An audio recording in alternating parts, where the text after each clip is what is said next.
saying much, but I find that impossible to believe, Joe. Not a high hill, man.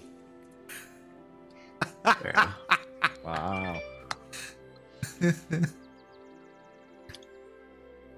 I spent all this time trying to be just like Joe so I could be cool too. Now I'm all disappointed. Yep, I sold you a bad bill of goods. I've never been cool in my life. I explained that to kids I was subbing for, and so I'm like, "You're not cool." I said, "I have never been cool. I will never be cool, and that insult does not bother me a bit. So get over it." They weren't impressed, but I didn't care. What grade were they in? These were high schoolers, so mostly sophomores and juniors taking Japanese. Oh, sweet! You speak Japanese? Not a word, but I sub for it anyway. Well, I know a few words, but not enough to be effective. That's my favorite story now. The only word you know is Gaijin. I know a few from old Oriental adventures, samurai. There you go. He likes that I pay attention to the kids, so he has me sub for him and seppuku. Seppuku, and You could just. Well, my daughter's that's an important word as a substitute teacher in Japanese. My daughter's taken 3 years of it, so she's pretty good at it. But unfortunately, I can't have her there. So. Oh yeah. But I tell them, you can come up with insults that are all Japanese. I'll be fine with it, but I will record them and play them for Sensei just so he can see how well you're doing. They haven't taken me up on it yet. But yeah, no, I'd be pretty impressed if my high school students learned a bunch of swears that were accurate. I'd give them bonus credit. I'd be happy with it too. It doesn't bother me. But... Wait, Brotor, what was that? Were you talking about being a teacher or something, or what? Oh, if I was a teacher and my students came up with a bunch of swear words and they made them accurate, I'm like, okay. What? I had this little old lady. She was probably 87, and she was our German teacher in my high school. And so she had to sub for my biology class because she had her degree in biology too. And the entire class she just spoke German. Are we streaming? Yeah. Yes, okay, Joe. Just checking. I didn't want to tell you because as soon as I say that, you immediately get us demonetized. So I wasn't going to say anything. Objective. Yeah. Well, as you might know, I'm refraining right now. This is me refraining. I can't. My German teacher was also a math teacher. So keep this up for very long. We better stop the stream for a few minutes, give you a chance. Is Kevin cut the stream for 5 minutes and then come back? Joe, can you update your name? Kevin, are you still there? Yeah, I'm still here. I'm just messing with pictures and stuff. Would you mind updating your name, please? Yep. Hey, I keep joining all these Zoom meetings at work, and they're like, "Who is Giomi? Who is?" You have Zoom meetings at work? You guys use Zoom? Sometimes. I mean, so I'm in R&D, so I'm talking to vendors all the time. Oh, okay. Oh, and they don't have God knows what they use. Okay, yeah. My wife's office uses it constantly, but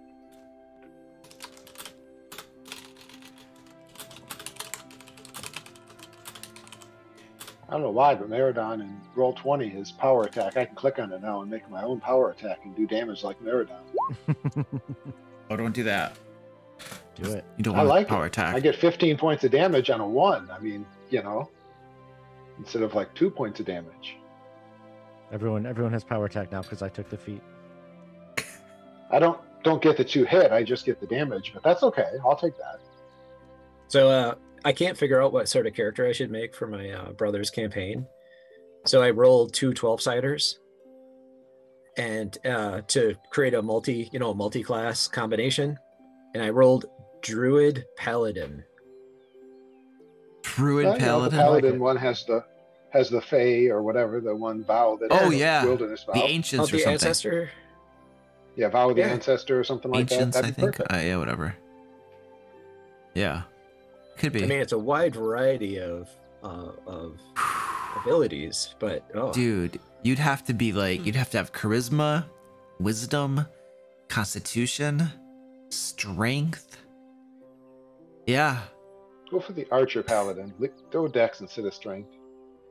Yeah, I'm gonna see if I can't make it work, but I haven't paid a lot of attention to multi-classing in 5th edition because I'm still trying to figure out basic 5th edition. Yeah. Is it where if any class allows it, they all allow it, or do you have to follow restrictions? There are restrictions. There's a few restrictions. Like you have to have a 13 in a couple different. No, but I mean, like in way back, when dinosaurs roamed the earth, if you had any druid parts, you couldn't use metal, for example. Because it was a druid restriction. But I'm assuming I think they got rid of that some edition.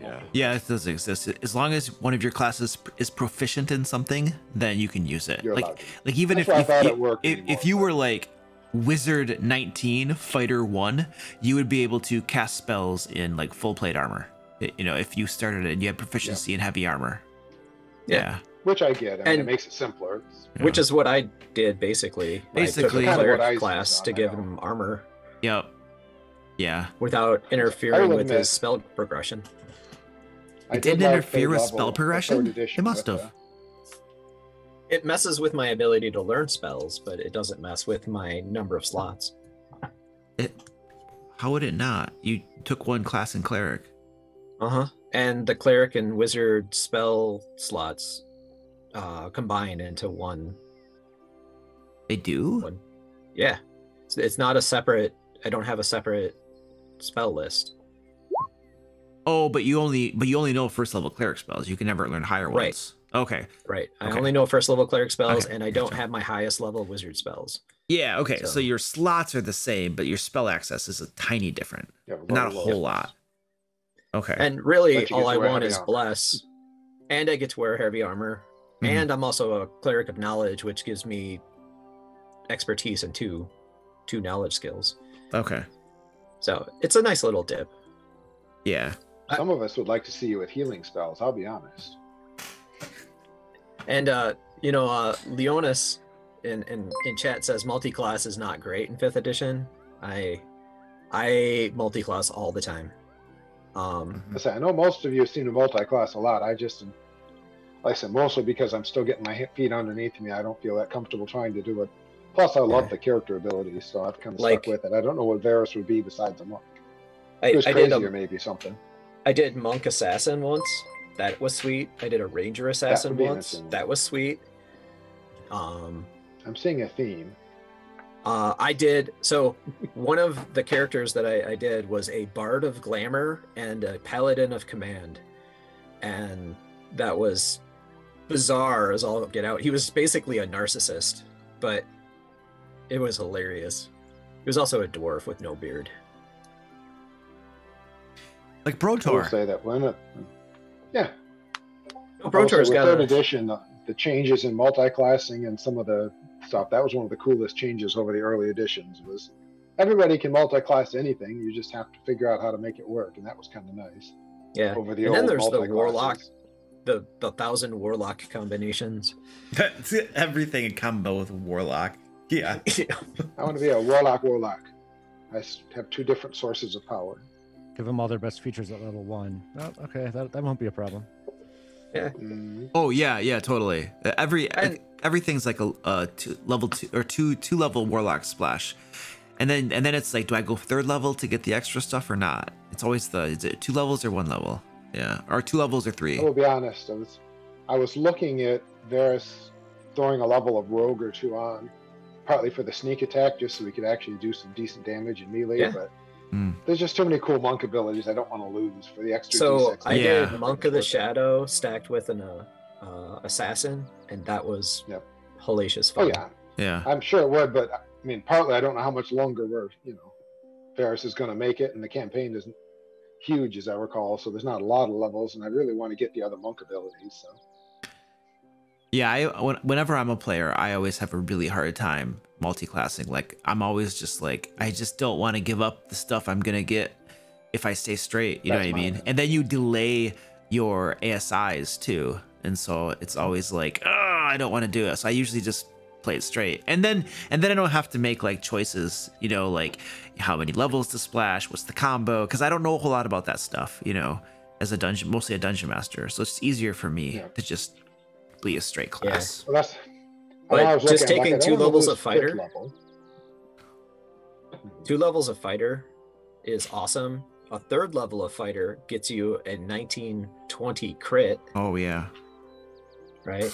I mean, there's just that's just too good to pass up. Yeah. That's what mine. I'm like, 5th level gets me my extra attack and my stunning strike and my D6 damage. I don't want to lose that. Then 6th level I get my magic strike, so I don't want to lose that. So I'm like, that's 7th level before I want to lose, even have a risk of losing a level, and I don't want to lose evasion. So I'm like, nah, I'll just be a monk if I live that long. All right, ladies and gentlemen, let's get this show on the road. So this is Curse of Strahd, episode 10. The group has yet to TPK. There has yet to be one death. And that said, let's do our recap. What happened in our last session? Oh, roll a d12, everybody. Oh, yeah. I went crazy. That's all I remember.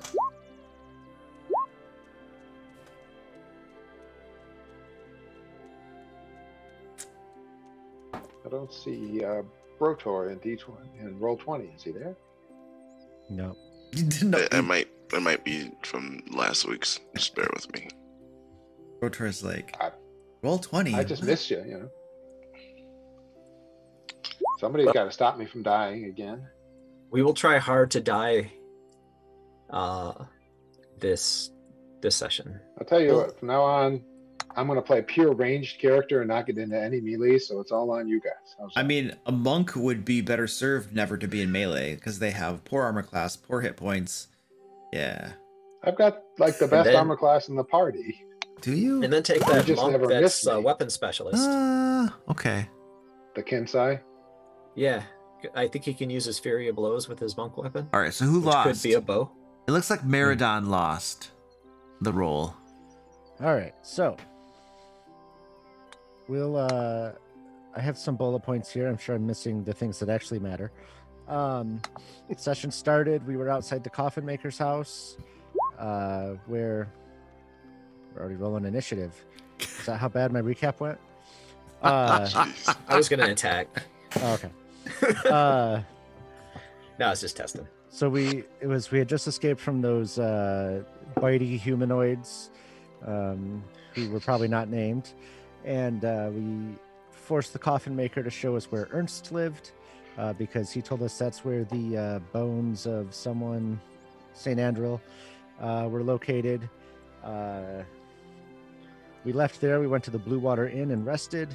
We met Rictavio there, who told us that there are 3 magical items that could potentially help us kill Strahd. Of course, he had no idea where they were, except that they're somewhere in this world. So that's helpful. He told you who to talk to find out more, though. Madam but we don't like Eva, right? Uh-huh. And if I remember correct, she was a prostitute. The 3. No, you don't remember correctly. No, that's what I wrote down for sure. So it's canon. So the 3 items are an ancient tome that could give insights into defeating Strahd, a holy symbol that burns vampires to ash, and a sword that blazes with the light of the sun, and could obliterate Strahd with one stroke. Where I think the exact words, that seems like a lie. So then we went, let's see. Ouch. Rictavio also told us about there's a path to the south that leads to the mountains to an old abandoned temple that might have magic items. And I don't really remember what happened after that, but I did write down all of our current quests, which are the Bones of Saint Andral, the Burgomaster and his malicious unhappiness campaign, the shoemaker Udo something another was imprisoned. There's the wine shortage. We have to go see Madame Eva. There's a mad wizard roaming in the forest. The temple with the magic items. The windmill with the orphans and not the witches eating kids or whatever. Definitely not. The girl that Strahd has, whose name I can't remember, but was the daughter of that crazy lady. Gertruda. And then also Ismark and Irina are now missing, which is probably fine. We think it's Isaac, but not Eyes. Yeah, maybe not. Totally The different. lady's house. Totally different people. Like in the last campaign, there were two Sebastians, Sebastian and Sebastian. Yeah. But we went to the noblewoman's house who wants to take over the town because she supposedly had the bones. But she's telling us the Burgermeister had the bones. And we're not really sure who has the bones anymore. So, didn't we get like the sense that we're being like double crossed and played, and I think the most sense was that she didn't really care about us. She just wanted to take over the town. So whether she was lying to us about the bones, we weren't sure, but we knew that she didn't care a lick about us or anyone else. She just wanted the power. We even think she may have them, as I recall. Right. One of the theories was she had them as going to plant them on the Burgermeister, which is why Batboy is watching the house. Oh yeah, that's right. Bruce Wayne. Well, we were getting ambushed by a random attack of mummies. Oh, that's true. We beat up a bunch of mummies. Oh yeah, I forgot about that. Like the funeral. Ergo, the orphanage. That was the end of it. Was for no apparent reason a bunch of corpses reanimated as mummies and nearly killed me and Ravenloft beat the hell out of everybody else. There was a reason was we'd been talking a while, I think. No, you'd been talking for the entire session is why. Yeah. We slowed the session down, therefore. I will also just add again that it's Ravenloft. I mean, yes, and it's Ravenloft. That is reason enough for undead to suddenly attack out of nowhere. if I'm not mistaken, the smartest thing that we can do is kind of filibuster the whole adventure and campaign by just keep on talking. Eventually, the enemies will all come to us. No, we'll survive longer, way longer, if we just keep it in the dialogue mode. And that does not seem to be true, because when we get heavy into dialogue is when he says, you know what, I could throw a balanced encounter at him. Exactly. I was going to say, a couple extras to what actually happens is we dialogue too much, Luke gets bored, and then he throws something at us so that he can have fun. So, like, he'll be like, we'll be 2 hours into it. You did this last time. We're going to do an encounter. Mummy Rot's fun. I'm going to throw a Mummy Rot at you just because it's fun. And we haven't done Mummy Rot yet today. Hooray, Mummy Rot. Well, you're lucky. I don't know 5th edition Mummy Rot, but I don't want to find out. Oh, you don't. You don't want to know. I killed a player just, I don't know, a little while ago with it. That sucks. Yeah, I think we all made our saves against it. But I'm suspecting that it's not as bad as first edition, but that's because everything seems easier than first edition. So that's just my old age talking. First edition is brutal. Yes. Indeed. You just died. It was, if you can't get to the spell to remove it, you're dead. That's basically how it goes. There wasn't any spells in first edition to remove it. You just died. There was some way, but it was much more complicated than regular cure disease didn't work. Oh yeah, because it was a curse. And remove curse was like a 6th level spell or something. And that alone didn't do it. You had to do a special remove curse. And you had to roll your dice uphill both ways. Every time. We didn't have dice. You youngins. That's right. We didn't have dice. The lack of dice. You'd have to partner with somebody to guess a number. You didn't have dice. Use the knuckle bones of some creature you slayed. Right. No, you had a bunch of animals there. You killed one, and you count as entrails. That's right. That's the number you got. That's why the church didn't like the game then? That's why the church didn't like the game. It was on the animal sacrifice. That's right.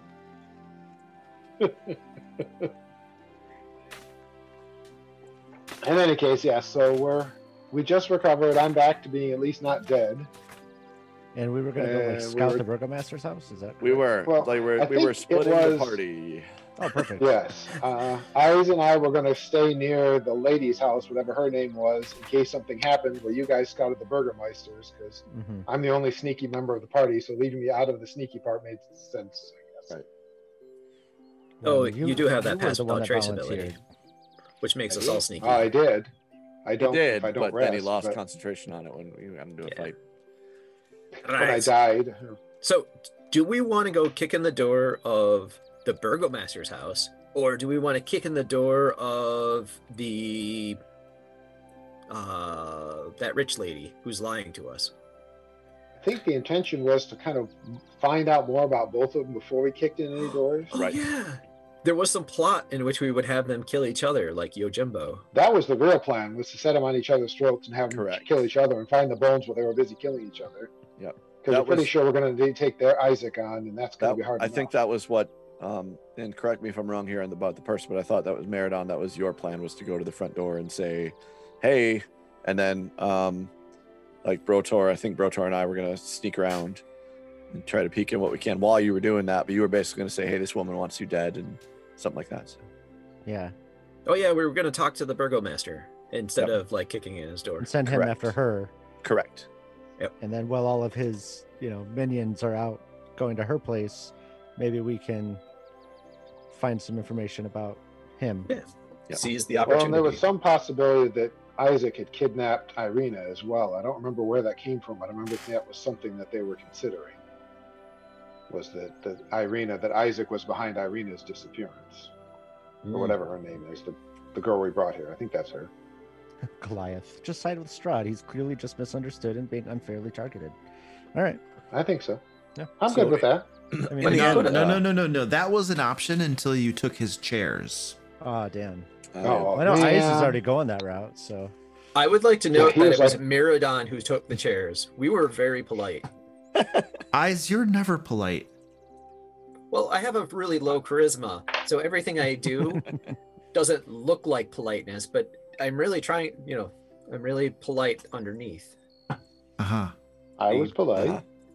Extreme disgust that people show me from my general candor. The burgomaster runs the town, right? So in theory, he's in charge of like whatever armed military guard force or whatever is here. How big is that? Is there a pretty obvious presence of like some sort of guard force, or? You've seen handfuls of soldiers here and there patrolling around. It's not a massive guard force by any means. You do know too that summoning up a militia is also something they do under dire need.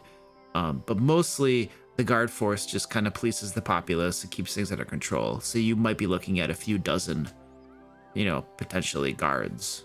But they don't look terribly competent.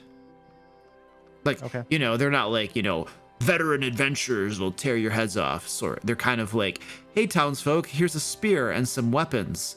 Let me show you how to, okay, we're done training. Nice. We could take them then. You guys are adventurers. You know how to handle yourselves, and you can spot people that haven't been trained very well. Okay. Are we at like the burgomeister's like personal residence, or are we at like the? I think you guys are still outside Lady Watchter's house because you just got finished with that mummy fight. Mm-hmm. Yep. We're actually over by the inn because we moved away from her house but left the bat thing watching our house. And that was where it happened. Yeah, basically out in front of the inn. Okay. All right. So I'm hoping I can take a short rest while I help watch the house. Or somebody was going to the burgomasters. It was like Meridon. Everyone but you and I were going to the burgomeister. Yeah. Right. Ice and Varys were going to stick around and monitor the house. I'm hoping I could take a short rest while that's happening because I really need it. Yeah, I was going to ask how beat up we all are. Yeah, because I'm pretty hurt. I'm at not the edge of much dead. at all. I guess I could do some healing if you want. Well, in theory, I'm out of key points and down almost 30 hit points, so I took a bit of a beating.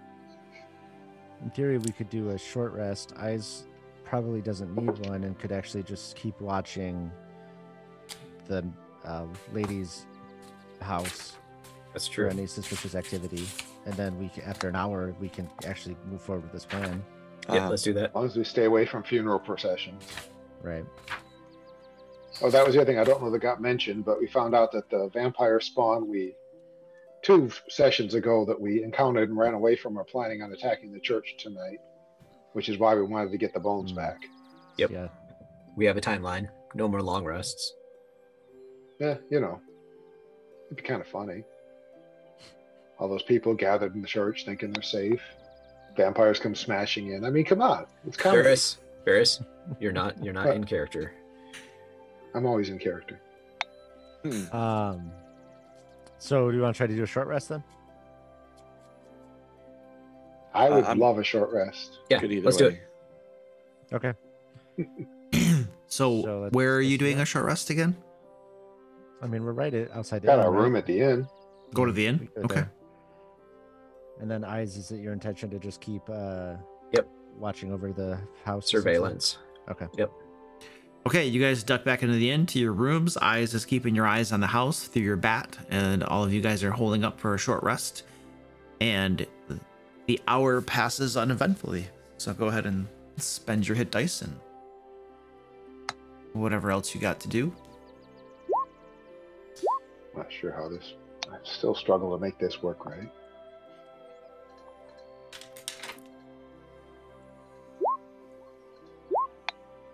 Well, that was pathetic.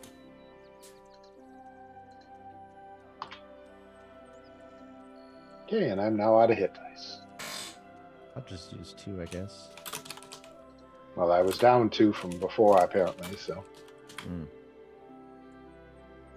You only get some of them back. I don't remember how the rules work, but well, our long rest only gets you, what, 2 of them back?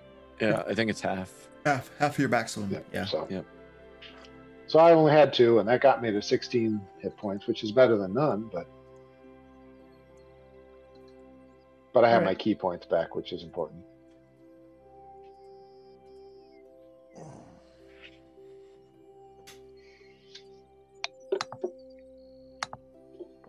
Dan, I wish.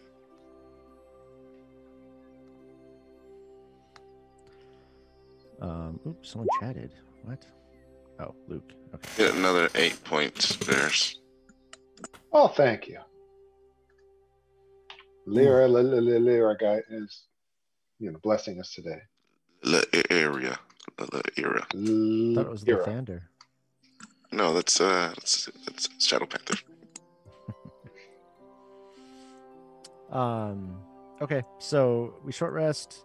The plan is then for Eyes and Varys to maintain surveillance on what's her face's house. Well, Stefan, myself, and Brotor go to the Burgomaster's.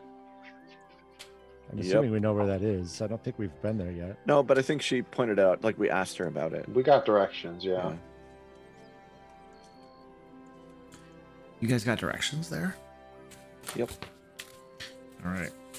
Let me check. Where is the Burgomaster? Okay. All right. So the three of you head to the Burgomaster's place. Let me reveal some areas here. So mostly going south from the inn.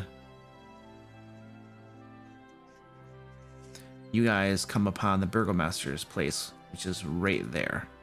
So, pretty close to the inn. Doesn't take too long to get there. And standing outside of the Burgomaster's inn, the mansion has walls of plastered stone that display many scars where the plaster has fallen away from age and neglect.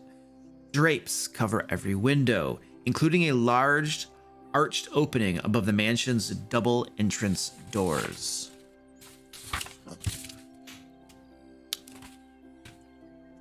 And you're standing outside it. So is the intention for me to talk and then have you guys like sneak around and like look at windows, or what are we doing? I think that was the thought. Yeah, it was because you was your kind of notion that you should introduce the concept, and so let me know if you want to change that up. But I was thinking that was how we do it. I don't know if you're I don't know which part you prefer, the sneaking or the talking. Waiting. I'm more of a smashing kind of guy. Yeah, exactly. So that's kind of. I'm not really equipped for either. Pick your poison, yeah. I guess if the diplomacy fails, at least I've got a big axe. That's true. Fair enough. Okay.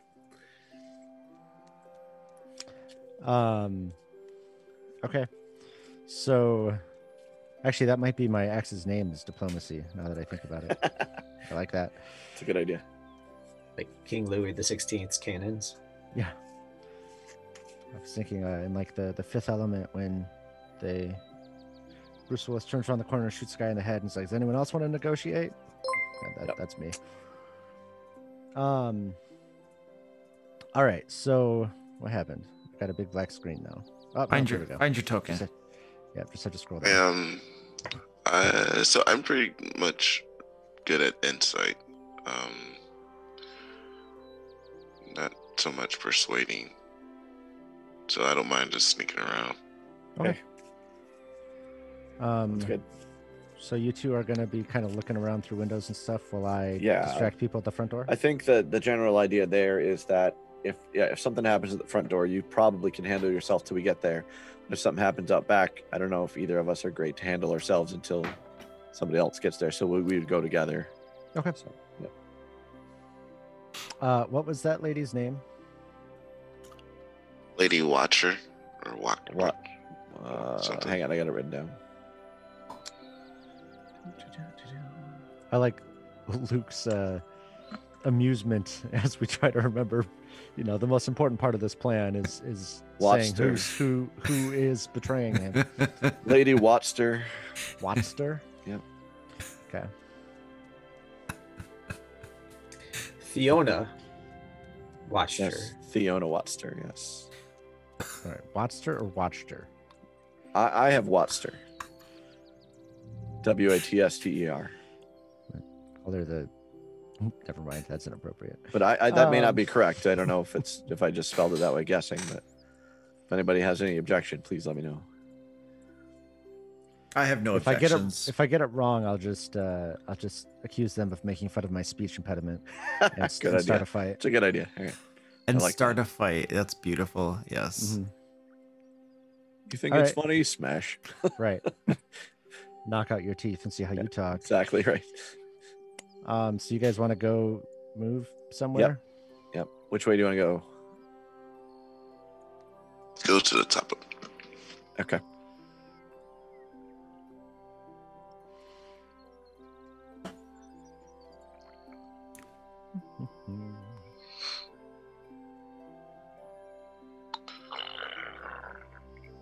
What was that?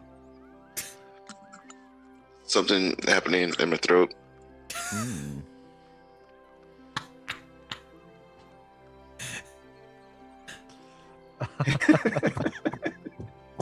Trying to be good. All right, so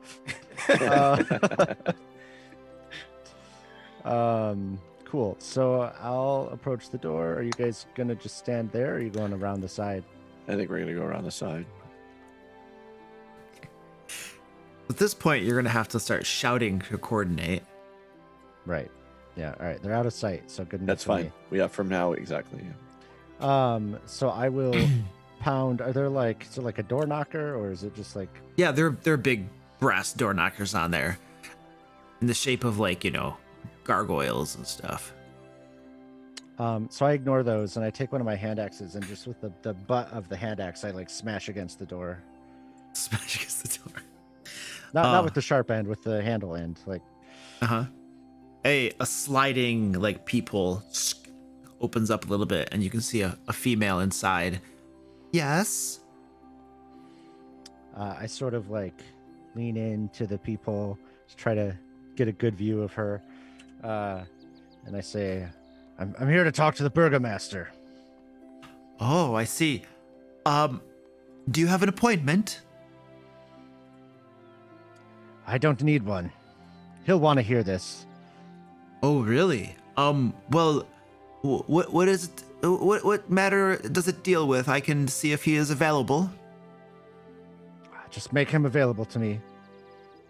If I go to him with that, he'll just send me back to demand more information. This isn't going to be amenable for anybody, really. This is above your pay grade. I don't know you. I don't really get paid a whole lot, but... can I tell him at least who's calling? Sure. I'd tell her it's Meridon. I don't know if he knows who we are, but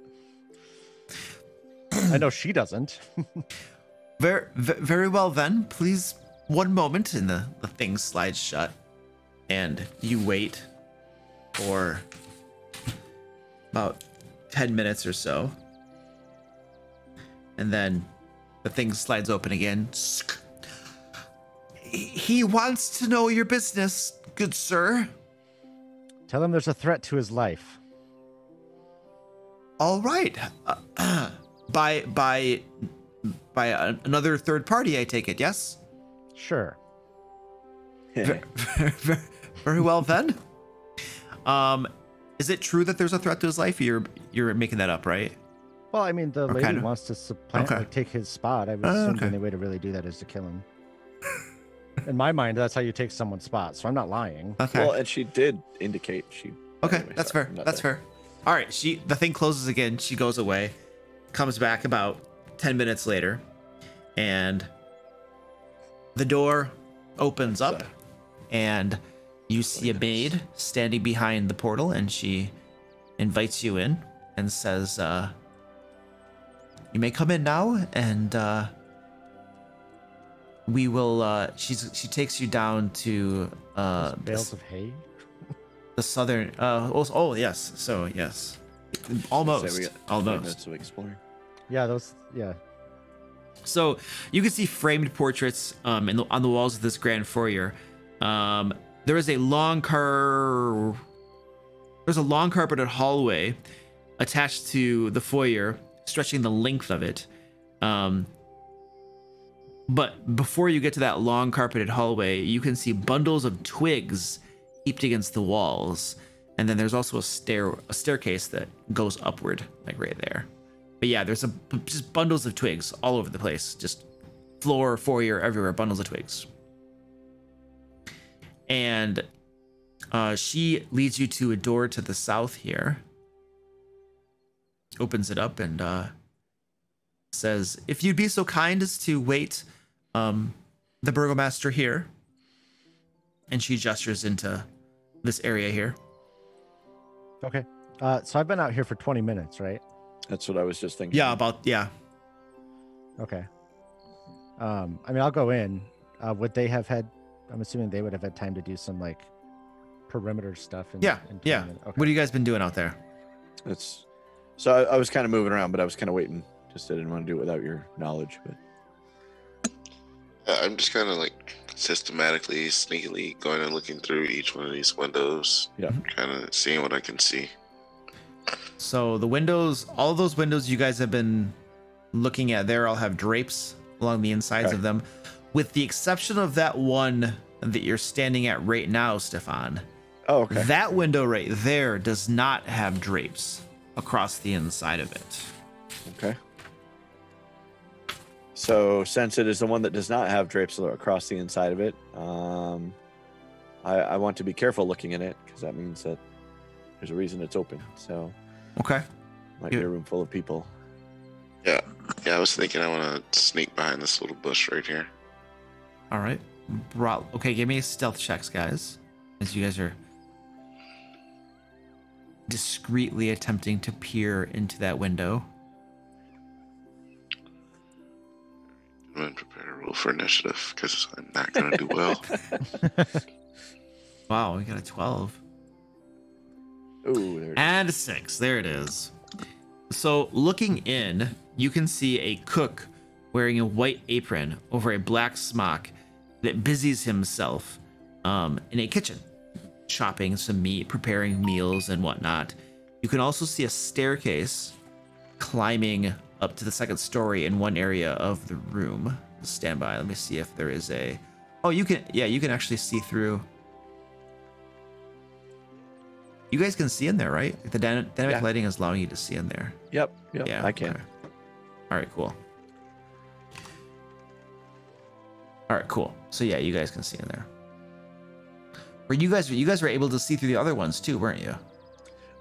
Yes, but there was nothing of note, so I can just forget it. So Okay. Yeah, there are drapes there. There are literally drapes there, but yet the dynamic lighting allows you to see through it. it did, but like I said, I can totally ignore it. It wasn't like it was like, hey, that's a room full of guards. There wasn't any of that. So I can totally ignore it. No problem. Okay. 13 vampires in that one. Great. Right. Quiet. And there's a door. There's a back door too. Next to Brotlord. It goes into the kitchen. Okay. So anything else you guys are doing? Skulking around out there? Well, okay. I was waiting for that shoe to drop on the initiative, on the stealth roll. But... What about over here before I walk past any of these windows down here? Are any of these ones opened? Those are all have drapes across them as well. Okay. All right. So I won't bother.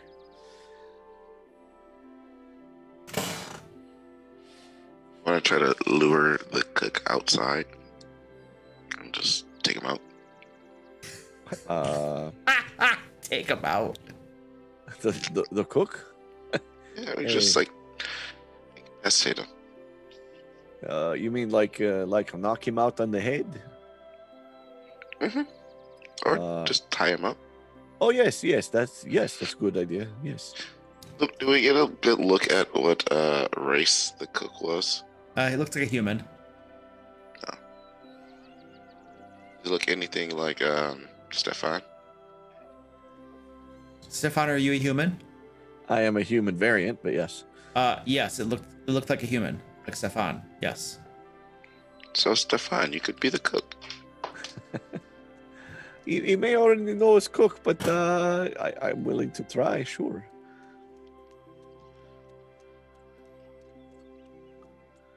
It might be interesting. So you're going to try to pose as a cook? Well, first we have to get the cook out of the building. That may not work.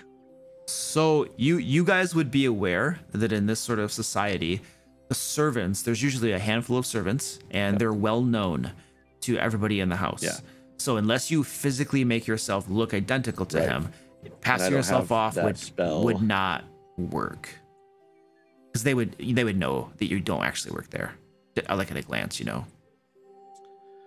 I do not have alter self. Never mind. Disguise kit, anything, makeup, powder, I don't know.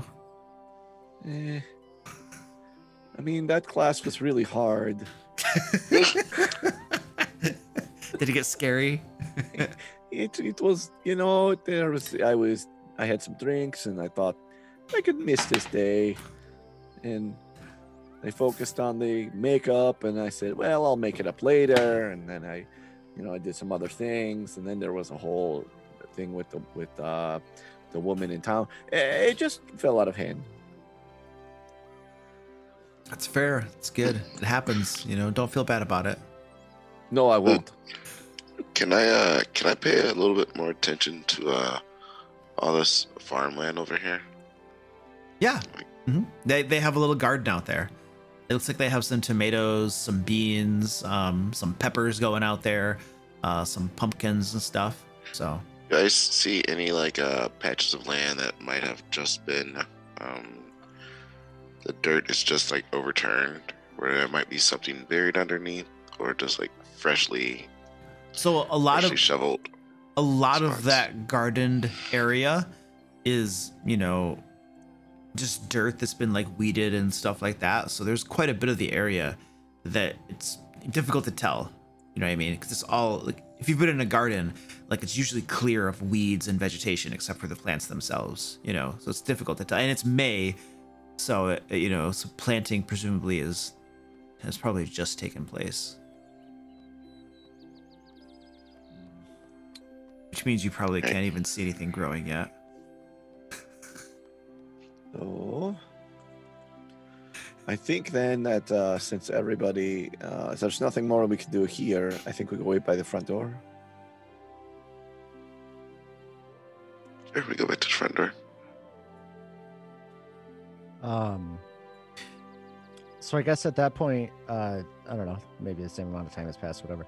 I'm in this little waiting room, and I'm being very impolite. I'm looking through everything. What's on this table? I pick it all up. I'm looking at stuff. I'm not respecting the space at all. Yeah, so this parlor that you're in contains a fine array of furnishing and draperies with an overall feminine touch. It's mostly just sedans, chairs, and tables. There's not a whole lot. There aren't any bookcases or cabinets or anything, so not a whole lot to go through unless you're searching the cushions. I've got a fascination with chairs, right?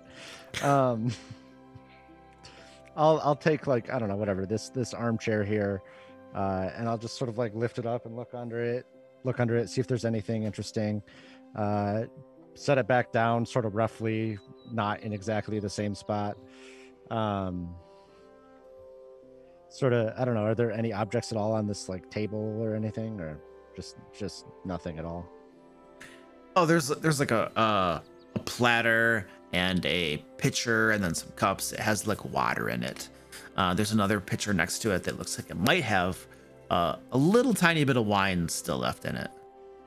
So I pour myself a glass of the water, take a sip, throw that to the side, grab a different cup, fill it with the remnants of whatever the other beverage is, and I start drinking that and just kind of looking around still, just waiting, killing time.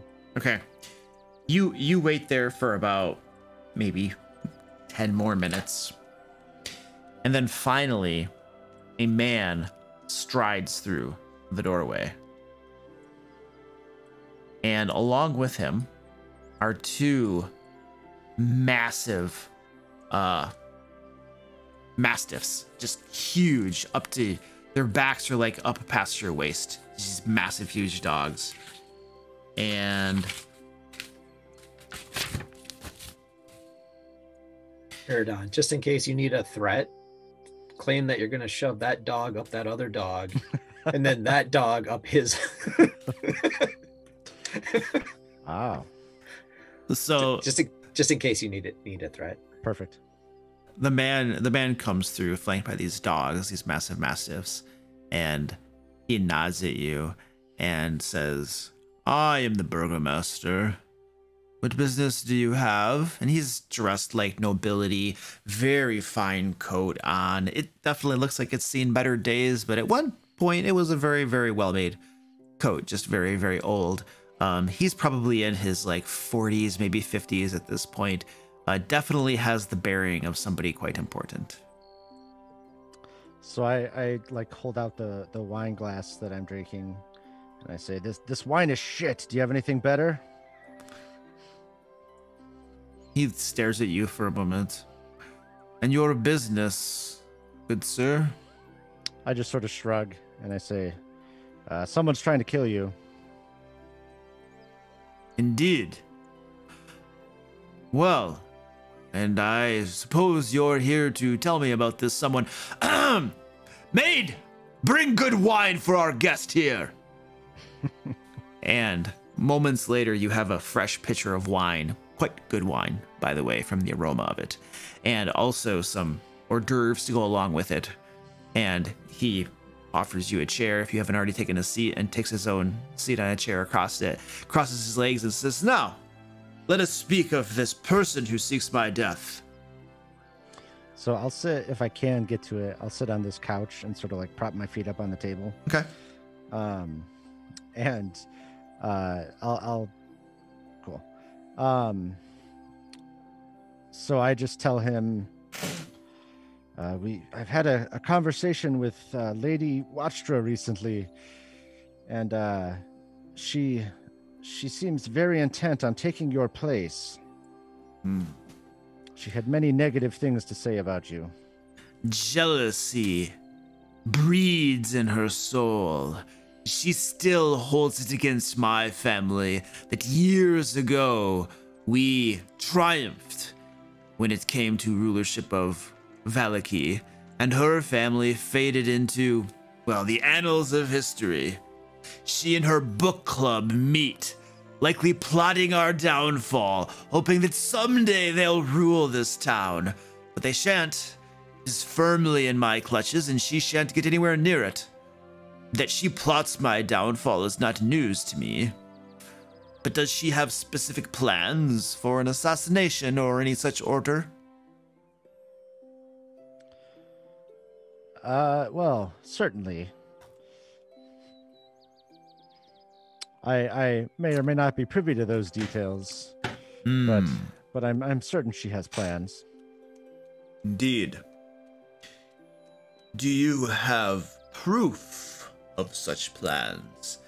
Proof sufficient enough to, I don't know, dispose of her family once and for all?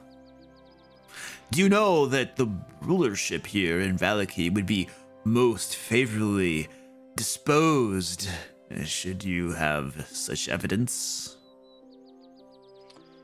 The evidence can certainly be provided. That's a lie. I'm going to make up evidence if given the opportunity. Okay. But for your sake, not in character. Understood. Well, very well then. I will tell you what, my friend. If you can bring evidence that leads to her downfall and her dismissal, then, well, as ruler of Vallaki, it is within my right to strike her family's name from all of its inheritances, which would free up, of course, several parcels of land, including her manor, which I would then be favorably inclined to give to the parties that were so helpful in leading to her dismissal from the land, as it were.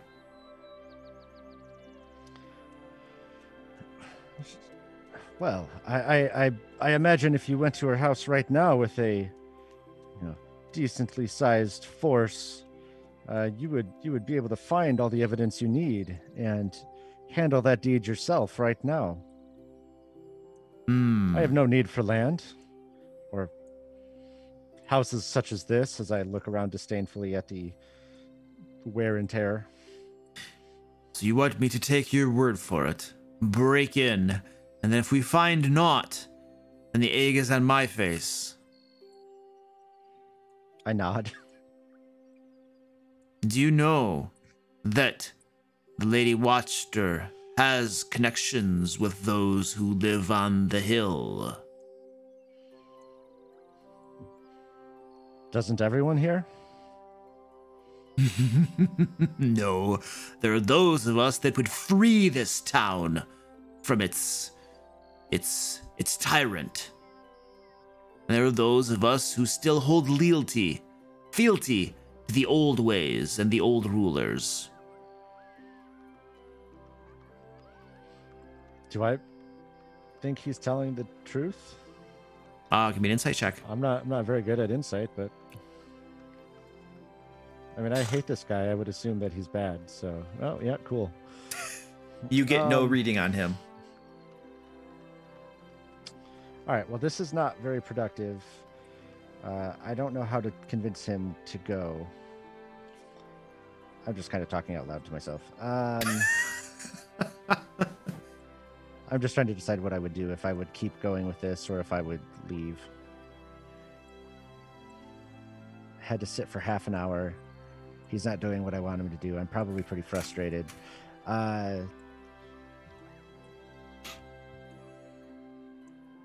So I'll stand up, sort of like roughly, I guess. I'm not very careful with to not knock things off the table or whatever as I remove my booted feet. On the step. What? I'm just sitting on the step outside. Okay. Just for myself to be safe. So I stand up and I'm like, well, clearly you're not taking this seriously. Thanks for the wine. And I had to walk out the door. Take it seriously? You brought me nothing but your word. My word should be enough. And I continue to sort of leave. We don't even know you. I just shrug. Not my problem. And start leaving. Okay. He doesn't say anything else. You hear him mumbling about foreigners and their odd ways. Wait, what was in my path? Anything? Wicker basket. Do you want to take some of these twig bundles? I just kind of, as I walk past, I sort of nudge it with my boot to try to spill some of it out. And then I keep going. The twig bundle? Yeah. It rolls across the floor. And then I laugh to myself very, I can't think of the right word, but childishly and leave. All right. That's fair. Pretty funny. You have a passive-aggressive barbarian. That's true. He's done that a couple times now. True. Yes. Taking the chairs, kicking the sticks. Kicking the sticks. I wonder what passive passive aggressive rage works. I really am surprised he didn't take the wine cup with him. Be like, this now I'm gonna take this too. Right. It was good wine. Yeah. I'm not much of a wine drinker. I was just trying to be a dick to him. Oh yeah, wine. Okay, So I leave, and I just shrug and say, "Didn't work." As I come out to Stefan. Oh, he did not give you anything. He did not believe you. He believed me. He wants evidence. Oh, evidence. The only evidence I have is that she wants us to take care of him. I didn't really want to implicate myself. Yes. Well, that is, I suppose, a good point. Did you ask about the bones? I did not. Well, so there was some interesting news. The cook is in the back of the house. That's what we found out. Other than that, everything is very tightly shut. I do not wish people peeking in. So it is all closed up. I saw a bunch of bundles of like sticks all wrapped together, like filling the entryway and the hallway. I don't know what they could be for at all, but it seems a little weird. Yes. Burning people at the stake. Burning down the house. Burning down the house. So I don't know. We could go check in with the other two to see if they saw anything come out of the manor in this amount of time. Yes, I think that is probably the best bet. And if this does not solve it, we will have to come back here. And we will have to probably make a mess of things. He did imply that he is against Strahd and Lady Watchter is working for Strahd. Okay, that is probably a good point. But look what they're doing to this place. Is tomorrow the festival? Stand by. I think we have 2 days. Today is the 26th of May. Yep. And the festival is on the 28th. So yeah, you have 2 days. Because I have a feeling that neither of them are going to be good people to lead this. So we need to figure out how we are going to handle that. Should we just ignore it? I mean, if we're gonna assault this guy's house, why don't we wait till the festival when him and all his people are gonna be out patrolling, making sure everyone's having fun and joy. That's not a bad idea either. All right, well, I think that as you stated, Meridon, the first thing we do is go back and check with the others, see if there's been any movement or motion. Okay. Hey, Luke, I want to do a perception check to see if I can smell any wine on Meridon's breath when he's talking to us. I lean in and breathe in his face. So he has advantage.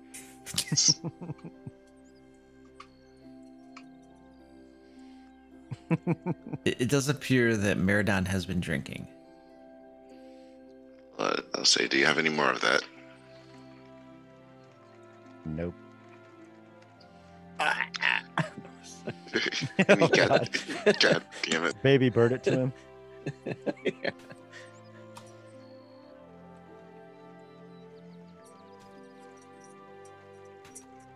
There was a for your notes, Brotor, just as an FYI, there was a beer, and you might know this, Aaron might know this, but there was a beer that was brewed with this, I can't remember if it's a berry or a wood type, and it was chewed up, and then they all spit it out, and they brewed a beer with that. Like, people's saliva plus this chewed up substance. Dogfish had made a beer out of that. Hygienic. Oh. Yeah, right. Wonderful. All right. So I think the beer brewing process might clean it out. It does, but it's just gross, the thought of it. But you're right. I mean, isn't originally beer supposed to be like flies that have landed in water or something? maybe. I think we're going on the rabbit hole a little. Yep. Sorry. The three of you then are heading back to check in with the two that were camped out outside Lady Watcher's house then? Yeah. Okay. So you guys head back on up there.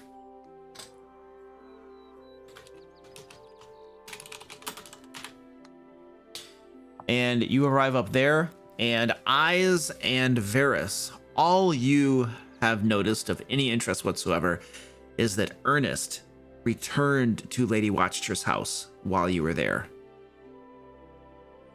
And that's pretty much all that's I don't see anything unless Ice tells me. Gone on there. You did the only other additional thing besides Ernest returning is you did notice 4 figures moving around the back side of her house, and they appeared to go into the entrance to the cellar, the basement down below. But they were just, didn't appear any out of the ordinary or anything. Sure. A couple of them clutched books underneath their arms, but that's really all. They looked like kind of ordinary citizens, but they had pretty decent clothes on.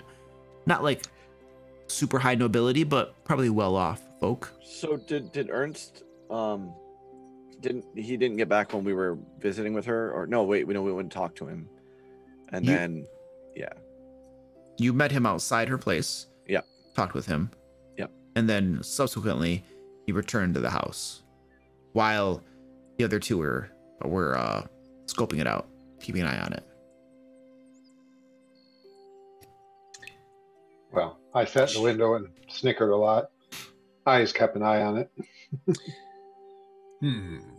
Well, I relay the information. All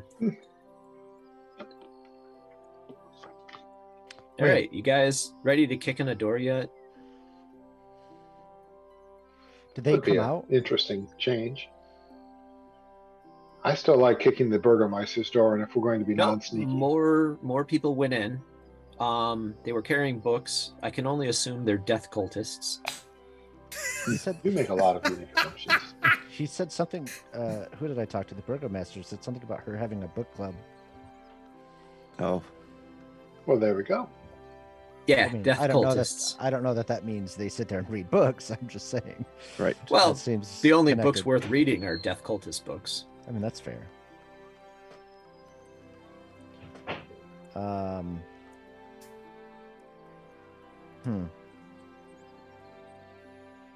Yeah, I don't know. I think they're both bad. Part of me wants to just let them. Part of me just wants them to just screw it and let them deal with their own crap. And Yeah, well, normally we would. All we need to do is get proof. How hard is it to get proof? Normally we make something up. It doesn't matter who, like, if they kill each other or whatever. And I'm with you on that. But the problem is the bones. so, what do the bones Yeah, do? really, Do they man. protect the church? Yeah, That's what we're the told. point, Yeah. Can't we just go protect the church? against 6 vampires. Yeah. Theoretically against vampires. I don't know. I mean, we can. We It worked can. so well for Right. us last time. It Why may or may wouldn't not we? work, but yeah, we can. And does that mean we spend the rest of our lives at the church protecting it? Because, that's kind of what the bones would do, right? I don't mind that. It could maybe it's your bones that stay at the church Yeah. forever. We have a Well, that plan. would be fun. We could turn him into a saint and then kill him, and then his bones. Sorry, Brotor. Yeah. I mean, if my anyone's heading axe. towards sainthood, it is you, Brotor. I mean, the saint of beer. Where's Nigel when I need him? Would we have to have him in a keg of beer He's- in order to become Nigel's- a saint of beer? Nigel's there. You just haven't noticed him. He's been invisible the whole time. Oh Yeah. yeah. Hey guys, I think I should go into the basement. I'll probably fit in really well with the death cultists. I'm curious about this book club though. So, I really like I feel like the best time to go to the Burgomaster's house is during the festival. The problem is that's 2 days away and doesn't help the people in the church. Yeah. That would be a bit of a difficulty. Yeah, I think that's probably too late. Hey, does anybody have that locate object spell? No. You have to have seen the things before. Does it do damage? No, I think you can describe them if you have the name. No. Okay. I certainly don't. Either way, that would be way too easy. They can't make it that I easy. have very few spells that don't either save my ass or do damage. One of those two. So. Yeah, we looked up locate objects in another game too. Yeah, and it's if you could just simply find any object you're seeking with a vague description, it's like so overpowered. It's just crazy. We don't have it anyway, right? No. Yeah, we don't. So it's on my list. I just gotta prepare it. I think the next thing. I don't think we have a lot more time. I think kicking down the door is kind of right, but we need to do it in a somewhat tactical manner. Burgomaster? Or Which door are we going to kick in? I think the other one, because we don't know what's going on with the Burgomaster, but we know she's lying. We don't know how she's lying, right? Because that's the thing, is that's how insight works. It's vague, but we know she's lying. I'm not even sure we know she's lying. We do. We determined that. Lying about what? Yeah. What was she lying about? She lied about let's see. We determined, we were asking if I think I asked the question that they had the bones. For sure, and so I was using insight to my determination was that she might have the bones or know where they are, and is trying to keep that from us. And you said your suspicions are something like granted or correct or something like that. You didn't tell me, hey, you know that, but you said, hey, it's definitely kind of weird. Okay. So I swear I asked what her intentions were, if she really cared about us or if she just wanted to take over the town. That might have been something you incited. I incited something else. And you got a result of she absolutely cares about herself. Yep. And that was a different one. But that's I don't know that it really matters. Either way, it's be fun to do. So I think she's the one who has the most to hide. And she's hiding something. But are we going to just bust in smashing things or try to I was sneak our kind of way thinking in? I was kind of thinking Ernst might be our path. In other words, if we can throw enough money at him, he might. Well, money's one way. Damage is another way. Very much money. If you throw enough damage at him, then I'll rip his arms off. I don't care. Let's do it. We have an unlimited amount of money. In the fact that I know the Phantasmal Force spell, in which I can conjure an image in his mind of incredible wealth.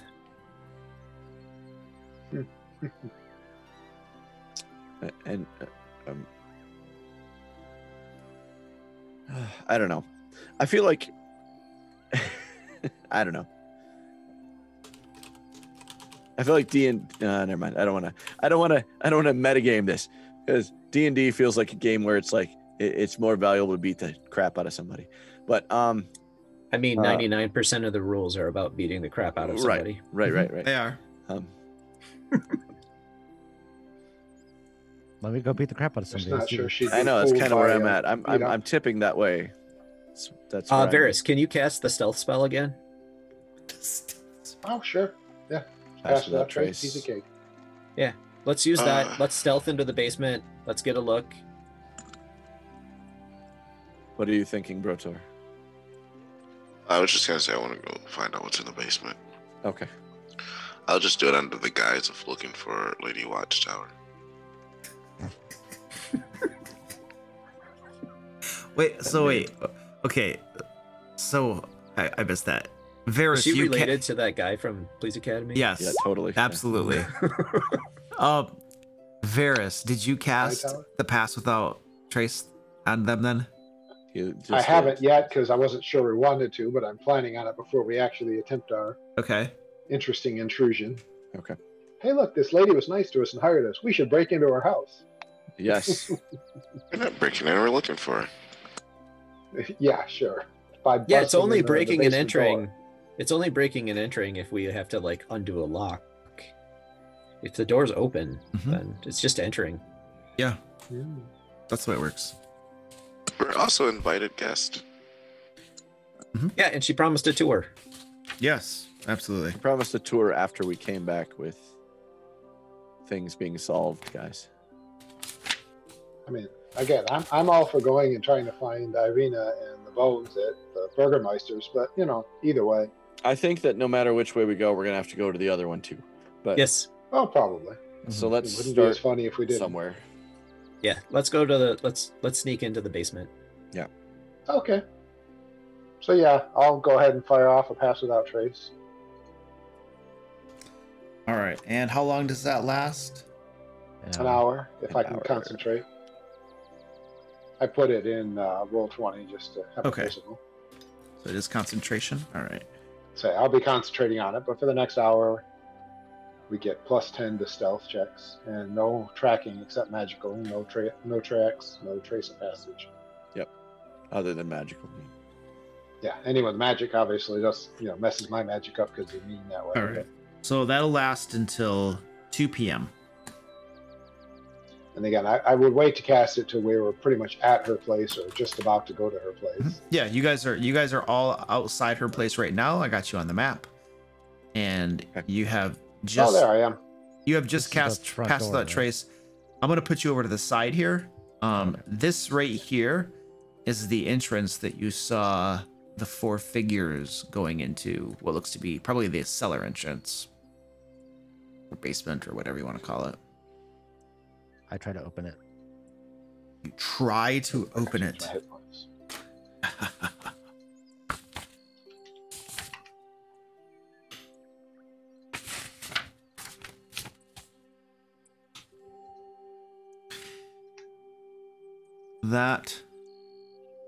The cellar door is locked. There is a large keyhole in the top door. The doors are kind of like almost parallel to the ground at a slight slant. You know how you go into like old-fashioned cellars.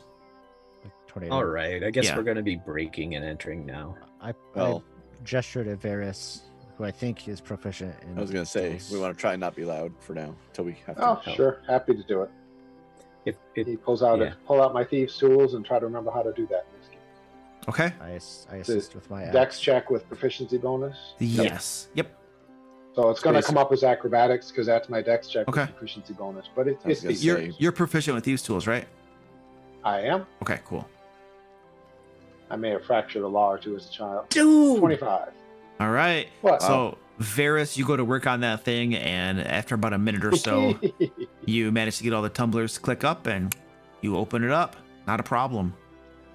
Pop it off and toss it to Maradown. Here, hey, trophy for you. I take it. Sure. Is it that kind of lock? Hang on. So it's a lock that's been locked. It's like a padlock that's been put on the outside? Or you just like put your thieves' tool in the keyhole? Was I think it it's part a of the keyhole. door? Yeah, it's part of That the door. makes more sense. Yeah, it's so. part of the Oh, door. it's part of the door. Yeah. Okay. Mhm. Yeah. Part of the door. Pop the door open then. I keep All right, the door. you open. pop the door open, Keep the door. and you see a flight of stone stairs that lead down about 5 feet or so, and then there's a landing, and then off to the left, the stairs continue downward. Is it Alright, guys, light keep down there? quiet. You wouldn't want to disappoint. No, there's no light down there. I don't need light. I can see. Yeah, you I first. can't. I cast light on Bruce Wayne. Nice. On the Alright, amulet guys, he's let's wearing. not Thank disappoint. you.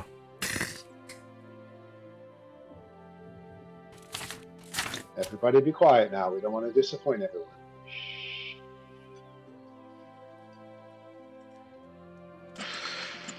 I'm probably gonna roll a 1 on my next stealth check.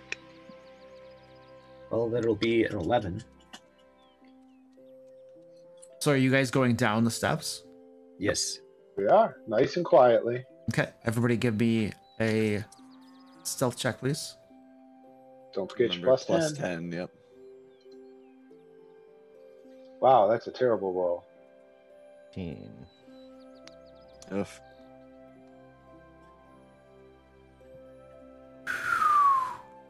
So this is Those are all plus 10. So Yeah. So 15's the lowest. Okay, excellent. Oh, 12. No, 12's the The lowest. Brotor's like, It was 15 was the lowest. I gave you a heads up. You doubled what you thought you But did. clank, clank. Yeah, you thought you were going to get a 1. You did way better than that.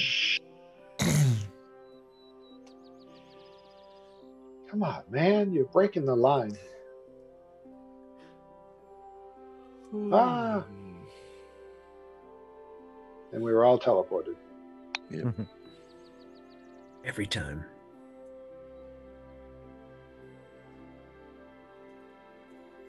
all right. You guys begin moving down these stairs, and you can see over the railing and the banister of this stone platform what looks to be a large root cellar with a dirt floor. There are 2 ascending flights of stone steps enclosed by wooden railings. You're on one of them right here, and there's also some ascending stone steps over here just across from you. Tracks, you can see tracks in this moist earth that lead from this set of steps and your set of steps that you're on, and they move across the floor and they go straight toward that wall right there. And then you can see 4 neatly made cots set in a row against the south wall.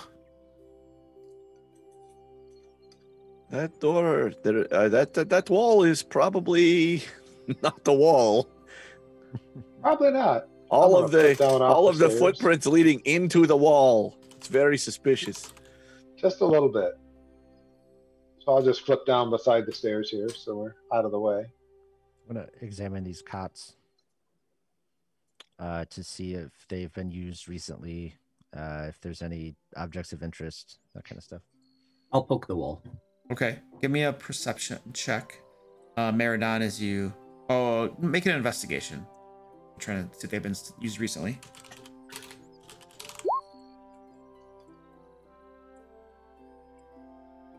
Nine. 9. One of them appears to perhaps have been used recently. The sheets are a little rumpled and stuff. The other ones are made fairly well. Eyes, as you go across to that wall, you definitely see the outline of what looks to be a secret door there. Okay. Can I intuit how it opens? Yeah, give me an investigation check as you look it over. Okay, eyes, because we're being sneaky, maybe we should put the bat out for just a minute. Let those of us who can see check behind the door. And we should probably get ready because he's probably going to open the door because he does that sort of thing. What? Well, you know, There could be secrets behind the door. Yes. I mean, it Well, I is know, a but secret door. I once heard a bard Since sing a we're song being about sneaky. somebody who was impulsive, and he had your name. It was weird. My name Since is we're being sneaky, is. maybe It's I a should open 2-letter the door word. with It's a light. common word. Yes. I imagine lots of bard songs have the word "is" in them. Yes. And eyes, as you're looking over that secret door, you believe you've figured out a little latch that would open it. And Stefan, right next to you, just to the north of where you're standing, you see a skeletal hand punch through the ground, grab the earth on top of it. A skeletal head punches out of the ground as well, 2 arms there, and a skeletal figure begins to rise up, pulling itself out of the ground. Sod and vines and earthworms, tumbling down from the top of it.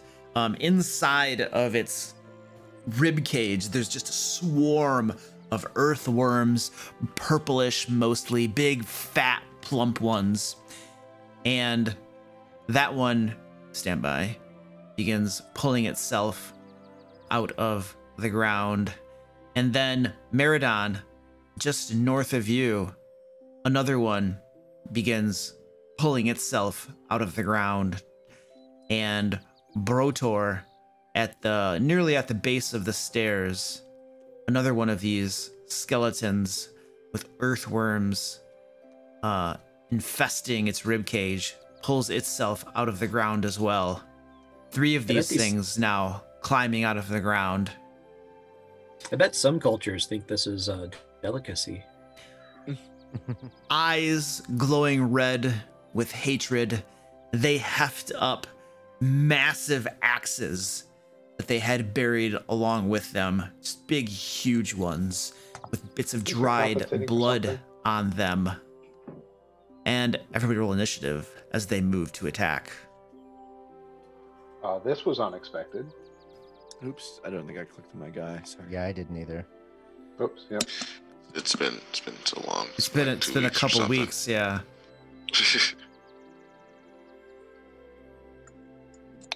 Apparently, I was Fine. surprised.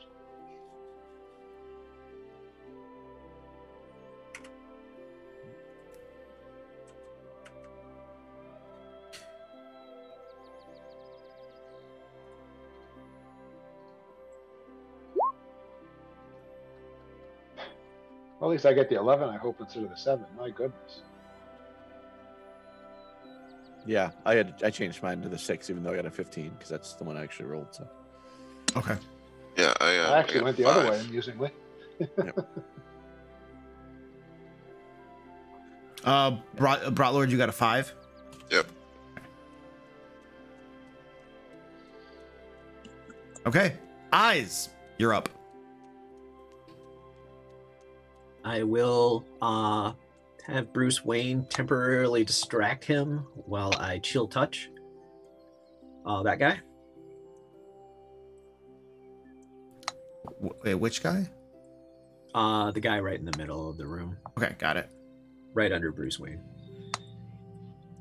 Since he's there anyway.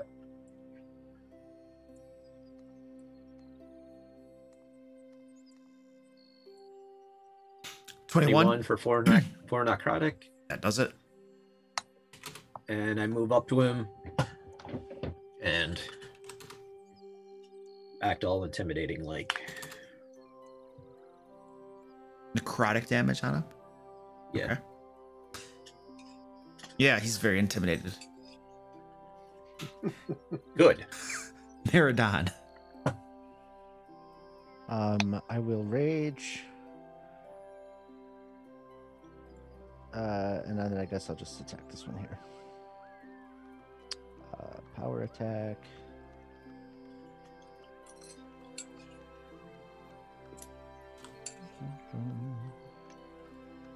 Reckless power attack.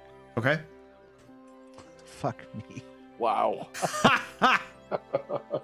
Sorry, Impressive. Penguin Butt's not here, so I can say that.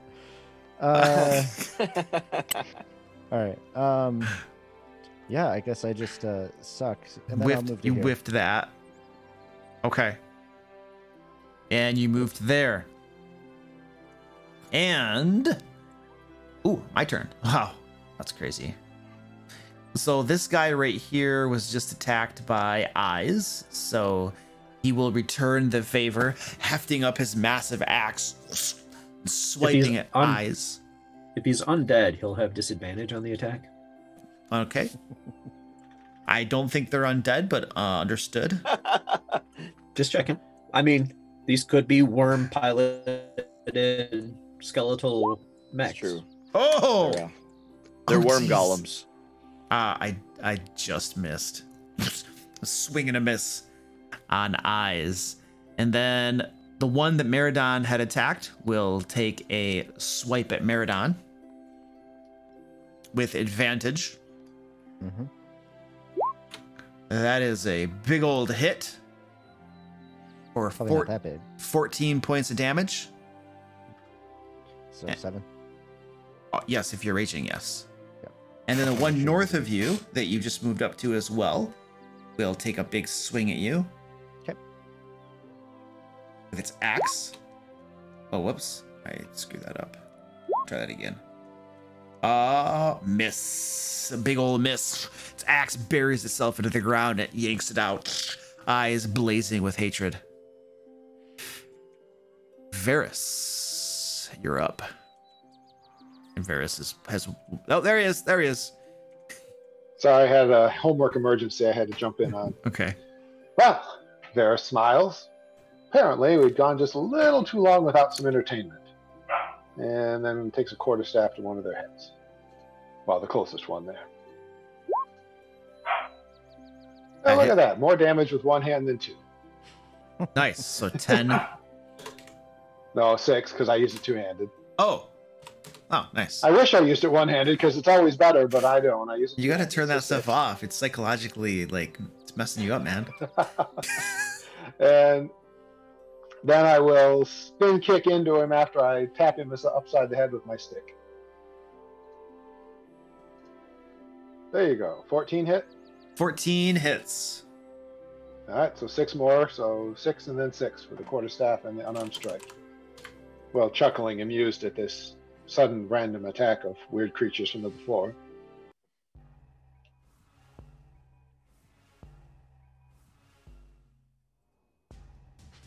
Okay, so the last one was a 6. They're both 6, yeah. 6 points with the quarterstaff, then 6 with the unarmed strike. All right, so you wallop him a couple times, bones cracking under your abuse. And Brotlord, from your vantage point up on the stairs, you are safe. Nice.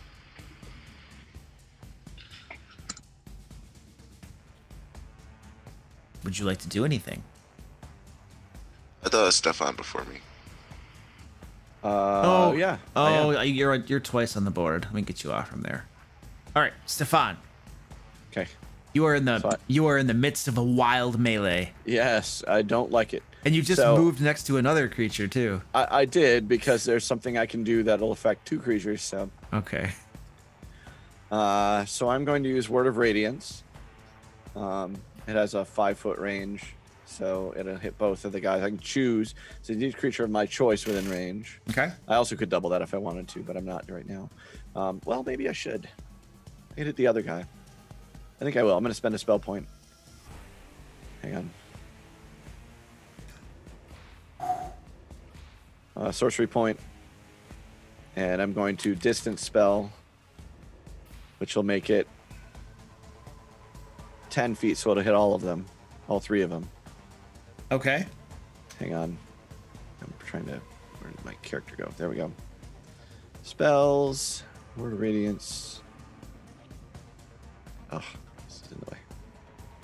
So while you're figuring that out, so I cleaned my toilet today, and I used a toilet bowl cleaner, and I got some of it on my hands, and so now my hands smell like toilet bowl cleaner. Yeah. Okay. Gosh. Good story. All right, so I mean, it's probably not a bad smell. I mean, it's not horrible, but every time I'm going like this, I'm just like, you're smelling it. Yep. All right, DC 13 con save from all of them. Oh, nice. I'm pretty good at these. Fail. I made one. All right, so 4 damage to the other 2, radiant damage. Okay.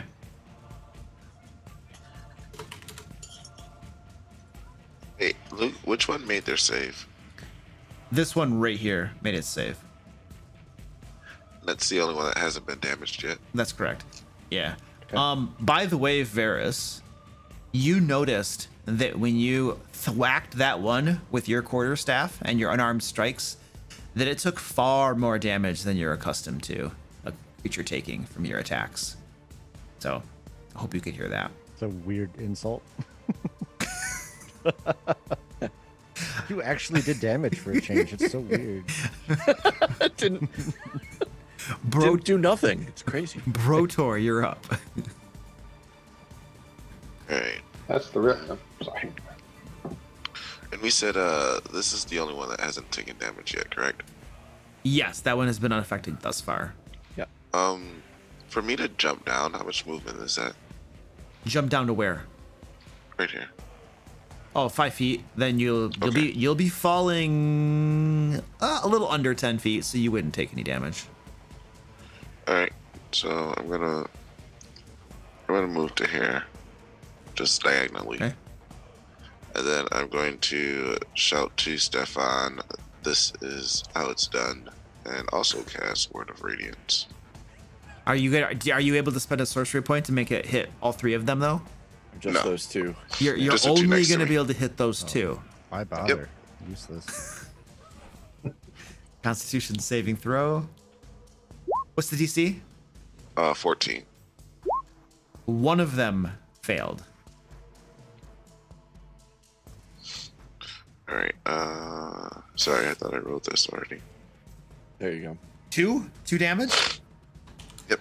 So instead of hitting 2 of them, he hits 1, and instead of doing 4 damage, he does 2 damage. And that's how it's done. Right. So that's how it's done. Well, What is it's done. What does Word of Radiance do? Like, what's the effect? Are you like producing an aura of like radiant energy from your deity or something? Like, is that the idea? So yeah, the idea is that you utter a divine word, right? So that's what it says in the spell description. So yeah, you say some divine word because I'm a divine sorcerer. So yeah, you just emit like radiant out basically the entire surrounding area of you, but you choose who it affects. Okay, cool. Special holy light. Yep. Excellent. And so Brotlord showed you how it was done, and we're back at the top of the order. Yeah, I did. If you guys would like to discuss this. By the way, these skeletons are proving to be very resilient. This one right here, you have been pounding on, and it is not even looking much slightly wounded yet. Okay. The question is it more vulnerable to my attacks, or is it just that I'm actually doing normal damage to it, and that's pretty exciting? Yeah, it's not resistant, and that's why it looks like it's not resistant to my attacks like everything Because like else we've everything has been. Exactly, yeah. So if anyone else can do blunt damage and test that out, it might not be a bad idea. Fire squealingtons? I cut things.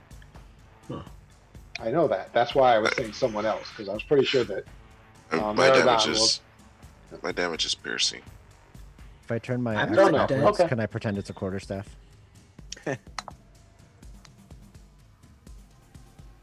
I just, if it happened to come up, I'm not going to stop bashing on them. It'd be really funny if they exploded or something when we killed them, but, we got a ways to go to find that out, so. I have no great plans other than continue to hit them in the head repeatedly.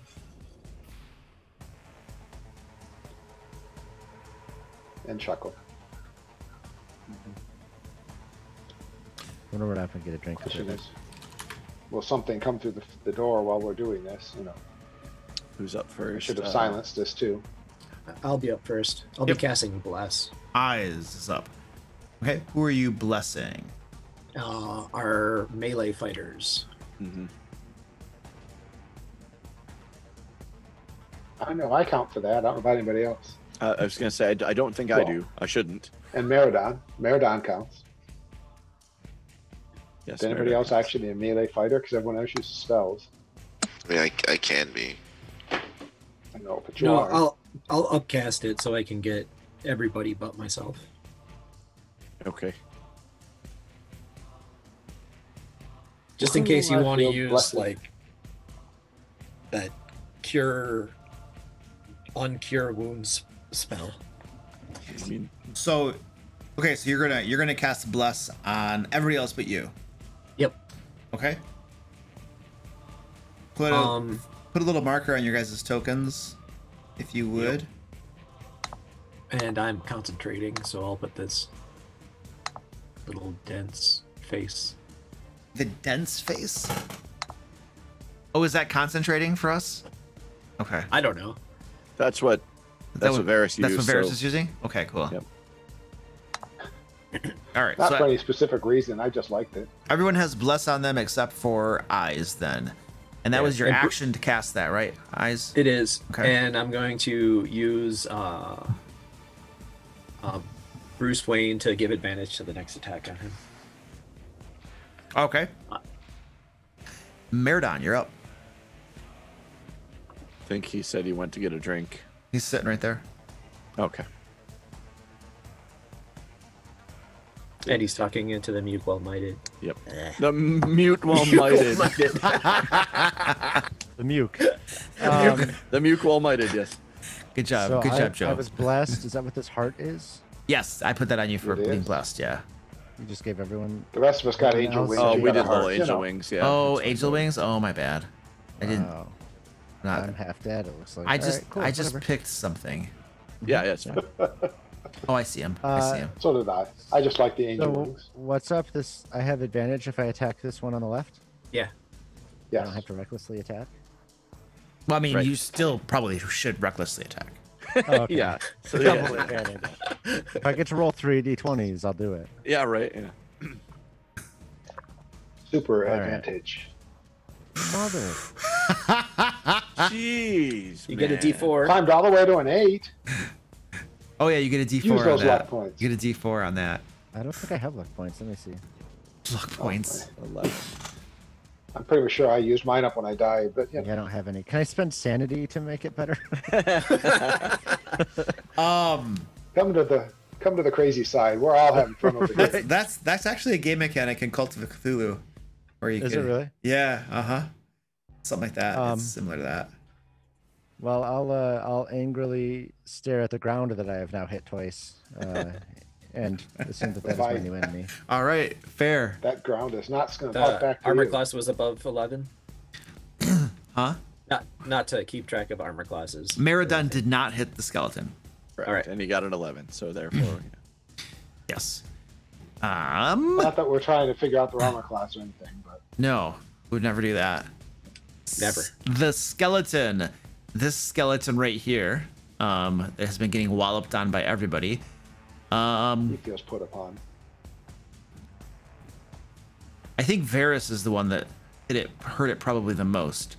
So let's go after it. And Eyes didn't attack it at all. And Meridon keeps missing. I did just radiate holy energy into my comrades, empowering them with divine power. Pretty sure the skeleton doesn't understand that. It's gonna attack Varys. Being a creature of evil and darkness doesn't understand holy and light.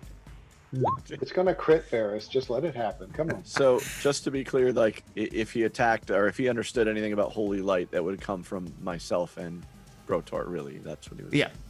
So it hefts its great axe, swipes it across, and Varys agilely dodges out of the way and misses it. This skeleton right here and this skeleton right here, both of those were previously going after Meridon. They'll keep doing that. The two dudes throwing off their radiance auras didn't do a whole lot of stuff to persuade them otherwise. So we're just gonna keep going after Meridon. They don't have advantage. That's 2 solid misses as they swing. Also hitting the dirt with their great axes, Meridon, if that makes you feel any better. Which brings us to Varys. I'm proud that I'm hitting the ground harder than they are. Actually, they're doing a lot of damage to the ground. Yeah, but I've done 40 something already. Okay, fair. Whoa. Oh. Well, I got a crit for That's 8. That's a hit. Yeah, well. So again, your quarterstaff slams into this guy, bones cracking, cracks running up and down. It's very, very satisfying. All right. Well, followed up with a just snap kick to the head after I bring it through. It's another hit for 7 more. And your kick is extremely effective into the head. Its head rips off completely. The face all crushed in and goes flying across the room. The creature's still standing though. Gotta admit, that's good theater. He's cheating. It's cheating. Special effects. You Without a gotta head. have your special effects. Is that all, sir? That would be it. Stefan, you're up. Laugh Okay. at the head flying across the room. I Well, think. Yeah, I'm in too close a range to do anything else. I'm gonna do the same thing, except I'm not gonna spend the spell point. So only get 2 of them. Oh, word radiance. Yep. So it's only going to hit the 2 closest to you. Yep, the 2 closest to me. Yep. Okay. Constitution save. They both failed. Okay. 6 points of damage. 6 points of damage. Maybe they take extra radiant too. Who knows? Yeah, And this one right here, Stefan, has finally seen enough. Would you like to describe its manner of destruction? Sure. So the whole idea of like this radiant word, like pulsing outward, and I want it to just, when it hits it, it just shatters. Like it bones and worms and everything just everywhere. Like kind of, I don't mind the idea of getting the companions dirty. So the rest of the champions all are wearing this guy now. The worms in particular, this big purple squashy explosion spraying everybody. Everybody there has got guts, entrails, little bits of worms dangling from them at this point. Okay. And that was Stefan Brotor. I'm going to move back to here. So essentially I'm like climbing back up the stairs and then back down. And from here I'm going to... Oh, you climbed up the side of the stairs to get there or something? Yeah. Okay, gotcha. Yep. Gotcha. Alright, so now I'm feeling blessed. I'm going to take a swing at this guy with my Warhammer. Varys, I actually do bludgeoning damage, by the way. There you go. I'm just curious. Oh, Ooh, nice. Right. Solid hit. So, and that's one-handed damage. One-handed damage? Yep. Okay. And your Warhammer seems to be very effective against these things, shattering bones as you strike. Really, they got tired of seeing us be ineffectual with our weapons, there, Grotor. And then that's going to be it. All right. Top of the order. Feel free to discuss. Let's murder the. I think Meridon should stop hitting Just the keep ground. mashing them. These are undead. There's no negotiating here. Question So is, we know what we're doing. Should we try to focus on? I'm gonna dub Should we these try to things focus called on the one of the two? Wigglers. These things that we're gonna call Wigglers. Can we keep one as a pet? I was more thinking we should focus our damage to get one more of them out of here. They haven't hit us yet, but I'm betting when they do, it will hurt a lot. I got hit. Yeah, they once. hit Meridon for 14. Yeah, they did hit you He's once. That's raging. right. That's enough to hurt a lot for me. So if we should try, like, I think this one. I don't know which one Brotor hit. I didn't see, but The top one. I mean, I know we've hit both of them a little bit. If we just should focus on like this top one to try to get one more of their attacks out of the fight. Eyes, you're up.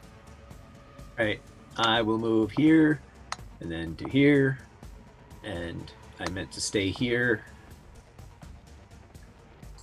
Cast my spell first. Chill touch.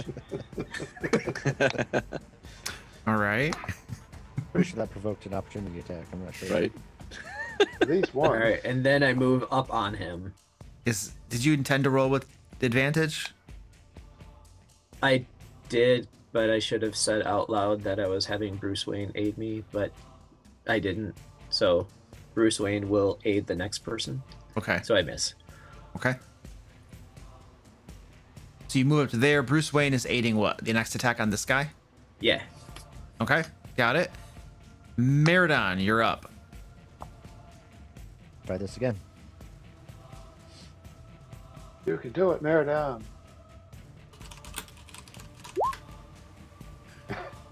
Meridon, Get you the- hit that Give me ground. D4. Wow. You're getting closer. You're digging out an entire third another floor down below here. Well, I just thought maybe since these came out of the ground, maybe underneath there's some more. There's some more. Trying to get them out. I'm trying Yeah. to kill the ones that aren't out yet. Right. That's a good idea. impressive. This game's stupid. We add a few more burnout points to Meridon. Right, yeah. So Meridon, you hear the satisfying crack of bones beneath the ground, and you believe you have destroyed a skeleton that was lying buried there. That was probably going to come out and attack you later. Stay So- dead. All right. This one right here is going to... Man, they're not hitting Meridon, but they're going to keep trying. Jeez. Meridon's not doing any damage. I don't think they would keep on trying to hit Meridon. Actually, Brotor just smoked him. It's going to turn... Meridon has now proven himself pretty ineffective, and Brotlord just smoked him. So this guy is going to turn his attention to Brotlord and whack at him instead. The axe comes across, hits him squarely in the chest, and glances off his armor to no effect. This one right here is also tiring of Meridon, And we'll just go after Stefan for a change of pace. You're standing right there. No. The axe comes across for a massive miss. Axe barely misses you, buries into the ground, and you hear some more buried skeletons cracking underneath its blow. It's a good thing I know how to cower very quickly. Varys, you're up. How hard would it be to come up through the staircase here and down and around? I think that's a 10-foot climb, so it'd take you 20 feet of movement to climb up to the top of that. So that'd be like 20? Yeah, yep, to get up to there. I got more movement than I know what to do with. Okay. So with an agile flip, he runs up the wall like Spider-Man and swings around to there. All right. And then it jumps off and brings his staff down on the thing's head as he leaps. Oh, nice. Well, And you hit. I mean, I got the D4, but it's a critical. It's a 1. It's an automatic failure. Yeah, I know. Oh, I rolled a 1 on the die. So. You hit the ground with astonishing effect. Then I try to turn that into something looking better for the unarmed strike, like I was using the staff for a pivot point. Oh, okay. Yeah. Do We'll see if it works. Performance check if you wish.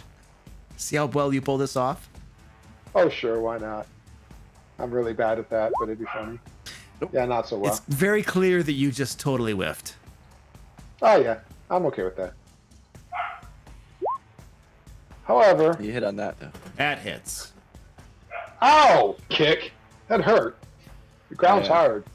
I imagine that performance check consisted of you saying, I meant to do that. Yep.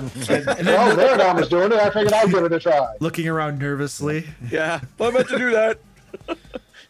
Kind of glances up into the sky, where the sky would be. Yeah, when Maradon tried it, I thought I'd give it a try too. Then he punches the guy with a quick hard shot.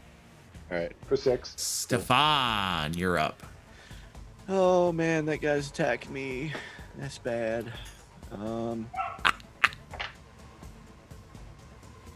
All right, we're gonna reach out and touch him.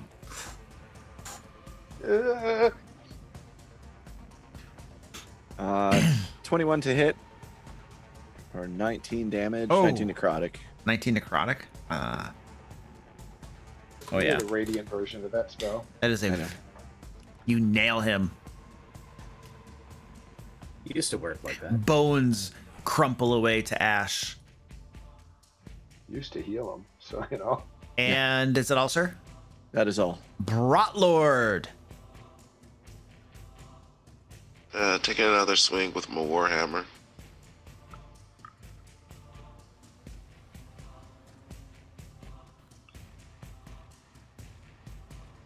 For 6 points of damage. And again, your warhammer is just smoking away at this guy. Bones are crunching under your repeated blows. You are proving to be very effective in this fight, especially when compared to Maradon. I vote we fight these guys from now on for every fight. I'll show you. I like this whole bludgeoning weapons workflow thing. Jack and Stefan next. That would be effective, that's for sure. Touch Stefan! Oh, please don't. I'm not sure with the rolls you've had so far if it would matter. So far I think your rolls would be just as bad against Stefan with me. Yeah. Go ahead and discuss, ladies and gentlemen. I don't think we need to, right? We're just... Smack, smack, smack, I don't punch, think kick, there's bite, anything snarl. to discuss, yeah. I'm going to attack whichever one's still living Yep. by the time it gets to me. That's the idea. All right. Stand by.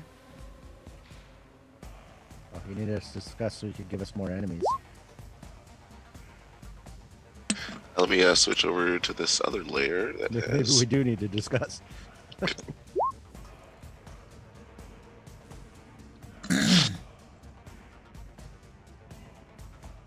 still being sneaky, except for the fighting sound. Yeah, except for the loud sound of combat. Well, it's stealthy combat. We have +10 to our stealth checks. All right. I don't think they do, though. So, Darn it. no metagaming. Eyes, you're up. I will shocking grasp the dude next to me.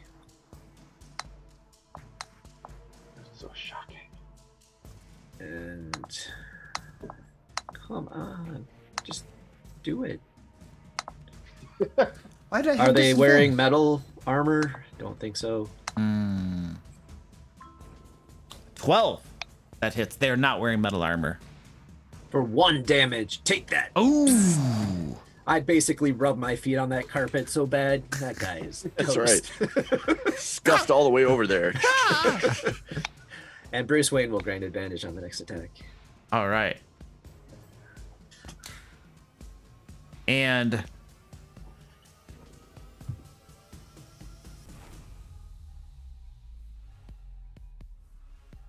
you guys see this wall. Stand by. Is there a way to do this? Probably not. Ah! This wall appears. What? Wait. Yeah, I gotta move it. There. Oh, that's the. Jeez.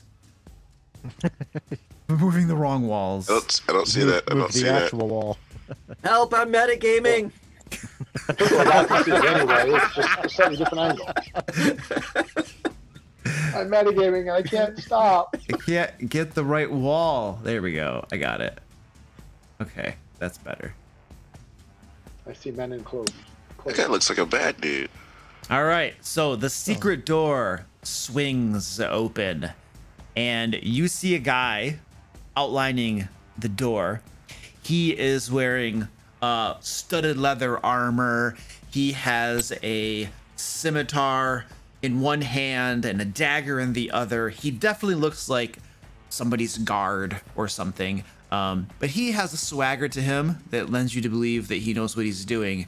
And he strides through that door, a look of determination on his face, smiles, and charges Stefan. What? No, you meant the other guy. And the scimitar slashes at you.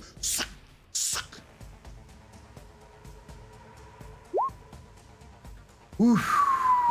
For 2 hits. The first one, Okay. 5 damage. Okay. Yeah, I'll take this. And the second one, 8 damage. Okay. And then he stabs at you with his dagger.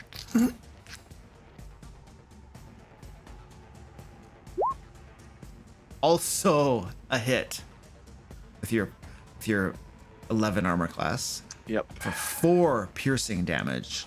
Okay.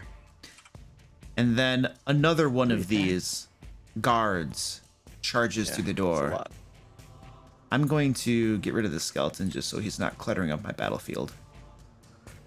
He blew up anyway. He's going to come up to here, and Stefan's getting the crap whacked out of him. Let's do eyes. What?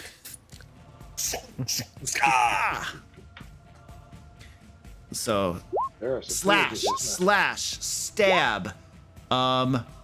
Which armor class? 19. 19. That is going to be a miss, a miss, and a miss as 2 of them slide off your armor, and one of them totally whiffs you. I Saiyan block that. Like, just stand there and let it bounce off my armor. All right. Well And I done. look at him like, where'd you come from? You walked into the wrong basement, boy. You should have brought a sharper knife. Oh, well, sharpen it on your bones. That doesn't make any sense. And then this skeleton right here is going Is to there keep. a reason that Meridon's after the skeletons all of a sudden? Wasn't he before him before? Oh, what's your? Not a huge deal. What's your? I noticed that reversed. I wasn't sure why. It's because I reordered it. What's your dexterity, Meridon? 14. So the skeleton should go before him, but if I reversed it, I'll switch it. I'll switch it. I mean, it's not a huge deal. I just was trying to. I mean, is it supposed to be? Which way is it supposed I'm to trying. be? I'll put it back how it was before. I wasn't paying attention. Meridon, you're up. Skeletons have more than 14 deaths. They do. Yeah. That's crazy. All right. Yeah. These are Luke's Fast and skeletons. buggers. Skeletons are usually pretty quick. Do either Not of the metagaming. skeletons look like they've been damaged? Yes, the one Okay. north of you, Meridon, looks like it's taken a bit of a beating. All right. Do I have advantage on it right now, or do I have to reckless attack? I think you do. Eyes. Did have eyes? I advantage think 'cause of eyes granted advantage on it. Yeah. Okay. So I will attack the one to the north with advantage. Maybe I'll actually hit something. Hey, there we go. Woohoo! 19 for 21 slashing damage. I'm going to use my legendary resistance on that. 4 radiant damage. 21? Holy crap. When he hits. When he hits. Yeah. Wow. You practically cleave this thing. The rib cage is shattered. All of the worms just explode into a burst of purplish haze. The thing is still on its feet, but barely. Even with the 4 radiant damage? Yes, that's correct. So it's 25 damage. Okay. That's correct. 21. Yep. I just want to make sure. I got it. Okay. All right. Oh, that's it then. You don't get to attack? Oh, you guys are level 4. Okay. Yeah, we're level 4. Gotcha. Yeah, we're level 4, Luke. Still level 4. If it Still died, level I'd get 4. a second attack. Guys have been talking for several game sessions. We want me to do around here. That's it. I'm murdering the next NPC we find. I don't care who it is. That's right. Kill him. If his name is Milestone, definitely game. Yes, kill that guy. His name is Milestone. Milestone. And he's I'm actually playing in this game right now on PS4 called Vampire, and you're a vampire, but like they kind of want you to be good, but they entice you so much because if you kill innocent people, you get so much experience from killing innocent people. So it's just like, oh, I got this boss battle. I need to level up. And I could just go like take out an innocent person, but it's gonna screw the story up. Oh, that's cool. I like that. Go to the that. stables and kill the horses. It's a tradition. Horses. The pigs. All right. Don't steal the horse. That was Meridon. Now it's the skeleton's turn. So the one north of you, Meridon, that you just smoked like nobody's business. It is turning its attention to you now, and it will slice at you with its massive axe. Oh, for a hit. A solid hit. 26 points of damage, which will be halved for you down to 13, I believe. And then this one right here, I believe, had turned its attention to Stefan, if I'm not mistaken. So it will heft its axe up and go to town on Stefan. I want to point out to these skeletons that I've done a total of 8 points of damage. But go ahead. Good on with your bad self. And the axe goes over your head, missing you, maybe taking off a little bit of your hair. Yep. All right. And hits the cultist behind you. Right. And does not hit the cultist behind him whatsoever. But thank you for the suggestion. Varys, you're up. All right, bring the staff around in a hard swing because I got to get rid of these guys so we can deal with the new guys, so we can deal with the next new guys. Oof. Or not. No. Would you like to try your performance again? So of course I missed. You got to get close to use Bless. I'm stop casting the spell. Oh yeah, I forgot to use it. Oh. That is a 15 hit. 7 points of damage. 7 more. All right. Yep. Lethal or non-lethal? Lethal. Would you like to describe this, sir? Bring a hook kick around to splatter the remaining pieces of him into this cultist right here. All right. Give that cultist a grin and step right in there. Oh, I want to move there. Damn it. I'm just. I've been moved. Yeah, I just got the skeleton out of the way. You're back now. I'm gonna clear the corpses. I'm standing on the goo. All right, so you clobber that guy and move over him. And splat. Make sure I splatter. Yes. Bug guts on this guy, and probably Meridon too, but he won't care. He might like it. Yep. Ooh. I gotta get these guys off my buddy Stefan. Oh, nice. We're gonna do that. What's the Oh, that's very nice.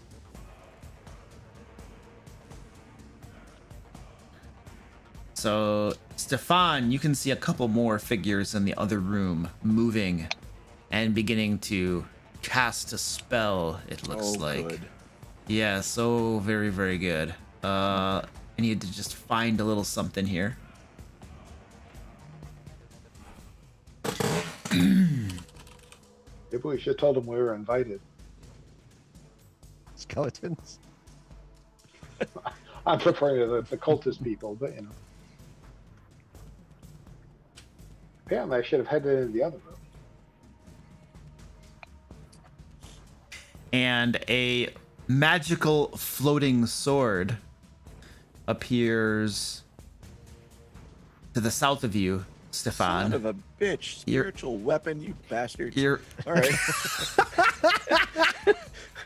I called it death cultist. And, yeah. And a second magical floating sword appears to the east of you, Stefan. Jesus. You're standing right there. This is a really bad position. It is, yeah. Yeah. And the first spiritual weapon that attacks is going to take a healthy swipe at you, Stefan. So I believe, let me see how this works. Just get that out of the way. I make like an attack. I make an attack roll at you basically, and it does 1d8 plus my spellcasting modifier. All right. Yep. Oh. Okay, so the first spiritual weapon, the first magical sword, slices at Stefan and misses. The second one slices at Meridon and misses. And those are those guys' bonus actions. So now they're going to do something else that is fun. One of them gestures up. Both of them begin gesturing again in a second act of spellcasting. And Stefan and Meridon, just above you, you can see flames beginning to gather near the ceiling, and then they rain down upon you. I need both Stefan and Meridon to make a dexterity saving throw, please. Let's hope those are cantrips. I don't use cantrips. They would have to be, unless they have some sort of special. Right. Normally they would have to be casting 2 cantrips, damage that's why. spells in a turn, but yeah. Oh. All right, you guys both made your saves. The flames descend around you, and you manage to evade them, taking no damage. Well done. They were cantrips. I was gonna say that's the only way they could be. Yeah, I don't. Very flavorful cantrips. Yeah. Well, yeah, everything I do is There's nothing wrong with flavor to cantrips. Yeah, dude. Yeah. No. It terrified you guys for a moment. It did. Scared the shit out of me. I want to just be fireball. I can do that thinking, too. What's that fire pillar one? Yeah, I can't remember. I know what you're talking about. Yeah, I do too. I don't think Luke needs any ideas, boys. Yeah, he doesn't need any ideas. All right. Stefan, you're up. Okay. Misty Step. Turn invisible. Oh, Misty Step. That's horse crap. Nice job. That's such horse crap. Shouldn't you have radianted first and then Misty stepped? Nope. Nope. I'm getting the F out of there. That's what's happening right now. Then I will decide what I'm doing. So, Misty Step is a Oh, this will be fun for bonus me. action. So, so let's see. So then, Meridon, so they're going, wait.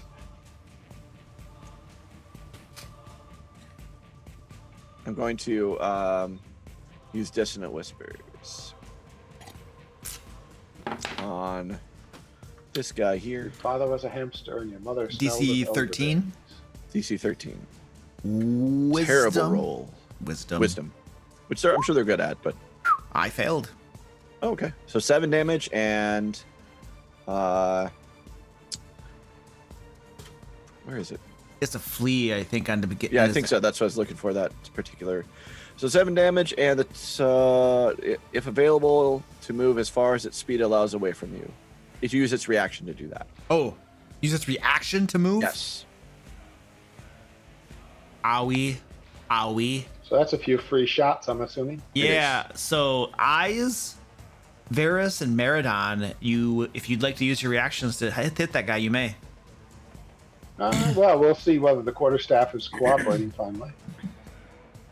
That's a little better.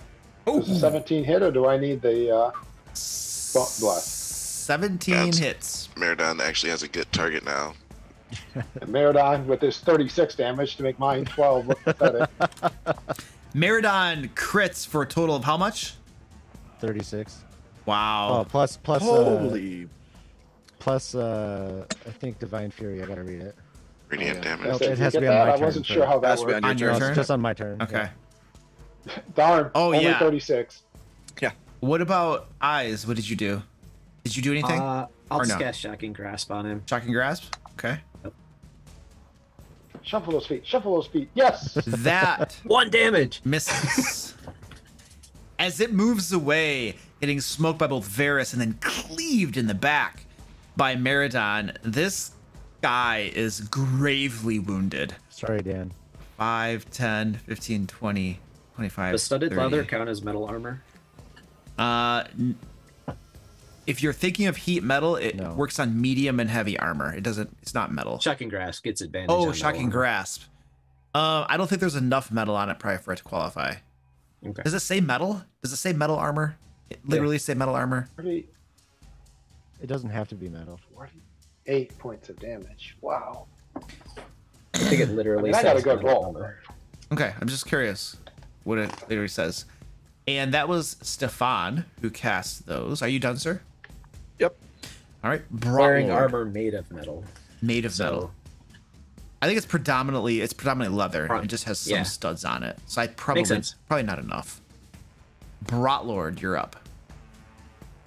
So this is the second round in which another character has done exactly what I planned to do.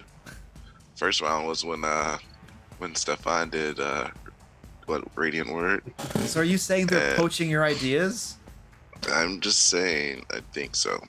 Well, but they do it before you. How do we know that you're not just taking their ideas? Yeah, you're poaching my ideas. Yeah, exactly. That seems more likely. So yeah, I'm going to use a spell slot as a bonus action to cast Spiritual Weapon, and I'm casting it right here, and I'm attacking this guy.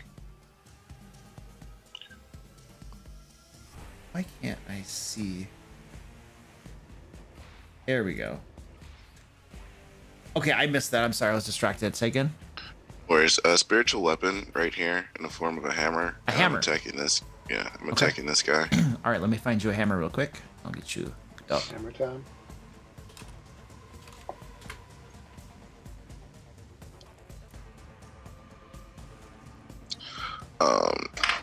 Luke, since I'm blessed, does that bless carry over to my spiritual weapon? Yes. I don't know. It depends on what the spell says. Let's look it up. Let's see what it says.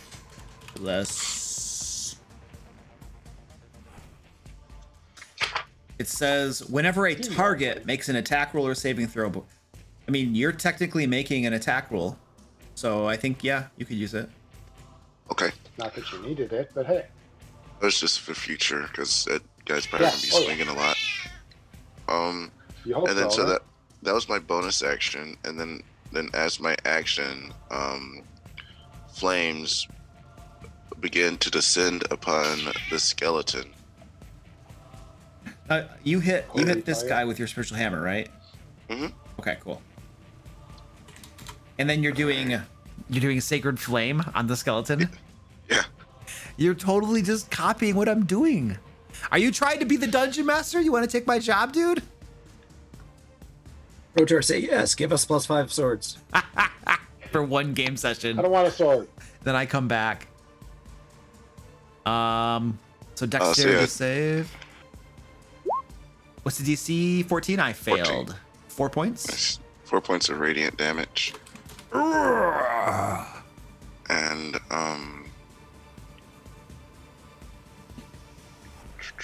yeah, I don't like the way those swords look. So, you gonna do anything about it? Yep, 5, 10, 15. We're gonna run over here. Now I know I've used that spell, so I know they have 25 feet of movement. You're gonna be provoking from that skeleton. Are you okay with that? Yep, I'm actually moving to right here. It's Aaron. I'll still stay there. All right. It's not a successful round of combat unless he has provoked an opportunity attack. Oh, sorry, what? He loves that. Yeah. All right. The skeleton is swiping at you, Brotor, as you move away. Oh! It misses. And top of the order. Feel free to discuss, guys. So I'm thinking of, depending on what happens before my turn, of trying to come in and find those spellcasters. I've got the movement to get in there if you guys are I will probably want some backup before too long, but I can try to get in and get those spiritual weapons canceled by smacking some spellcasters' heads in. I left my backup on the floor in a big pile. Sorry. Unfortunately, I don't think spiritual weapon is concentration. It's not. It's not. Well, but it just I'm lasts assuming for a if they're minute. dead, they can't keep casting it. Oh, that's true.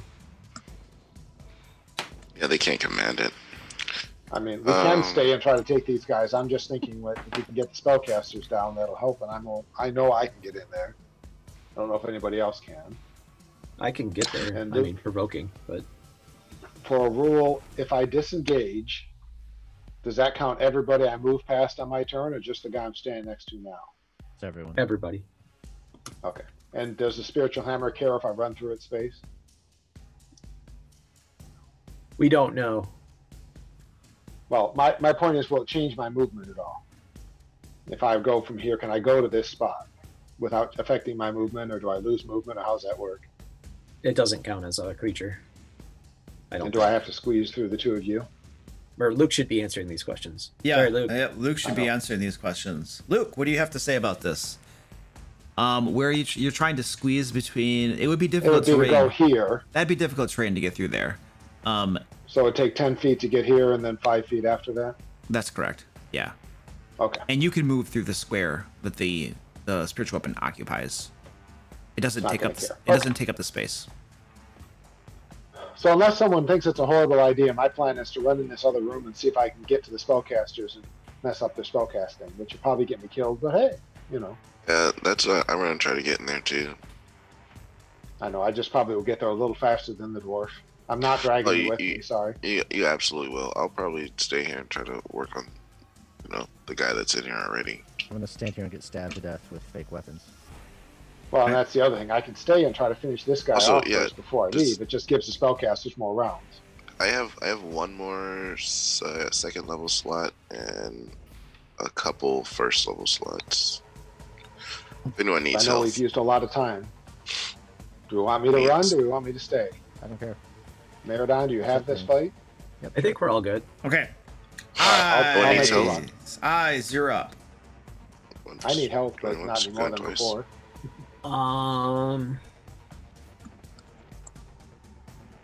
Maradon probably needs more than I do.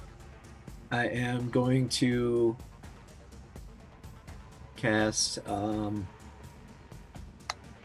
Chill Touch on the zombie thing, the worm monster. Zombie worm monster. Wiggler. All right. Purple belly. Purple belly. Well, that is a hit.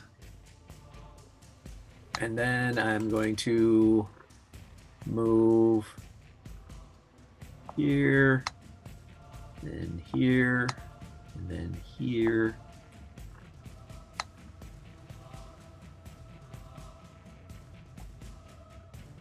All right, and I'll signal Bruce Wayne to come over and assist on that skeleton. All right, and my guy's turn.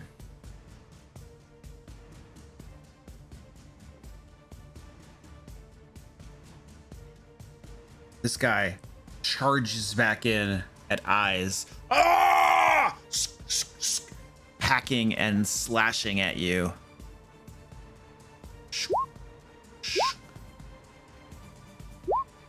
And 2 scimitar blows glance off your armor to no effect. However, the dagger is a hit. Yes or no? Shield. Shield.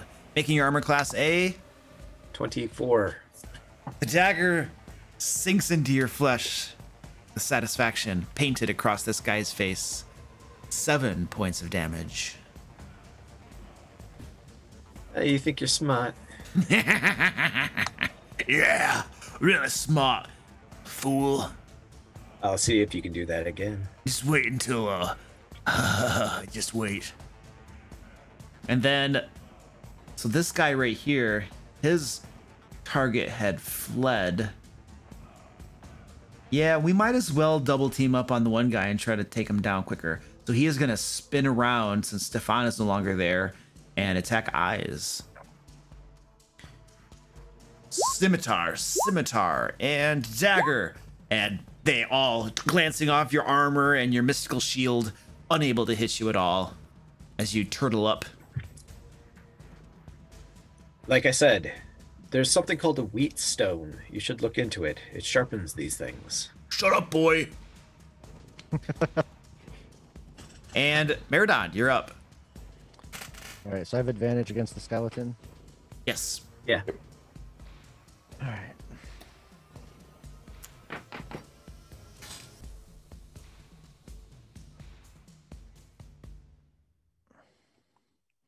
Sweet. 17? Does that hit? That hits. Jeez. So 27 slashing and 4 radiant. You wallop this guy, just hacking into him. He is critically wounded now. All right. Guess I'm done. And the skeleton. Let's see. The Lord of Brats has moved away, and Meridon stands there, so it will turn its attention. Oh, it has a bat. The bat hasn't been doing anything. Meridon, you have gotten its attention. Yeah, distracting him. Yeah, but that's an inconvenience compared to the guy who's been whacking him for crap tons of damage. I don't blame you. I just hopeful. And I'm gonna. Oh, you have to know it was that distraction that caused him to hit, because he did roll a 4.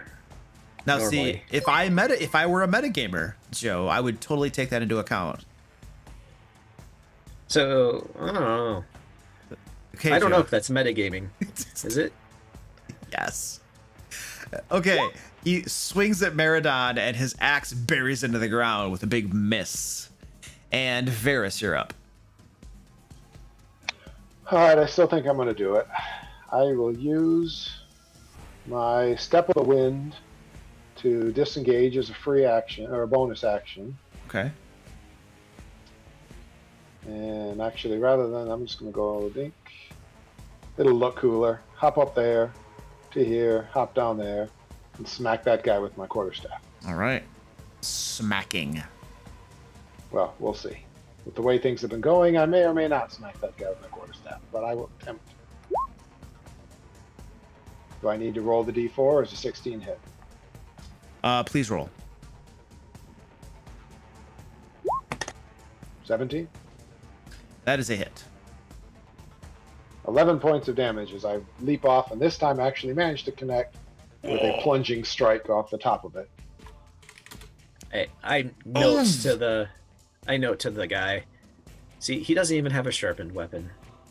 As you leap off and bring your quarterstaff down on his head, there's a satisfying crunch. Lethal or non-lethal?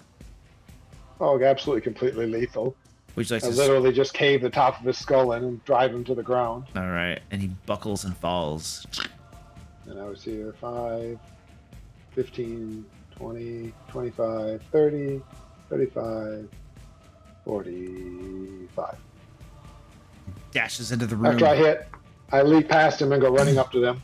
Now, in this room, you do see a pentagram with candles at the different corners, some candelabras and stuff in the corner, and chairs sitting at the 5 points of the pentagram as you rush into here. Can I kick the chair over on the way by? That is a Meridon approved tactic. Yes, you may. Do it, do it. So on the way through, I will kick this chair as I go past it and make sure it just flies out of the area. It does so with great satisfaction. Yes. And smudge the dirt line on the way over, you know. I think you still have an attack too, an unarmed strike. I don't, because I use my bonus action to disengage. Okay, cool. And I'll take it if you want to give me an extra one, but no, that's all right, man. I'll appreciate the offer though. Look at that, two spellcasters. Life is good. Yes. This is true entertaining. Very, Truly entertaining. Very good. Yes.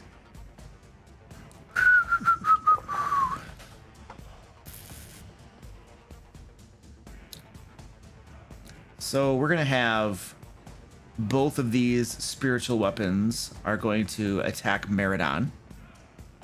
Can they see there? I know I can't.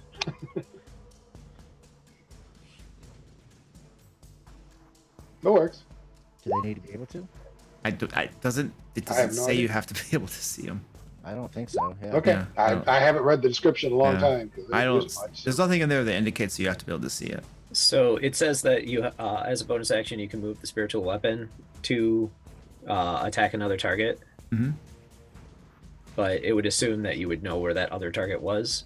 So if Miradon hasn't moved, then that's fair. So then they'll just skirt around to here so they can. I haven't moved.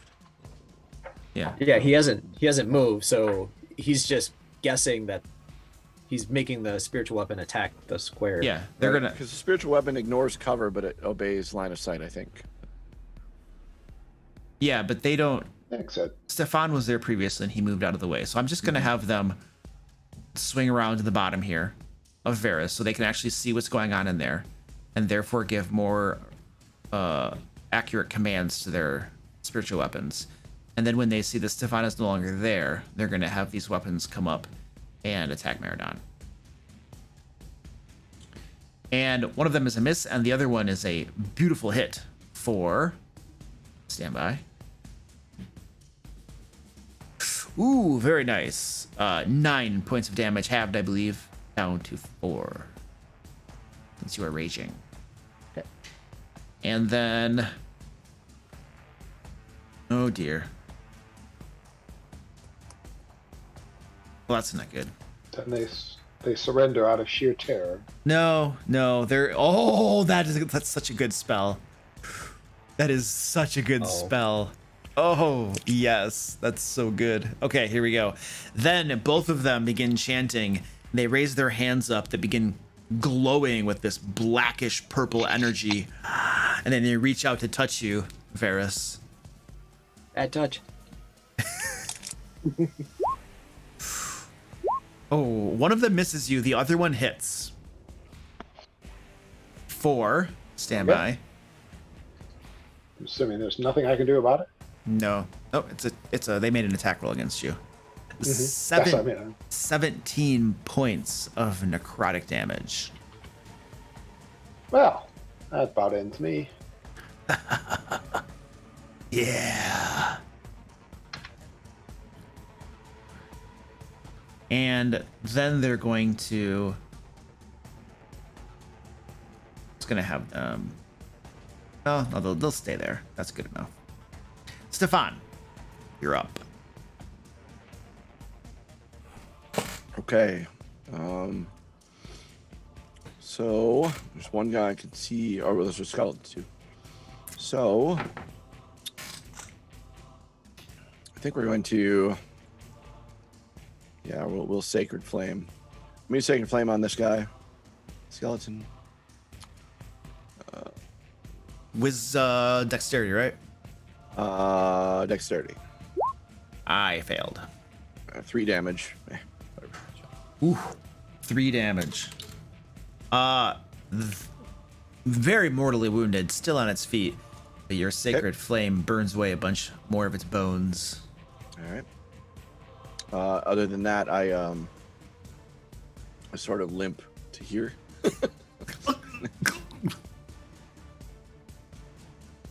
I look longingly at Brotlord. Brotlord, Stefan seems to be falling in love with you. What would you like to do?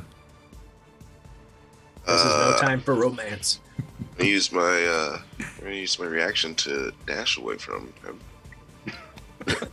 Dash away from Stefan. All right. So as my bonus action, I will have my spiritual weapon attack the creature in front of him. The human guy right here? Yeah. Yep. Okay. Evil librarian. Yes, evil librarian. Yeah, that's good. Oof. Solid hit. Nice. Your hammer thwacks him hard. And then I'll use one of my remaining 2 first level spell slots to caress Stefan's hand as he moves away from me. Oh, jeez. A gentle kiss. Demonetization.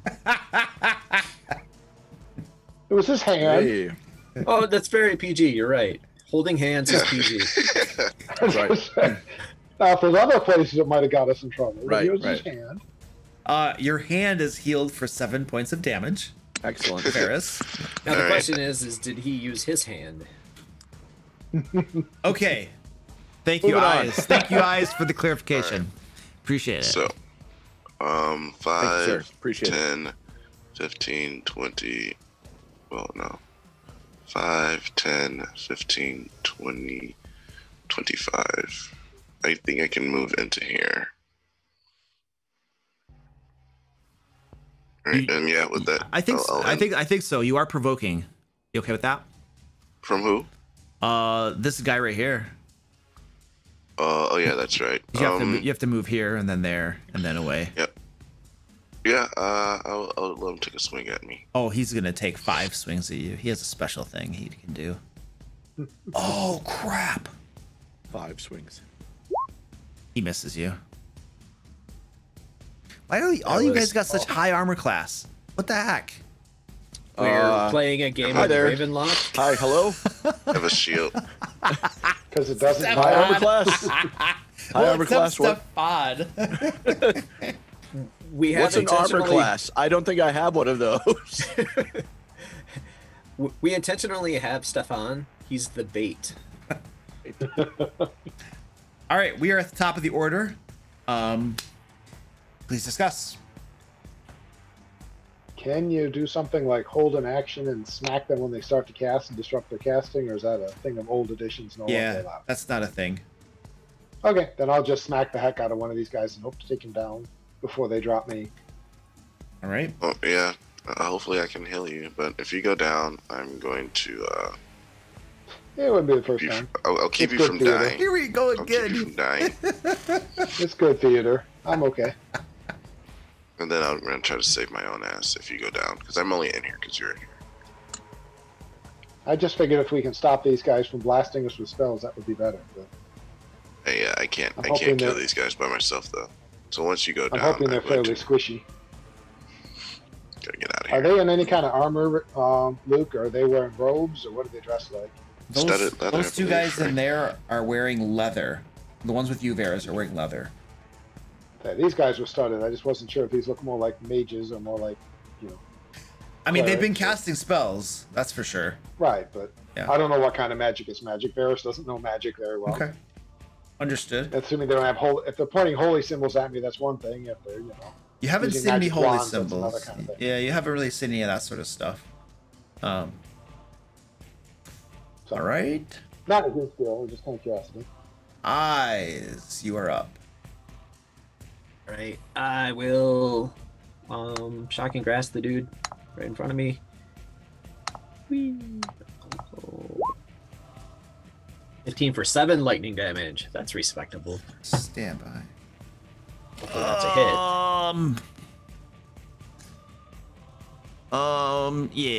Yeah, that's a hit. 7 damage. Yep. Dang. Ooh, that guy is starting to look a little lightly wounded. I will take a step back from him. I want to get rid of that corpse. Okay. All right, you move away from him. He snarls And at you. Signal Bruce Wayne to grant advantage for Miradon On the skeleton. Got it. Yep. And my guy turn. All right, so this guy here was attacking you, but you were almost unhittable. So he's just going to turn his attention to Miradon since he's left standing there. And we are going to slash, stab. Ooh. Couple good solid hits on Miradon for, I'll have it all for you. We have a total of 7 points of damage already halved. Don't laugh at my damage. You make me feel insecure. You can have my 17 if you'd rather. Hey, Luke, it's a nice size amount of damage. Yeah. Yeah, it's an average amount of damage. You know, Brotor. every guy experiences some small damage sometimes. It's Brotor. nothing to be ashamed of. Please take 3 luck points, Brotor, for helping assuage my poor self-esteem. I appreciate the sentiment. Also, by the way, you guys, Brotor pulled a Ted this weekend too, and he invited me to a beer. So just so you know, he's he's starting to use those tactics now. Oh, Aaron. Sometimes you got to do what you got to do, right, Aaron? And it was an M43. It was an expensive beer too. Nice. So yeah. Wow. When are we gonna see my computer's broke, so I have to roll manually, and I'll just tell you what it is. Drop the 23, boys. Put it on 23 on the die. You're like, 23. wait, no. Wait a second. You gotta have On like a a pile, six-sider? dude. You have to have like a pile of books in front of the camera. Yeah. You know, like just stacked Yes, up like exactly. this. A big You can't pile, see. exactly. Just see his eyes peeking over it. Yeah. Yes. Okay. So who just went? What just happened? Your wussy cultist. Bad guy I just think. won. Okay, Oh, no, no. my powerful cult guy. Okay, Yeah, excellent. that's what I meant. Wait. So I have advantage on the skeleton, right? Yeah. Yes, you do. Yeah.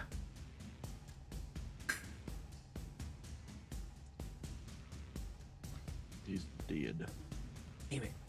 I sure hope so. Ooh, that's a hit. So 18 slashing and 6 radiant. Yeah, lethal or non-lethal, sir. Lethal. All right. Would you like to describe this? I had already mostly cleaved him in half, so I just finished the job. All right. Just straight down, with him Into the floor, shadow another skeleton in the floor. Yeah. Kill the skeleton underneath him too. Beautiful. And then as my bonus action, because I reduced a creature to 0 HP, I will now attack this cultist. I don't think I can reckless attack because I have to announce it on my first attack. So I will just do a normal attack. Go. 18 18. to hit, 28 damage. He takes his sword and brings it up to parry, but you bash through it nonetheless and slam him hard. Ooh. How I do. Your axe cleaves heavy into his chest. He is mortally wounded on his feet, but nearly going down. Can I make some sort of check to determine if I believe spiritual weapons get opportunity attacks? As a barbarian, are you proficient in Arcana by any chance? If I say yes, will you believe me? No. I feel like you don't know enough about that realm to even make a check, in all I'm honesty. proficient in religion. Does that count? That's fine. Maybe. It is a I cleric. mean, it's got Religious type spirit. spell. It's got spirit. It's a cleric in spell. the name. I've probably talked about It's it fine. once before. I'll say where I'm at. I just There we at? Okay. Yeah, I don't think you have no way to know either way. I drink spirits. Is that There you go. See? close enough? It's very good. That was Meridon. So the skeleton is dead. I'm going to get the corpse off the board just to clean things up a little bit. And that'll bring Varys. You're up. All right, I'll grin at the guy who blasted me with whatever the heck he blasted me with and smack him in the head with my quarterstaff. Meridon, I deleted you from initiative. Could you roll again and I'll make it a 15? Yeah. Come on. Quarterstaff smacking. Ugh, D4. I know. I'll take the 15. 18 instead. Oh, I wasn't clicked on my thing then, was it? Oh, yeah, I was. I got you. All right, so Varys, the 11. It's a 15 because of the bless. Oh, stand by. 15 is going to hit. All right, so upside the head for 6 from the quarterstaff. Which guy was it? Whichever one hit me with the attack, because I Okay. don't know which of those two it was. All right. If you don't, it was this guy. All right. Sounds good. And so I'm deciding if I want to use my flurry. I'm going to go ahead and use the flurry of blows to last key point to hit him twice. Okay. I have a feeling I'm done dying here, so I might as well take him out hard. So first unarmed strike. 8 more bludgeoning. Oof. Second unarmed strike. Oh, well, hold on. It's an 11. 11 misses. Yeah. And I can't spend luck points now because I was too late. So 14 total bludgeoning as I quarterstaff punch and then hook kick at him, but he ducks under it. And he's looking lightly wounded after that barrage. But your weapons aren't doing nearly as much damage as they were against those skeletons.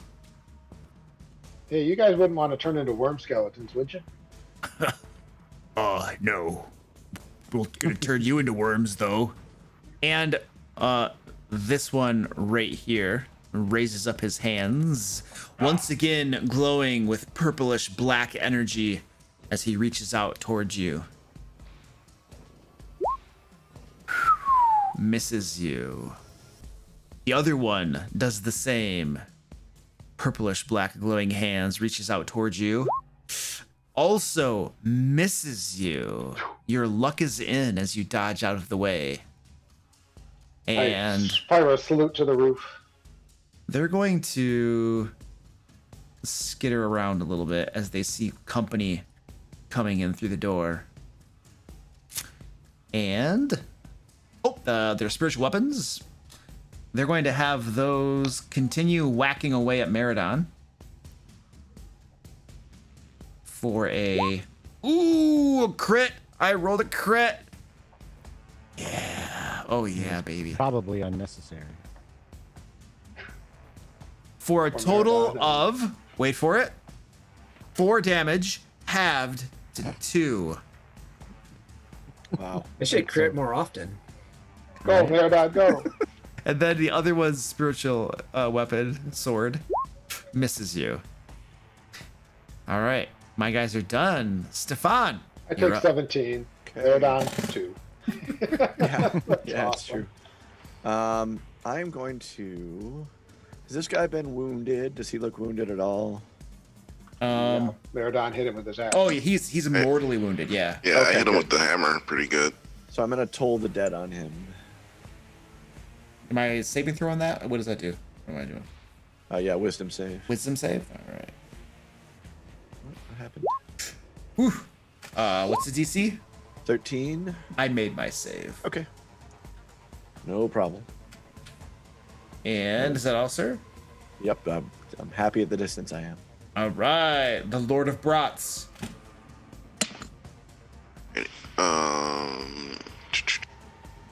You haven't gone down yet, bro. 5, 10, 15, 20. Bonus action, get my hammer in here with me. And This is the wounded one, I believe. I can't reach him though. Well, actually, 20, 25. The hammer moves 20 feet. Oh, 20 feet. Yep, has a 20-foot It's movement. right there. Cool. It's right there, so 5, 10, 15. Yeah, I can't get there. So yeah, I would take a swing at him. All right. Find the spell. I just know with all the jumping around, it can be hard to tell who's who anymore. Ooh, Jeez. 12 points of damage. This is garbage. I want one of those. I need to roll better. Then I'm going to move up and once again shout out. No, actually, I'm going to save my spell slots. I'm just going to take a swing at it with my hammer.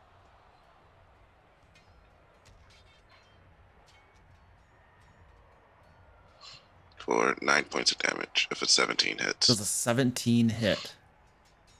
Oh, jeez. Yeah, that hits. How much? 9? 9 points of damage. All right. That guy is looking pretty beat up as you whack away at him, Brawlord. And we are at the top of the order. Feel free to discuss if you would like. Obviously, we need to finish these off. Ice, would it be worth having you go after the last scimitar guy and maybe free Meridon up to come in here? I'll magic missile him dead. I know he's badly hurt, and you're faster than, or you go before Meridon. If I walk away from these swords, I might die. Oh. Yeah, we got to figure those swords out. If you, yeah, it's hard. Yeah. Are you heavily wounded, Meridon? Badly, so. Meridon, are you pretty heavily wounded? I mean, I'm moderately wounded by your standards. Not 9 out of 47, so moderately. Moderately, yeah. Okay, that's good. I like it. I guess I Well, have to. and the other option, if you're really worried, would be to disengage, so you know they don't get to hit you. It would give up your attack, but it gets you in here. If you disengage and meet me somewhere, I can touch you like I touched. I'm not going to disengage. I don't do that. All right, well, then you're on your own. I just figured if we can get you loose, I'd much rather have you axing than killing these guys. Because if you go down, I will keep you from dying. Well, I've killed the ground 3 times. I'm going to kill this guy, then I'm going to kill one of these swords. You've killed the entire foundation of this house. Right. It's true. Pretty sure you can't kill the swords, but hey. Eyes, you're up. All right, I'm gonna cast magic missile on the yellow guy. Shield. And then I need a couple more magic missiles to pop out. Yeah, because you get a bunch of them even at low level now, right? I think you get 3. I thought you had a wand or something. I don't. All right. Eyes, your magic missiles slam into him, one after another. Would you like to describe the manner of his demise? He turns his back to me, which I find offensive, and then so I poke 3 holes in his chest. And be like, "You forgot about me. That sucks to be you." I didn't forget. I still love you. And he goes down. Oh, what? You mean I killed my lover? Shit! Damn it! Didn't he? You're better off. Wouldn't it be if he raised his sword? You would find that offensive. Because it's a sword offense. Never mind. All right, I'll be here all week, folks. Tip your waitress. Tip your waitress. I'm attacking Stefan on my turn. Sorry, Chad. I know he's your favorite. Your turn, so, it's time for him to die. Yeah, that's fair. Follows me. That joke. That's fair. I'm not even mad. Banish Stefan. Banish. All right, I'm done. Bad pun, banish. I mean, all you got to do is the next battle you get into, just put Stefan in front, and they'll take care of the rest. Hey, man, I was right in the middle of this one. As like, probably use him as a shield. Yeah, that's true. Right. I'll counterspell anything he throws out to get away. Did they kill one of the clerics or whatever? No, not yet. Not yet. I'm trying. All right. Meridon, you're up. So if this guy was still alive, I was going to stand here and attack. But because he is not still alive, I will disengage. Yep. Okay. So I will use my action to get away from the swords, just in case they can attack. Or you could figure out for once and for all. Yeah, I mean, it would be once and for all, because I would never have another opportunity to figure anything out ever again. Okay. So Meridon, what are you doing? Yep. I'm moving. I'm just counting. You can't see my token moving, but it's moving. All right. So I go to here. Disengage and moves away.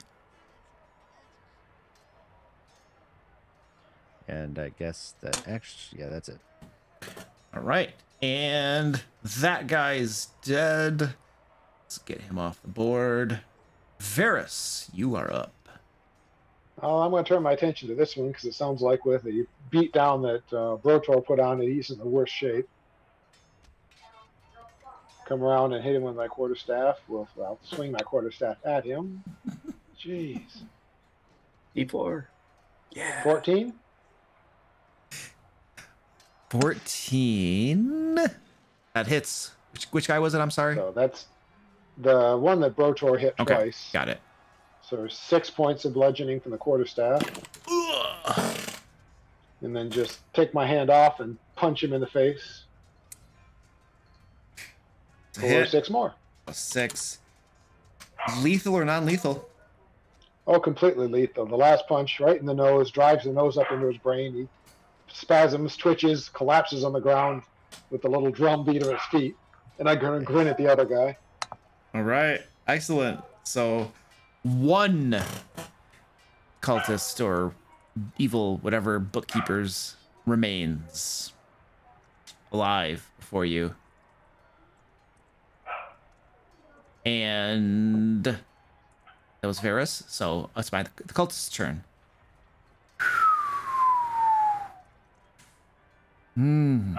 He might be feeling outnumbered.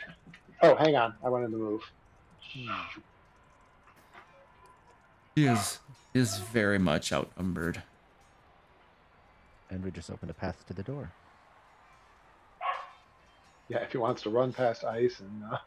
Well, you can disengage. Can disengage. Yes, but that takes him right to Stefan. Stefan? I am out there. Yeah, right. The Stefan noble is really warrior. running up I the am stairs with him. when it comes to fighting one cultist, I'm not afraid. Well, even if he is, Stefan's sometimes the most dangerous when he's panicked. So That's true. this guy comes running out. He might assume we're all dead and panic and freak out and obliterate him with one of his 43rd level spells he hides in his underwear. They're so hard to cast. All right. I am moving. And I am not disengaging. So Varys, you get to attack. Have a stick.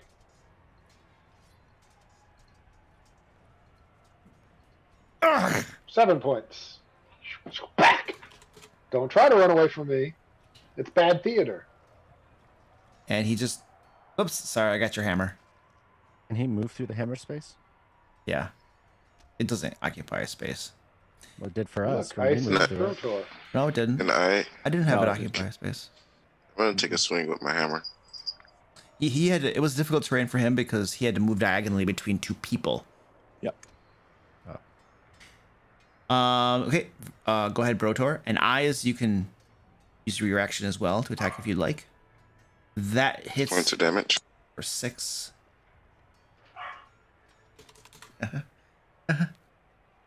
Eyes. Finish him eyes. He's looking very bad as he goes through this gauntlet.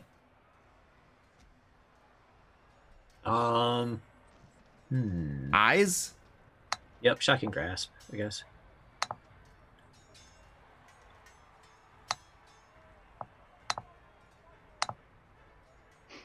No, that's not gonna work. Oh! I mean, you quadrupled your damage output. Just gets, yeah. 5, 10, 15, 20, 25, 30, 5, 10, 15, 20, 25, 30. All right. Stefan, you see him dash past you, go up the stairs, blood trailing from him, not looking very good at all, and he is nearly outside. And Stefan, it's up to you. Scorching Ray. 21 to hit. That's a for hit. 6 damage. Oh, come on. I have more. If you need more, tell me if you need more. I don't need any more. Would you like to describe this, sir? Sure. So, Stefan shoots scorching rays out of his hands to down the guy. I don't know. Now, hang on. You normally ask another question here. That's an important question. You see, I make sure that he collapses. His lungs are filling with smoke. I run up and put him out immediately. I'm trying to non-lethal. Trying to non-lethal? Yes. I'm trying. Maybe it's not possible, but you let me know. So typically you can't do non-lethal damage with ranged attacks. It has to be a melee attack roll. However, if you would like to do half damage with your attacks intentionally to try to do non-lethal, then we could try to play it that way. So I'll kind of allow it, but you'll be doing half damage with your raise. Okay. So which means if you want to do that, then the first raid doesn't down him and he is still up. That's fine. That probably misses. 1d4. Hang on. Yep. Yeah, 10. Still misses. You have another one, right? I do.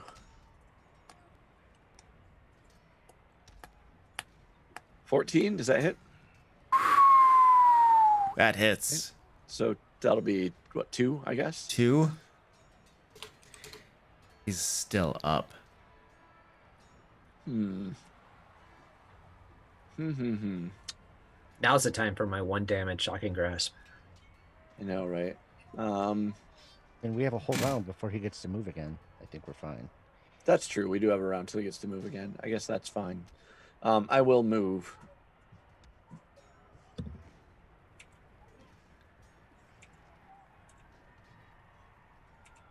right, that's 30 right there. Oh, jeez. Rot Lord, you're up. All right.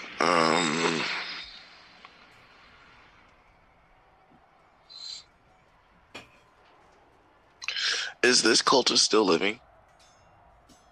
No. He's dead. Varys killed him. Varys not just unconscious. Quite intentionally killed him. Yeah. This ruthless, cold-hearted killer. So I saw that guy running, so I'm going to chase after Nobody said we were keeping him alive. 10, 5, 15, 20, 25. And he goes before you, Stefan. He does, yep. I don't want him to get out. I'm just there as an emergency, so.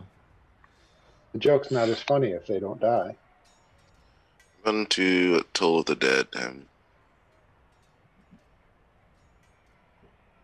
Alright, so it doesn't. Normal roll. What kind of save is this? It's a wisdom save. Wisdom save. I made my save. And that's it. All right, top of the order. Actually, I still have a bonus action, right? Yeah. All right, I'll bonus action healing word to Maradon.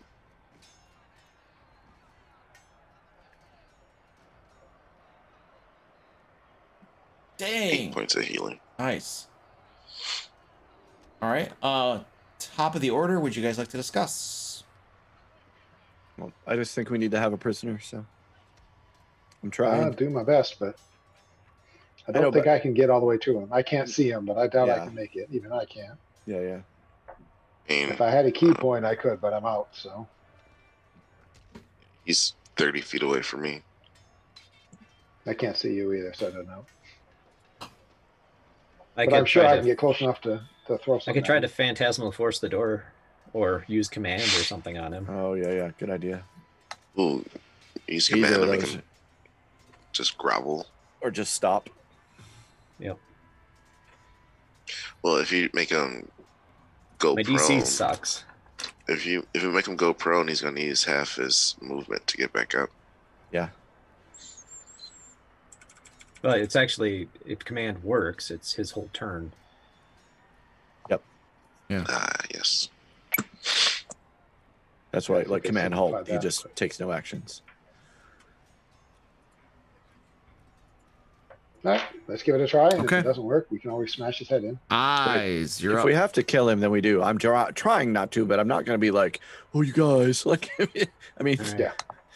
Prefer he's got live so we can answer some questions. Right, we prefer him alive, but I mean, what it is what it is.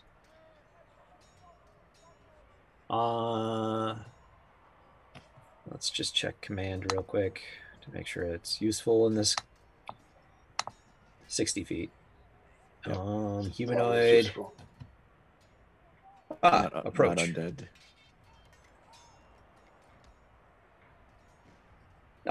Yeah. Eyes tell him to drop. Yeah. What? Drop or grovel? What? Yeah, drop. So grovel. Grovel. Fall Okay. to the ground. Okay. Grovel. All right. DC 11 wisdom save though. DC 11? Eek. Yeah, it's weak. Wow. I failed. Oh my God! Wow. He's starting to tremble and tear up. He's like, as he stares at you, Eyes. What? And are you all done, sir? Yeah, I'm all Maradon, done. you're up.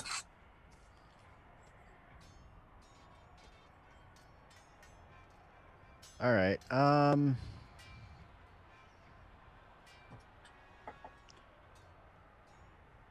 Let's see. That's 30. I'll double move to try to get to here. And I'll just stand there waiting for him to run away, I guess. No, just knock. Oh, yeah. I had a double move. Yeah. Varys. And he's not going to run away. He's going to grovel on his turn. Yep. All right, but I'm assuming I'm not. I mean, Varys wouldn't necessarily know that. He knew the goal, but so. Well, it all happens within 6 seconds. So I say, if my goal would be to run past him and block the door, I have enough even at double move. Yeah, I don't know, because there's probably difficult terrain for people. Oh, but I'm sure the people are, but sorry. And you would need to use like a bonus action to try to squeeze by him too. Yeah. Yeah, I'm okay with that. Okay. 10, 20. Yeah, I'm here. Counting theirs is 10 feet with 10 feet of movement left to, because I need any more. Okay. So you can use an athletics check or an acrobatics check to try to get by him. I believe we'll do acrobatics. The DC is a 3. Good luck. I made the 16. All right, you squeeze by him and are now you're outside of the building now, and block. I know that's where I had to go, but I'll be standing just outside the door with my quarterstaff ready. Yep, and you're blocking. Not knowing for sure if he's going to grovel or not. Blocking his exit from the building. Yep. And this evil librarian drops to his knees, facing eyes down the stairs, very awkward position on your knees, face first going down the stairs, and begins saying, oh, wonderful. What race are you, Eyes? Human. Human? Oh, great Lord, I beseech thee, have mercy upon me. Do not kill me. Do not slaughter me. Do not scatter my bones across the soil. Do not plant my eyeballs for trees, I beg of thee. 1 sec. I need to write these ideas down. Those are good ideas. Those are good ideas. Do not take my toes. Toes? That's fantastic. hey, that was my idea. So that was Stefan's plan. And that's all he does. He's now prone on the ground. Stefan, what do you do? Okay, so I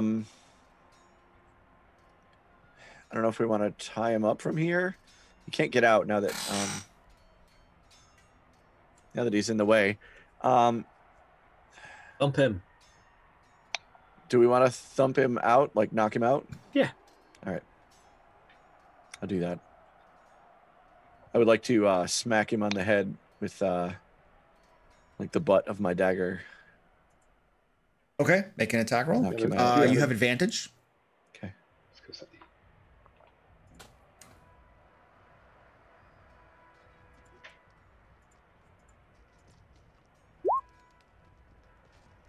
That's damage, not the roll. Let's try again. You're not sure how to use this thing, are you? Wait. When I hit there we go. someone, 18. Yeah, you knock him out. He goes limp at your feet. So we are dropping out of combat, and we're gonna take a break right there. Bathroom, drinks, and crap like that, and we'll be back in a second. Okie dokie.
Are we taking a break? Yep. Cool.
Okay.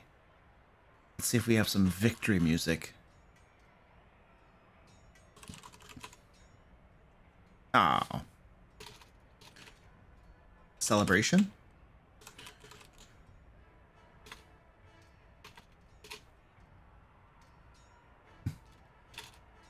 Happy? Dungeon?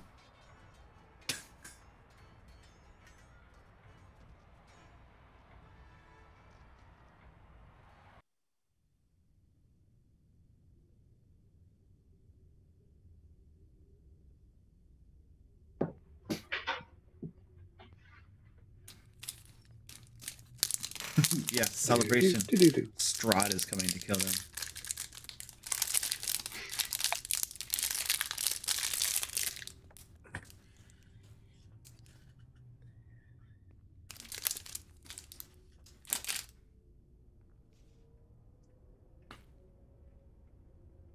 You're not allowed to be happy in D&D.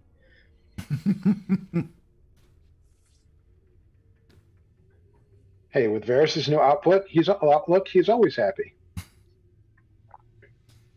So, you know,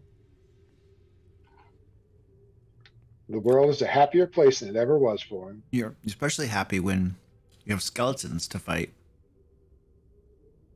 That was kind of nice, I will be honest. Look, I can actually hurt something.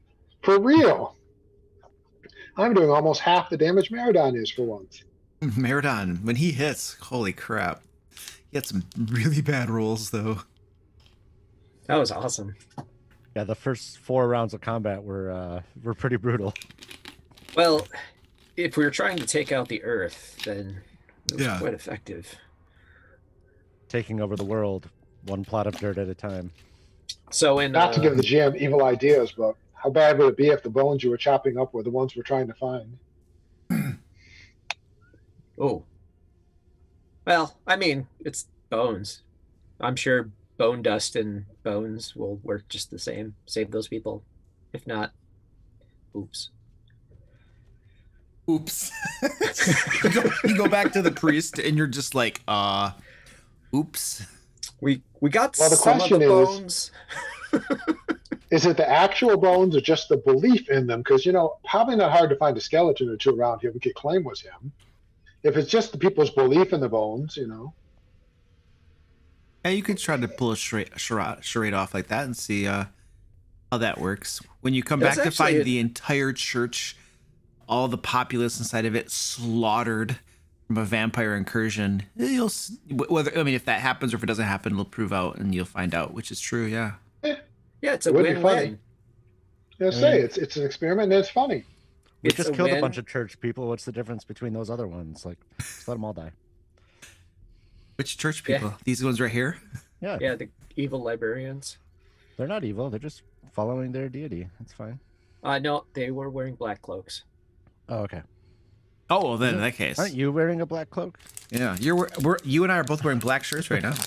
I mean, his character, even like his token, he's got a big billowy black cloak on. Mm-hmm. I don't know. Does my guy look evil? No, he's fine. Okay.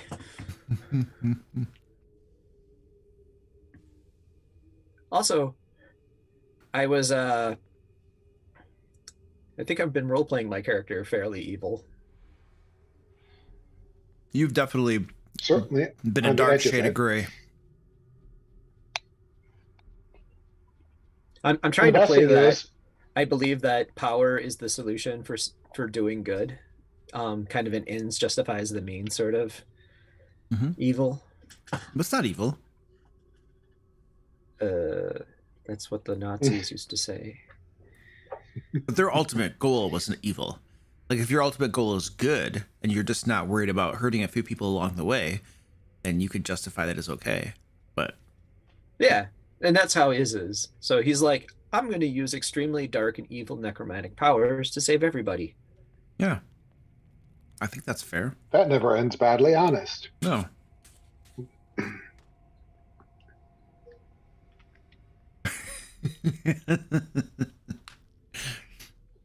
Don't discriminate between religions. Just kill every religious NPC you encounter. That's what chat's saying.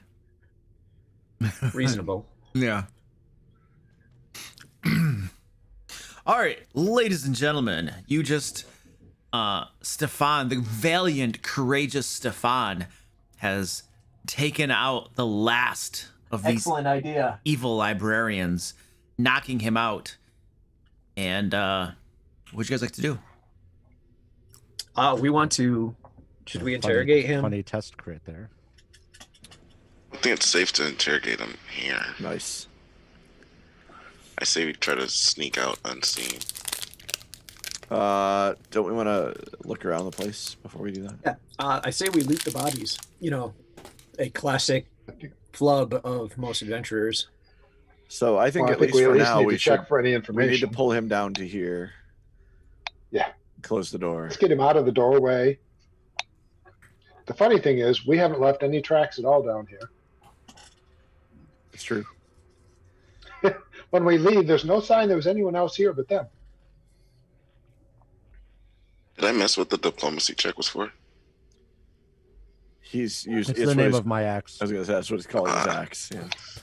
Can you crit with it? Beautiful. Yeah.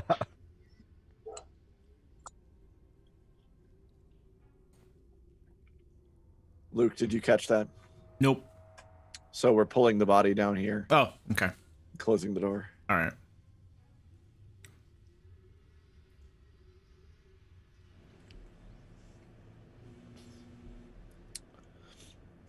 And then I said he was going to start looting bodies.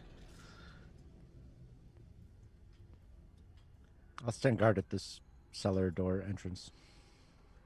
Last I recall, the Dark Librarians had some books. Yeah, I wanna search this guy that I'm standing next to. So, and this guy out here, we're going to securely tie him up. Okay, securely tying him up. Looking through the bodies, the skeletons each had a great axe they were wielding, if that interests you at all. They were not in very good repair, so they're probably not worth anything if you tried to sell them. Being buried in our moist earth, as they were. The two of the evil librarians were wielding scimitars and daggers. So there are 2 scimitars and 2 daggers. And they were wearing studded leather armor. They got hacked up pretty good as you vanquished them. But their weapons are in decent repair. And then the 2 spellcaster ones also had daggers on them, if you're interested in them. They were wearing leather armor, which also got beat up pretty well as you were slaughtering them. And none of them were carrying any gold or anything else of value or trinkets, nothing. It's almost though they brought 0 personal possessions with them as they came down here to their pentagram. It's almost as though they... What they carrying? Sorry? I was just going to ask about the books. Oh, yes, they correct. They're the two spellcaster types did have a couple books on them. Can I investigate those books? Yes. I would like to as well.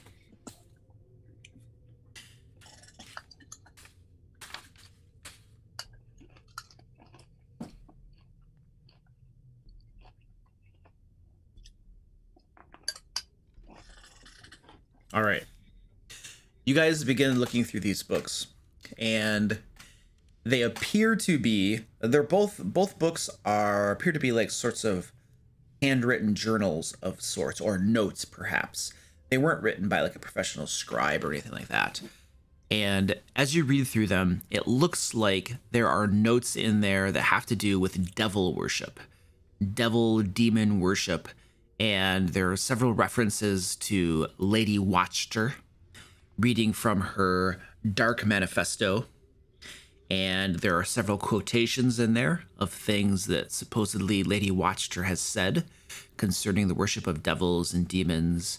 And one of them mentions several times that coins appearing in the middle of the pentagram when these devils are worshipped, showing the power that Lady Watchter and her followers have, and her ability to summon devils into this world. And there are more notations in there where Lady Watchter is promising them that if they are faithful, ardent followers, that power will be lavished upon them, and that someday they will be able to rise up and take back that what is theirs.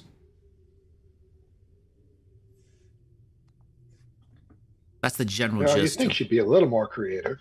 So, can we take these books to Burgomaster? Literally, we have evidence right here.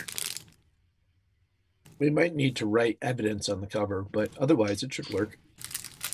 Oh, we put them in a plastic bag that says evidence on them. Oh, right. Just out of curiosity, are there any signs of coins in the middle of the pentagram? I don't really care for coins, but it'd be funny if she like buried some here or something. There's none on the floor, but you are welcome to make a. Are you going to dig about a little bit? You mentioned buried. Yeah, a little bit, not like digging giant holes, but just dig around the dirt some. I would like to try to investigate the arcane magic, or attempt to discern. Give me WTF. What arcane magic are you investigating? The circle. The pentagram. Yeah, to try to figure out what sort of magics they were doing. Okay.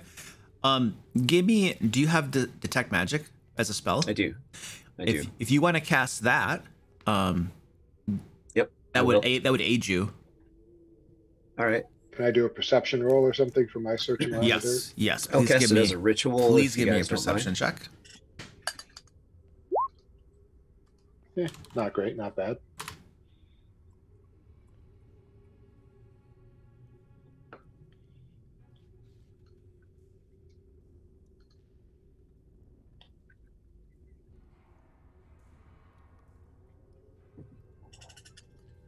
So just a 13 for me, Luke. Okay, stand by. If everyone wants to gather around while he's ritually casting detect magic, I can use that 10 minutes to cast Prayer of Healing. It's my last spell slot. I like healing. Is everyone cool with that? Sure, why not? I could use the healing. I know Meridon could. And probably Stefan. I was horribly wounded. Alright, so as long as you're within 30 feet of me, you don't have to be too close. Varys, looking around in the ground, digging up the ground just a little bit, you don't find any buried coins or anything of interest there. Okay. Just more for curiosity. Eyes, you cast your spell, detect magic, and give me an Arcana check as well, please. Brotor, do we each get 12, or is that divided somehow?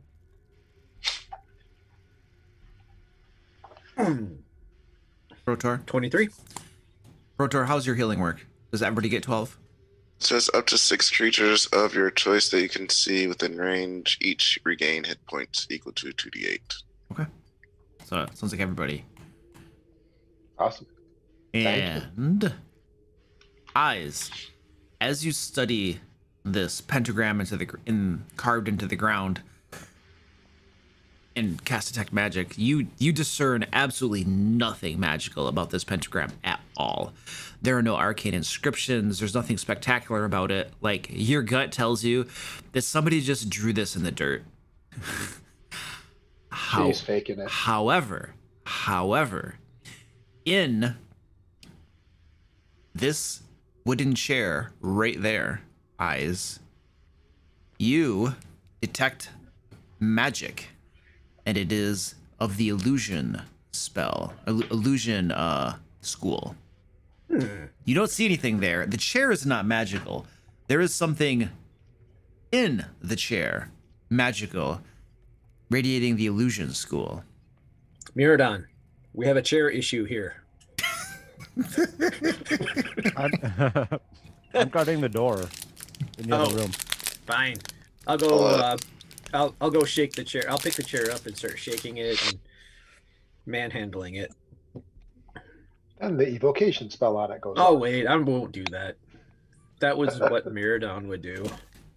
He was influencing my mind. I will investigate the chair to see if I can discern if there is any secret parts. I'm willing to poke it. I'm a very powerful mental magician. Do my will. No, I'm resisting. I will not barbarian rage this chair. Give me a wisdom save. All right.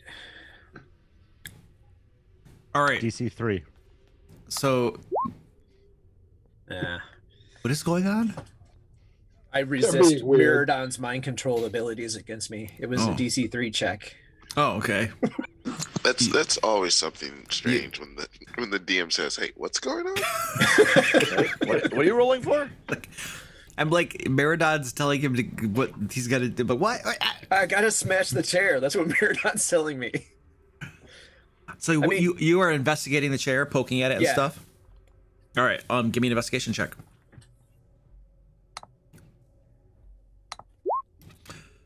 So as you move up to it and begin looking at it and poking and stuff, this magical emanation moves up into the air and off to the side. And you feel just an ever slight breeze against your face as it does so. I'm going... shit. I am gonna grab it if I can. You're gonna try to grab at the magical thing? Yeah. It's an unseen servant. Okay. Make a grapple athletics check to grapple this thing. Unseen servant's not illusion, though, is it? I don't know. 6.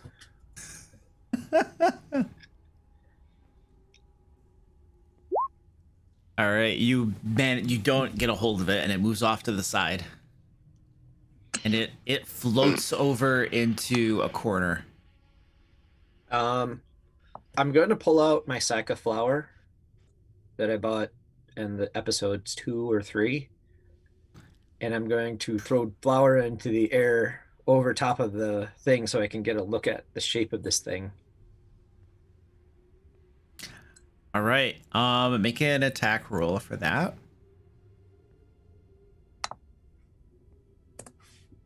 It'd be D20. You're not proficient in this. D20 plus your, we'll say, dexterity modifier. That's what I did. So, dex save. Okay, 15. All right, so you throw a sack of flour through the air, and for a moment, you see right there. I don't think you can see that. Right there in the corner now, you can see outlined a tiny winged creature with what appears to be a long tail. And you can see it for just a brief moment. It's tiny. It's maybe the size of your bat, a little bit larger, and it shakes itself really quick and all the flour falls off from it. But for a brief moment, you saw it there. Well, the flour should hang in the air for a little while. We can't defeat invisibility this way, Joe. We're not doing it. Why not? Because I'm not having it used against me. That's why. Well, it would require someone to buy a bag of flour and from now on, all of Luke's NPCs carry flour. No, I'm good. Can I make an attack roll at that space? Because Sure. I would have seen all that happen, right? Yeah, sure. And Eyes, you watch this thing as it now has floated down to right there. And Brotor, go ahead and make an attack roll at that space. All right. Well, actually, it's Sacred Flame. Okay. I'm gonna go over here and close this door. Okay, Eyes moves over there and closes the door. So either they want some alone time or something. You have to be able to see the target of Sacred Flame, FYI. Oh, all right, sorry. There's just looking at Stefan. Is there something we don't know about the two of them?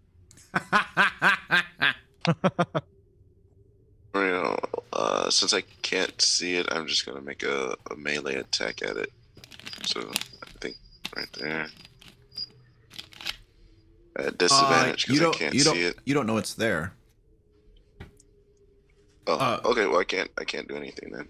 Eyes is the one that saw it float there. The last place you saw it, Brotor, was up here.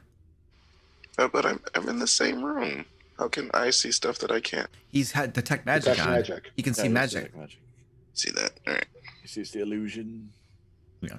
Yeah. Well, I'm not gonna do anything then. So I say in abyssal or infernal. Hello. One or the other? Both. I mean, it's one word, right? Unless, of course, abyssal saying hello is like. No, I was just laughing about this or that. Wouldn't it be both? You know. Stand by.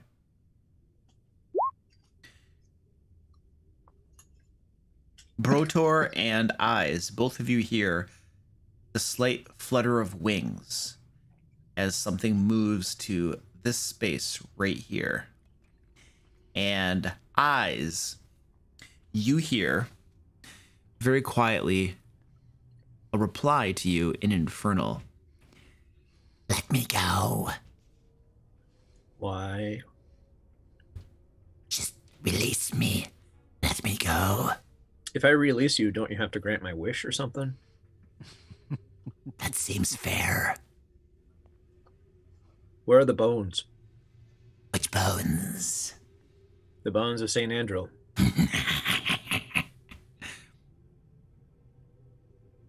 Ernst knows. Of course he knows. Yes, he knows. Make him squeal. He has a weakness. Hmm? Listening.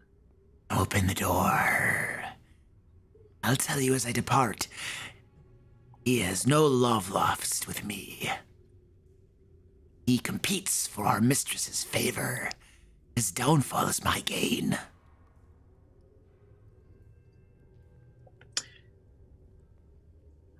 So you compete for the mistress's favor. Why don't you work for me instead? This will be your mistress. What do you offer? I don't know. I think I still have a soul. Well, I mean, you're. So you offer me your soul? Isn't that the usual deal? God, you're giving your soul to a method. That's banana. I'm pretty sure it's an imp, but... Okay, I'm imp, a method. The point is the lowest thing on the totem pole for demons. You would sign your soul over for what? Servitude? Yes, to become my familiar. Familiar? It is an exchange. It requires my untimely death. But you require it. So there's a risk to you. I'll fully disclose. I don't plan on dying ever.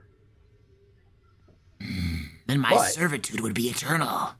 That doesn't sound like a good deal. But think of all the wonderful things we could do together with your guidance. Such as?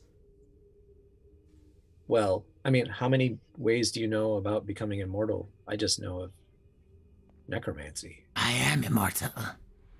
Yeah. So, you would visit death and destruction upon this world, the torture and suffering of innocence. How about I would do it to bad people? Bad people? Yeah, Why? you know. It is more pure to corrupt the innocent, bring suffering upon the innocent children, babies. Think of the innocent suffering. They're crying and squealing. The tears, they don't even know what's happening to them. Does that benefit us in some way? Oh, the pleasure, the joy, the entertainment. I'm lost. I'm sorry. However, seeing a person who was like a murderer scream and die in horrible ways, getting his justice, that is pleasure. Surely you can agree that a being from, you know, the lawful planes of hell would agree that those that step out of line need to be subdued, tortured, punished. I feel like you're making assumptions about your knowledge of what this thing is. Let's make an Arcana check to see what you actually know about this thing.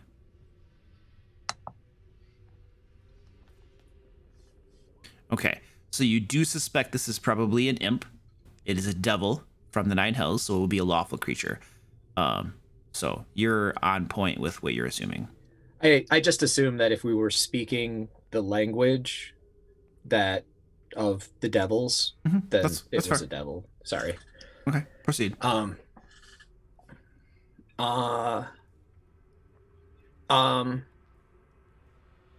I forget where I was. Yes, so you were trying to convince me to become your familiar at the price of your soul. Yeah. Yeah. But do you understand that my mistress has already gathered several mini souls that are pledged to us, and she continues to do so throughout this village. Soon, all of Vallaki will be ours. Wish I had a tape recorder. You sound like evidence. Can I call you evidence? Evidence of what? Well, I don't want you to like spill the beans, but we're secretly trying to kill a whole bunch of people. Is this a fact? Yeah, it's pretty fun. Would you be willing to help us kill a whole bunch of people? I serve my mistress. Oh, certain packs. That might not work so well for her. Well, if I were to stand aside and then see who the victor is, perhaps I would then be a free agent. Sounds reasonable. But so we have one little problem. Right now, you're not a free agent. I feel like we have 4 little problems, which are your companions. I did not get the sense that they are so inclined as you are. In fact, they seemed rather intent on, as did you not too long ago, killing what you referred to as evil librarians. Yes. Yes. They might have had spell books, I was hoping, with power in them. Yes, but your companions, I don't feel, would be favorably inclined toward our working together, if you understand me.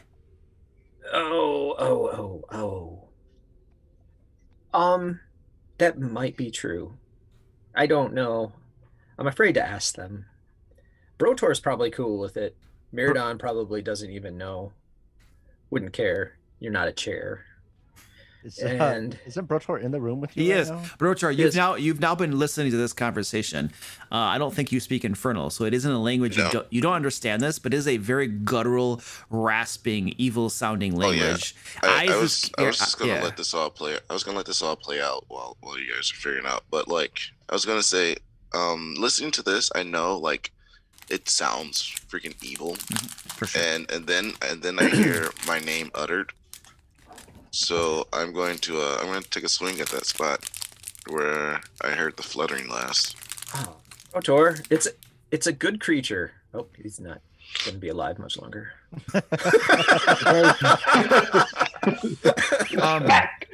Hold on a second.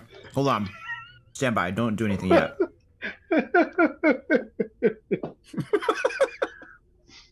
Brotor, please make Brotor and only Brotor roll initiative, please. Come on, you should get a surprise round for that. They're like deep in negotiation. Fuck it, smack. Heck with this. That's fair. I mean, they're busy negotiating. It's just like, whack. All right, Brotor, go ahead and make an attack roll. We'll give you a surprise round on that. I did that first one. I rolled with disadvantage because Oh, you can't see him. Okay. A 16 does hit. How much damage? 9 points. 9 points of damage? Oh, jeez. So, Brotor, you hit this thing solidly, and you hear something thud against the wall. Blood splatters all over the place. It's like a greenish blood. Begins running down, and you hear this feeble flapping. And then eyes in infernal you hear, you see, betrayal. And now, I mean, isn't that the nature of evil? Roll initiative, Brotor. I got a 5. Oh, that's right. Got that. All right, let me do mine.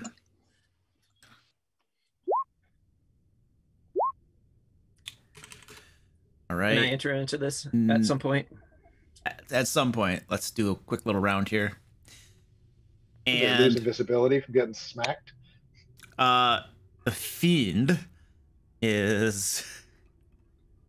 Yep, that's what he's gonna do. I'm just not sure how the invisibility works. If it's concentration or what, because that'd be funny. It's probably it is concentration. Stand class feed or something. Oh, I made my save on it though. Brotor, you sir, stand by. Ooh, nice. Hopefully it can attack and leave you invisible. Brotor, you feel a sharp, piercing sting in your shoulder. And it's 5 piercing damage. And you have resistance. It's a poison, so give me a Constitution saving throw. And you have advantage on that because you are a dwarf.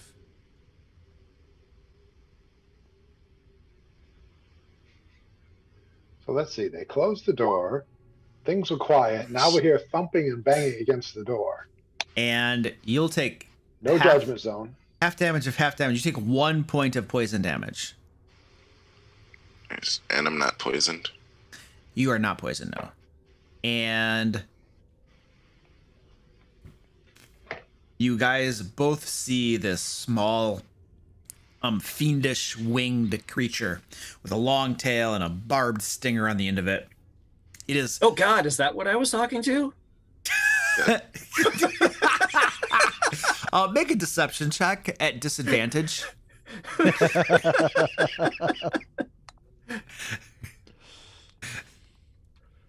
Yeah, so Brotlord, very easy for you to tell that he is BSing it. He knows exactly what he was talking to.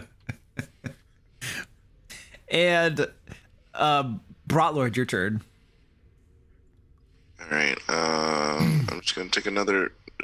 How moderately is this thing looking? Oh, it's messed up, dude. It's like slivered. It's about ready to die. Your first whack almost killed it. We're gonna take another whack at it. Lethal or non-lethal, Brotlord?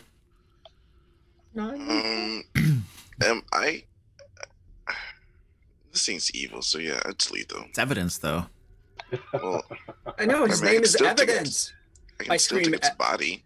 I scream evidence. I thought about doing non-lethal, but no, lethal. Keep exchanging looks with Stefan, trying to find out what the heck is going on. All right, so now he's not going to be able to tell the story. Brotlord, would you like to describe this? Now that I can see it, I just like my hammer meets its head against the wall. All right. So like, and my hammer like actually leaves an indentation in the wall because I swung so hard. And there's a satisfying crunching sound of skull and stone as you squash it into oblivion. It's now just a scattered stain against the ground floor wall. The head has been destroyed. The wings and body and the barbed tail are still there. And the thing is hanging against the wall. Its head was smashed in there. It's still like got some flesh and strands that are holding the rest of it up, but it's gone limp now and just hangs there. Rotor, he had important information that would have helped us do our last man standing / Yojimbo. Tried to kill me. Mm-hmm. I mean, to be fair, you beat it in the head with a hammer before it tried, but everyone did you hear the things it was saying? Everyone in the other room, you all just heard something slam against the wall. I'm heading over to that door to try to figure out what's going on. I'll be behind you. I won't go in front. Okay. Baradon, you keeping an eye on this guy?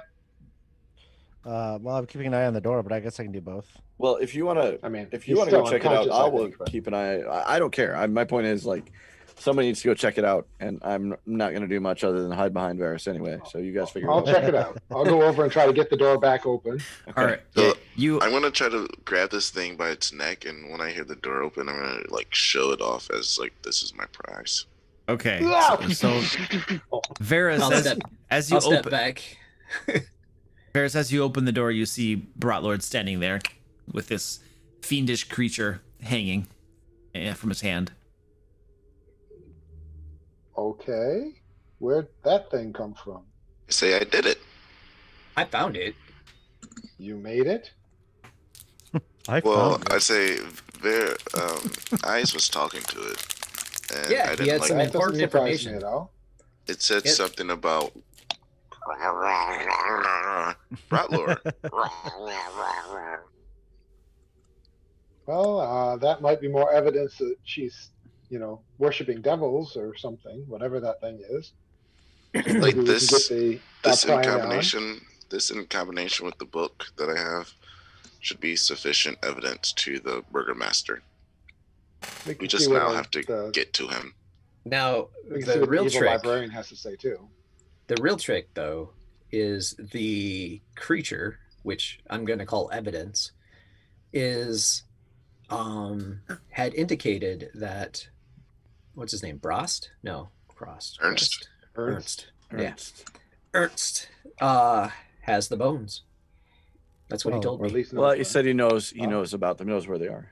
Well, none of us know what he said. Isis probably lying to us. Sorry, Isis can say what he wants. Wait. You can say Ernst has the bones. That's fine. Wait. Do you seriously think I'm capable of lying? I'm like the worst liar that has ever... Well, I guess my out-of-game point is what he said was Ernst knows where they are. Is that what Ice is telling us? Right. Or is he telling us no, it sounds like he's telling us what he's telling us. Right.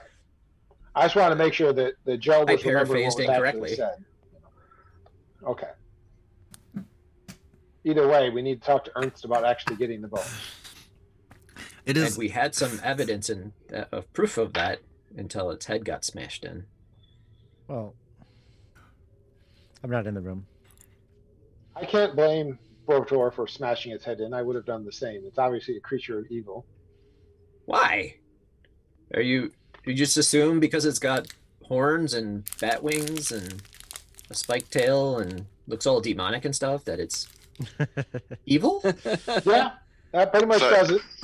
If I do remember anything from racist. from freshman cleric school, I think that by definition is bad, or at least not good. Speciesist, more than racist, but whatever. That's like profiling or something. I feel like. Yeah, I don't even know if like genuses expand between dimensions. I don't know. Not something that had to be dealt with in the world that has those. So do we want to talk to the librarian before we gather and just see if there's any more that he can tell us? Yes. He may be another source to show the Burgermeister that. Can I at least smash his head in this time? I don't go around killing humans. I do kill fiendish-looking things. I've killed plenty of humans in my time, but I don't tend to do it in cold blood unless he forces us to. But he's evil. He's an evil That librarian. doesn't give us the reason to smash his head. That means we You can guys take him out confuse the until he's living harmless. crap out of me. Make up your mind. We either smash the heads of evil things, or we don't smash the heads of evil things. We smash the heads of dangerous evil things. He's currently not dangerous. No, just for the record, I appreciate the discrimination. Because I'm human, so it's not gonna smash my head in later. Anyway, Well, unless you turn dangerous. I have to say we're all kind of dangerous. Not to each other. That's true. Or to innocent people. That's true. We've all got our part to play, man. We got to play our part. But what if somebody was innocent theoretically, that and there was like this evil god that was going to come down and destroy the entire world and murder like billions of people, but all it took was you to sacrifice that one innocent person? Would you do it? Nah, that wouldn't be funny. No. So you'd be responsible for god. murdering billions of people? No, I'd go after the evil god and take him out instead. That would be a better joke. Pray. But the only way you can defeat him is with a plot device. Well, that's how we always defeat things. I The world is understand one where giant you, plot device. I understand where you This stand. is just eating up time, guys. Yep. Sorry. Yeah, you guys are getting into a philosophical, moral, religious discussion here in the For basement what reason? with dead bodies all around you. True. We're waiting for a guy to wake up anyway. Till he wakes up, we can't question him. Okay, so you're just gonna wait there for several hours until he wakes up? No, we're not going to do that. I was waiting for you all to sort your business in the other room. Jeez. I think we've got the book from the dead body of the other room, so Well, I'm I willing got to my- go somewhere I got else. my I just don't evidence. know how to drag this guy through the streets without getting noticed, Haven't you seen Weekend at Bernie's? It shouldn't be too hard. Ah, I think we have to ask him questions here. Yeah. Anybody want to give him a light touch heal? That's what I was thinking. I mean, just as long as we stay away from funerals, because funerals are bad luck. Are you guys looking at me? Yes. Do you have I do anything not. that... I do not want to use my last No, second level you spell shouldn't. slot. Nope, if that's what you have, then no, you shouldn't. I have a scroll. Well, actually, it's my Can you last do first first level aid or spell something? slot. We should save the scroll. I'll just give. I'm not wasting a potion on him either. No. Weekend at Use Bernie's, medicine guys. to wake him up? Weekend at Bernie's, guys. Come on. It's a plan. It's a good plan. I don't understand that plan. I'm sorry. So I hoist the body of the guy and just put him over his shoulder. I say, Brotor, get me some alcohol, sprinkle it on this man's clothes, and we will escort our drunk friend here back to the hotel. He's covered with blood. All of you are covered in blood too from battle. I We use just- a stick. I don't make things bleed. I think we just questioned Isn't him one here. of our That's what I said. casters knows prestidigitation? We got in a drunken You guys fight. know that? It's easy explanation. I just watched a movie where people were getting hit over the head with batons and there was blood. It was a movie, but I feel like that could still happen. Yep. No No, prestidigitation. but none of our casters, people who've dip, never picked up prestidigitation. Clean us up a little Sorry, bit. that's not one of my No. options. Nope. No? No. I have This is minor going to be a image. very I don't gory remember- campaign. I don't remember if it does damage or heals me, right? Does it do either of those? Okay. It improves your appearance so you can talk to people better. Nope. Does it do damage or heal me? If not, I'm not interested. All right. I figured it'd make you better with the ladies. So Anyway, we're So going to help our We're friend. gonna have to I think- get him conscious. Ugh. like I said, can we use medicine skill to wake him up? No, medicine stabilizes. I Well, I don't how know. to We go just about knocked him waking out. Maybe we someone up. could, because he's not like he's dead or dying.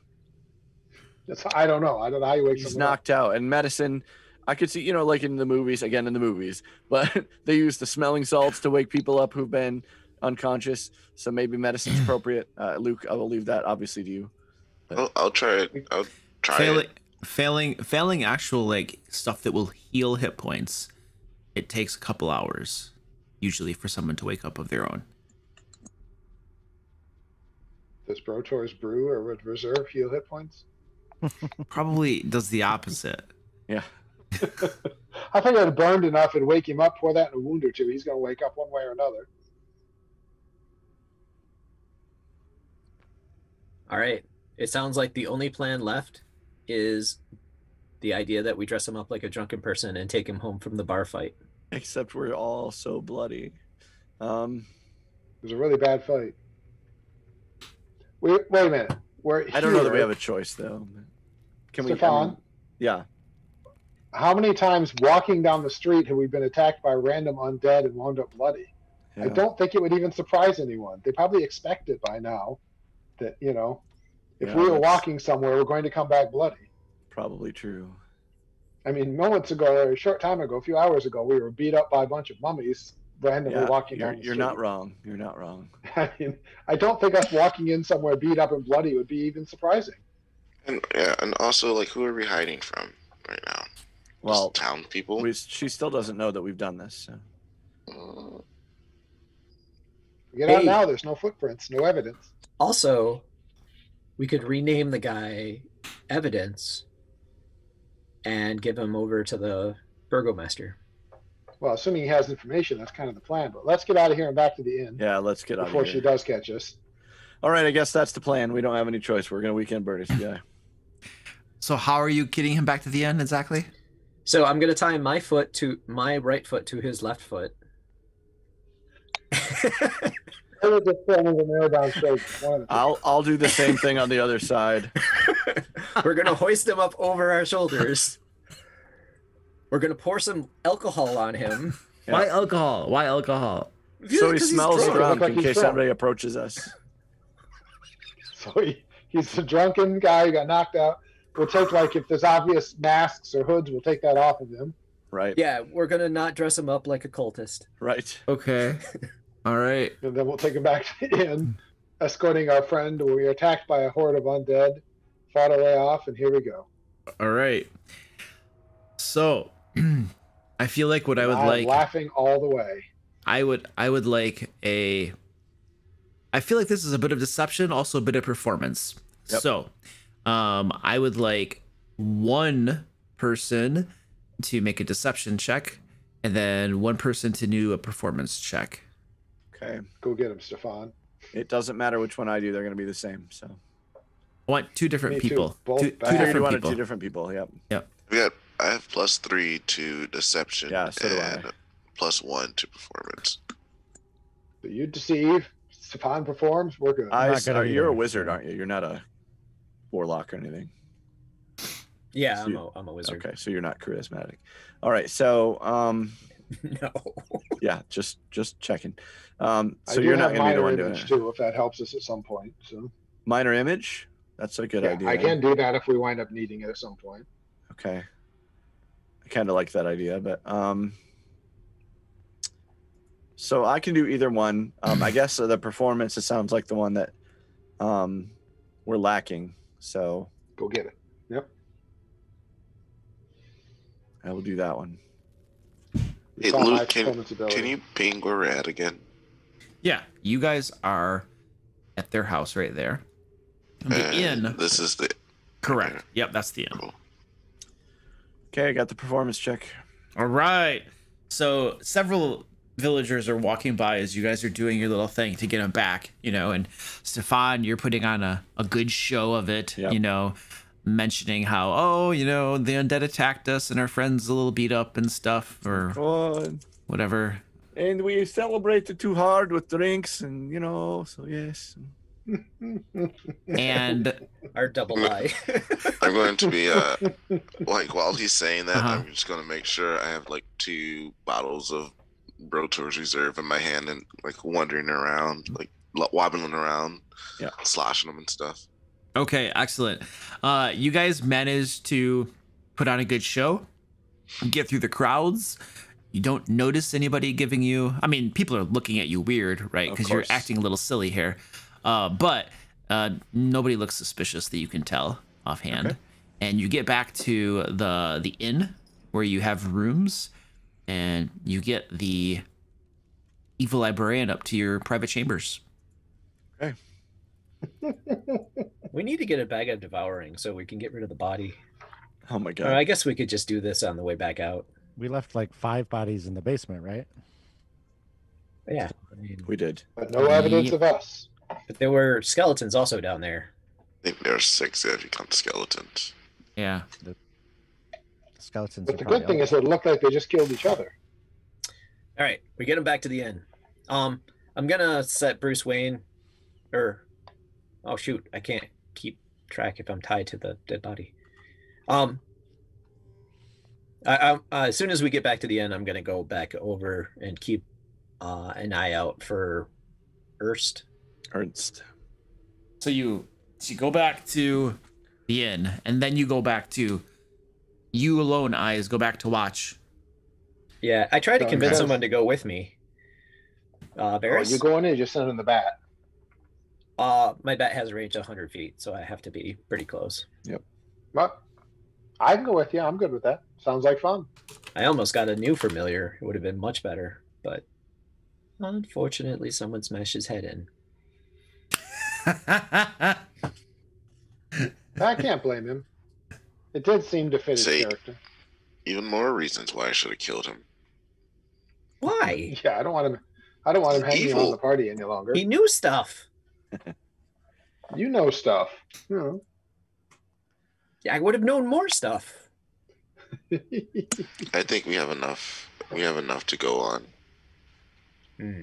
So we're gonna hang out and hope for Ernst to show up. Well, if Ernst doesn't show up, we're gonna go get him. But Ernst, right? You guys are outside Lady Watcher's house, watching, right? Yeah. So the last you guys knew, Ernst had gone into the house.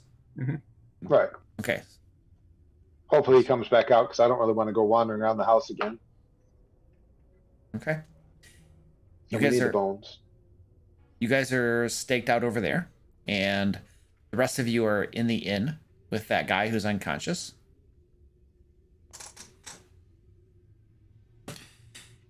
And an hour goes by, and short rest. Ernst does not come out, and the evil guy has not woken up yet. All of you guys, if you want to benefit from a short rest, you're welcome to. Okay. Woohoo! I won't get anything from a short rest. I do.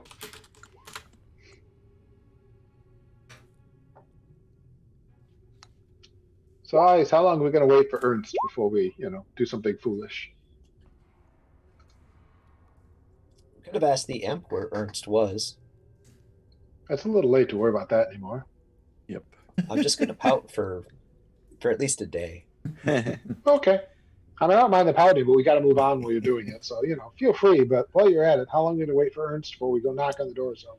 Well, we should wait until we question this guy is all. That's all I'm saying. Yep. You're not on that end. That's the plan. You sent Ice and Varys out alone. Well, what happens, happens, right? I think Brotor might be evil. I tell Varys. Oh my god. I don't think so. Honestly, if anybody's evil, it's you, Ice. So, if you're not, then we're good. No, what if the imp had the information we needed to save all those people in the church, and Brotor just killed him? Like he silenced him because he knew. Except you're the only one who could talk to him, probably. So I'm not sure Brotor speaks Common, so I'm really comfortable that he probably doesn't speak Infernal. Good point. But are you positive? Because I know a lot of good people who do a lot of evil things. Those seem like kind of contraindication. I don't know that you can be a good person. You can do a deception check. Another hour goes by, and the evil librarian wakes up in your guys' room.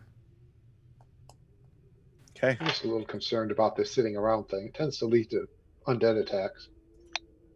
So, well, we're kind of off the street. I'm not exactly standing in the middle of the street. At least I hope we're not.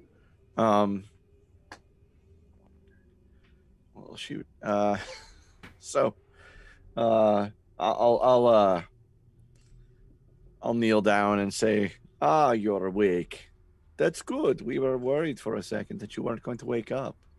Oh, why wouldn't I wake up? Well, sometimes people don't wake up when we hit them too hard. Oh, yes. It's,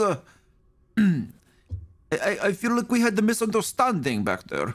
Yes, I think you are correct. It's probably just a misunderstanding. I think we can clear it all up. Yes, we could. Why don't you just let me go and just call it a day? Yes, perhaps you are having the misunderstanding.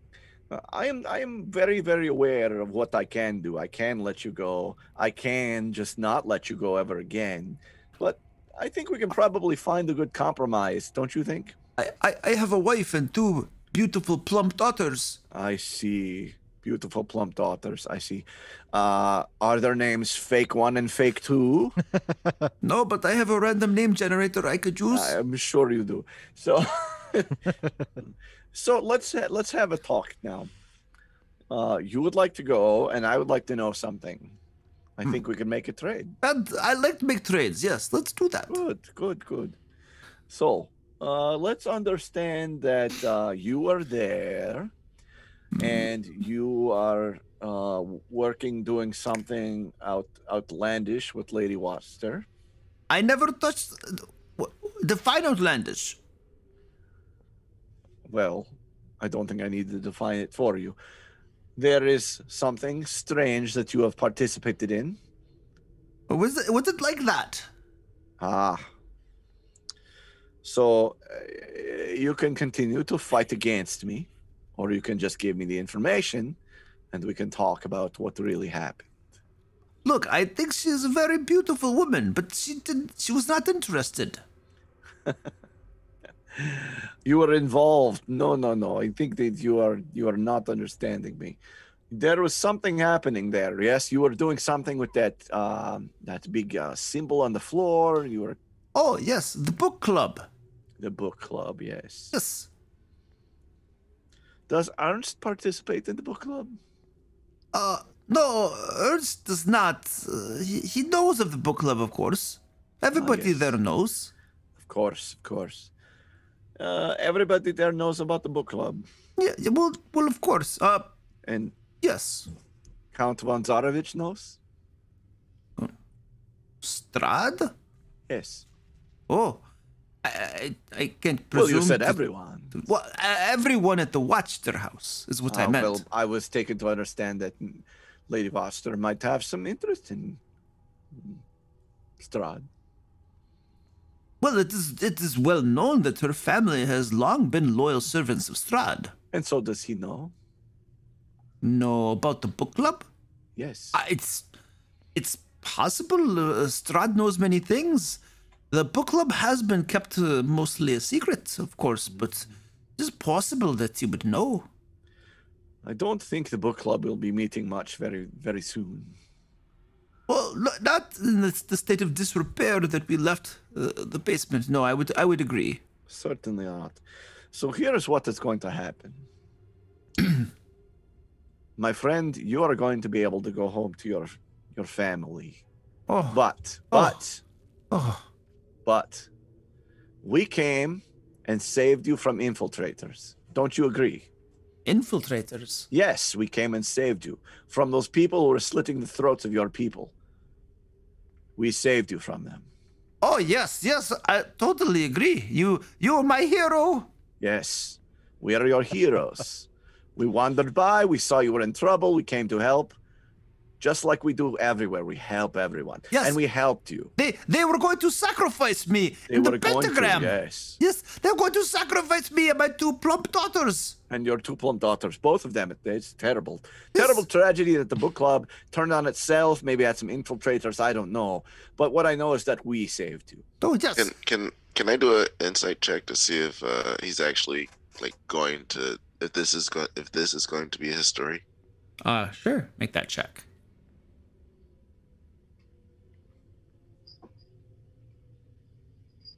He is quite wholeheartedly thrown in with this plan. He wants nothing more than to save his skin, and if this is what it takes, he's down for it. So you feel that he is fully committed to this, Brotor. I'll like overtly express my satisfaction with what he says. So like give me my approval till the rest of the party sees it. Very good. Thank you, Brotor. I appreciate your insights on this matter. So we just tell a little tale, and then Yes, everybody that goes is what we home. Do we have any questions for my friend here? Ask him about the bones. I will ask. I do not think he knows, but are you aware of the bones of Saint Andral? Well, yes, I've heard that they were taken. It is, and you know nothing about them, where they are. If you know where they are, you will tell us now, and we will leave you be. I do not know where they are, but I did overhear a little talkie-talkie with Ernst and Lady Watchter. There was some discussion. I heard the mention of bones. I did not really catch much more beyond that. I swear to you, I do not know where they are. I suspect that they are involved somehow with the bones. I don't know any more than that. I swear to you. I would tell you, my plump daughters they are the apples of my life. You swear on their lives. Yes, absolutely. Both of their lives. Brotor, do you believe? I will walk up to him and like grab his head and like stare him in the eye and just like look deep into his eye and see if I can glean his truthfulness. All right, insight check. Like Ghost Rider. He seems to it be wasn't horrible. He seems to be pretty earnest in what he's saying, and then he also says to you, Brotor. Yeah, he's no. He seems to be earnest. Genuine. He's kill him. Sorry. Right. He looks at, as you're holding him, Brotor. He says, I have never seen a beardless dwarf before. You're quite terrifying. I tell him that we don't talk about his disability in that way. Oh, I'm so sorry. Please forgive. I really wanted to let you go. I hope that we can still do that. So that is it. We agree on the story. I leave. I go home, and everybody's happy. Yes, and it wouldn't hurt for that story to get out a little. That people were attacking, and that you were whatever innocent thing you want to make up to cover up your book club. I don't care, but that we saved you.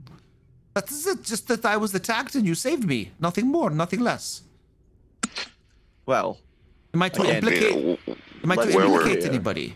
On who was attacking who, right? Well, who am I to implicate? What is the lie I spread? Well, you said you were being sacrificed, correct? Yes. So, Lady Watchter's evil book club was trying to sacrifice me to... No. The man turned on Lady Watchter is what happened. Who turned on her? Her men, those men who were trying to sacrifice you. They turned on her? Yes, they turned on her. You see, that way, she does not feel that we murdered people who she likes. Oh, so it's to cover you too, so she doesn't know that you did this. That would be the idea. Why would I let you go with a story that helps you? I just thought you were generous. You look very nice. Oh, yes. I'm very generous, yes. You see, Brotor hasn't snapped your neck yet for the beard comment. That is my generosity. Very well. So the story then is that the book club turned on itself and devoured itself, and then I escaped barely with my life. Right, and that we helped whoever we could. You were the only one who was able to escape, but they were all turning on each other. Yes. So I paint you favorably in Lady Watchter's eyes. Yes. I understand now. Thank you. Thank you for explaining, and patience. Much patience. Do we have anything else for this gentleman? I feel that if I were to I'm happy, yes. Do you have any wine? No much wine. Well, he's a bit whiny. All right. I do not have anything else for you, but if I hear you saw what we were able to do with, oh, let's say what were there? 8 of you? I don't know. 6 of you, however many. So one of you would be really no problem. You understand that? Oh, yes, I understand. And I fear for my plump daughters. I would never cross you. No, not after you showed your complete domination and great power, much power. Yes, that is very good. The champions are here to help the people of Vallaki. You agree? Yes, I agree. You are very champion-like. Very good, very good. Yes. All right. I have nothing more for him. If you wish, Brotor, I will leave him to you. You may go if you wish. I'll just like point to the door. Well, thank you, good dwarf. And just, you know, it looks good.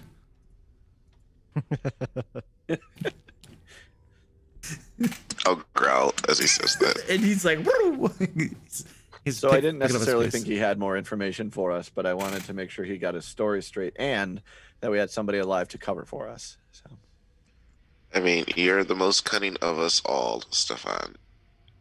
well, deceiving, conniving. well, Maybe. I mean, that's probably true, but I am very conniving now and then. I connive this guy and connive that guy. Well, actually, the way you handled that dagger. All right. Well, thank you. All right. So we'll wait for. Let's turn it over to Varys and Eyes. All right. Varys and Eyes, you guys have been observing that house, and nobody has come out of it. However, you guys do feel like you are noticing an increased amount of activity inside the house. And Eyes, as you have your bat go in closer to try to get a better look at this and stuff, you both suspect that the inhabitants are packing up and getting things in order. You suspect that whatever's happening down in the basement has been discovered, the gig is up, and things are being packed up. That's the only thing that would explain the activity you're seeing in there. It just reminds you of, you know, people packing up. Varys, you can run very quickly. Can you go get our friends? I think we have to go. I think we have to speak with Lady Watcher. Watcher. Or at least Ernst, but probably her as well. Awesome. I'll be back. Don't do anything foolish without me. Oh boy. And I'll set off at my best pace to run to the inn. All right. You book it back to the inn and meet up with your companions there. Looks like they're planning on leaving without us, my friends. I think we may need to use aggressive intervention to speak with Ernst. I believe Lady Watcher has decided that the gig is up and she's on her way out. And if we don't get Ernst and find the bones now, I think they'll be gone. All right, well. That would be funny, but a shame. I am up for going. Are we all prepared? Anything else we need before we go? All right. I could use some spell slots back, but yes, we'll wait for that. That'll happen tomorrow. Yes. Yeah, unfortunately, I don't know there's a way to do that. So I guess we just get ourselves moving. Well, I'm going to be last, so you guys can just go ahead without me, and I'll catch up. What? What? What does that mean? Because his movement speed is less than ours. Oh, we will not leave you behind. We will walk at your movement speed. You've got Khan. You can keep jogging. Let's go. Yeah. Dwarves are natural distance runners. It's true. Yep. Yeah. They maybe can't run as fast, but they don't sprint, but they can run forever. Yeah. All right. So you guys head they're back. Nigerian? Yes. Sure. Beardless. Yeah. Okay.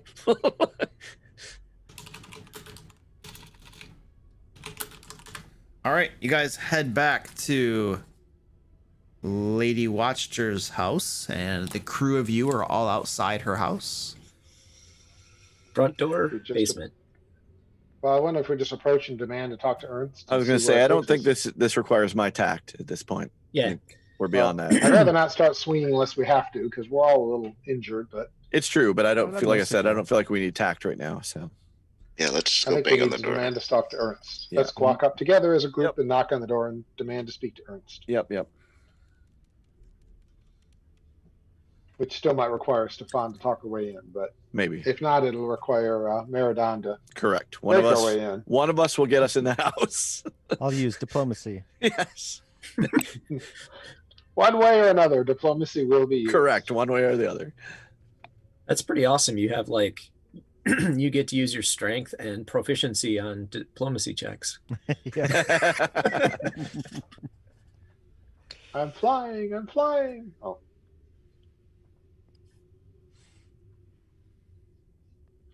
For our plan to work is critical. We speak to Ernst immediately.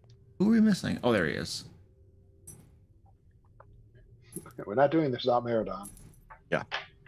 All right. That'll be fine. I suppose I'm not concentrating anymore either. Okay, there you go. You guys are outside her front door. Oh yeah, we're not blessed either.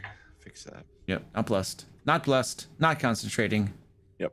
No hit points. No spell point slots. Spell, but I'd rather save my points. I don't think any of my spells are needed at this moment.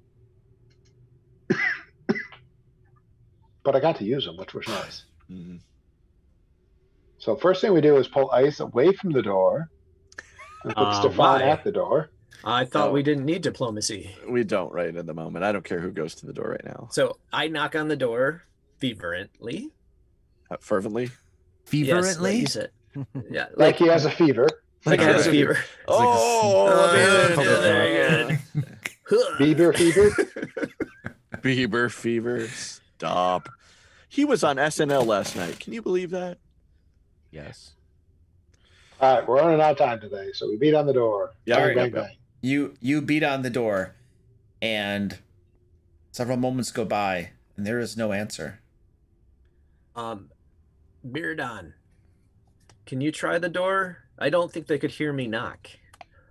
And we know that they're still here because Ayaz has seen them moving around before we came, right? Yes. Does Bruce Wayne confirm that they're still here, that there's still people? There's still activity. There is still activity inside the house. Yes. Okay. Yeah. Okay. I attempt to open the door with the doorknob. It is locked. I attempt to open the door not with the doorknob. Make an athletics check. Alternatively, open the door. You said sorry. Athletics.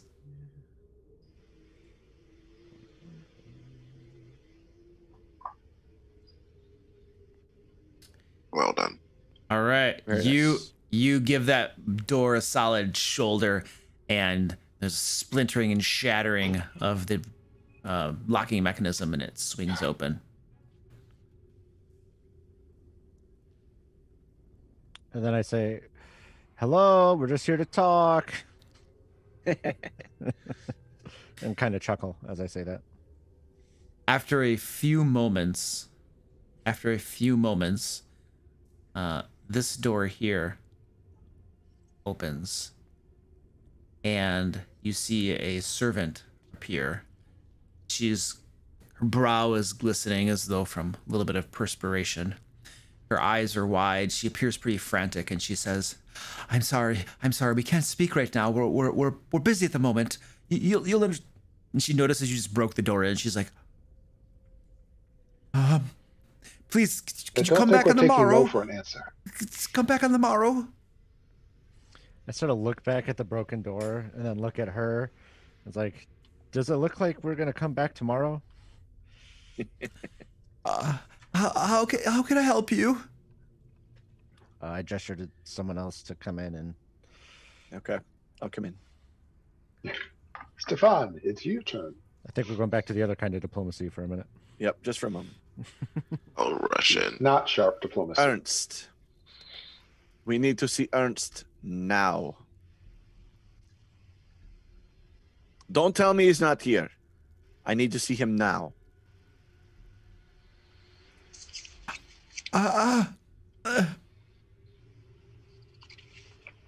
Taking us to him will keep everyone safe, and I know you want to keep everyone safe. I'm not threatening you. I'm thinking that you and I will have a safe journey to go see Ernst very quickly, and that will help all of us together. I'm just looking for the name. I forgot my name. I'm so scared. He's in the den. Please. Where is the den? She gestures over to the east, and then over this way, over that way, and she is gonna open up that door that heads that way for you. Okay. And then she steps up the stairs a little bit and gestures that way, and says, "Hurry quickly! Just take care of him." Why don't you go with Stefan? I think I'll stay here. I was gonna say one of us should stay at the exit, but if you're gonna do that, Good then I idea. will go. I'll go with him. All right. Do I see anybody in the room? I can't even tell. Okay. No, there's nobody in that room. That's the dining room, and then what would that be? The parlor up there that you guys were in before. So there is another door over here, but you don't see anybody. That's the one we haven't been to. Okay. Yeah, you don't see anybody in these rooms. Okay. So then I will. Door right there. There was a door right there. I will. I'll just. Sorry. Go I'll ahead. wait for everyone else. I was gonna say I'm just gonna open this door right here. Okay. You open that door, and you see a kitchen in there. Let's step in.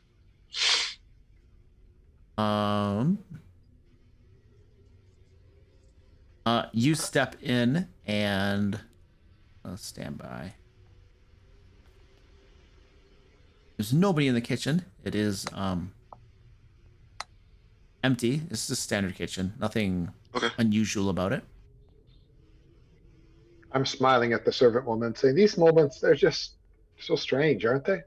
You just never know what's going to happen." Him and his smile. It's so crazy. All right. Chuckling slightly I know, at right? the idea of crazy things happening. All right. So Just never know what's going to happen at these times. I will try to open this door and see if it's locked or.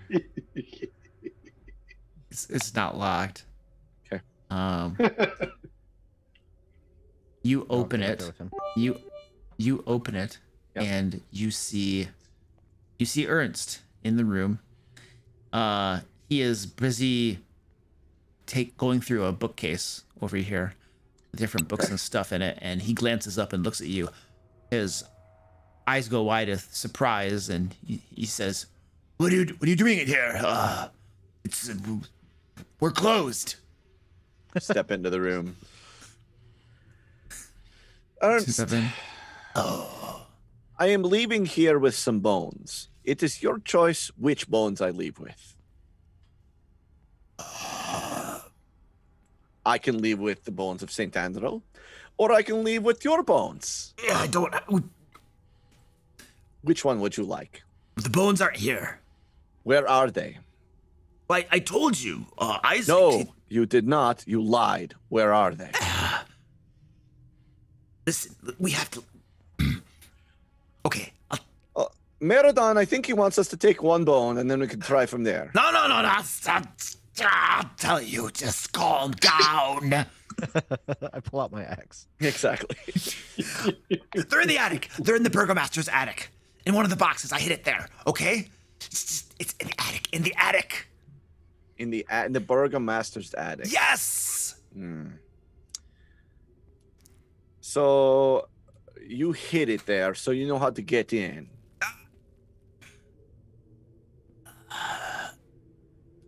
Yes. So then we could just take you and you could get them for me.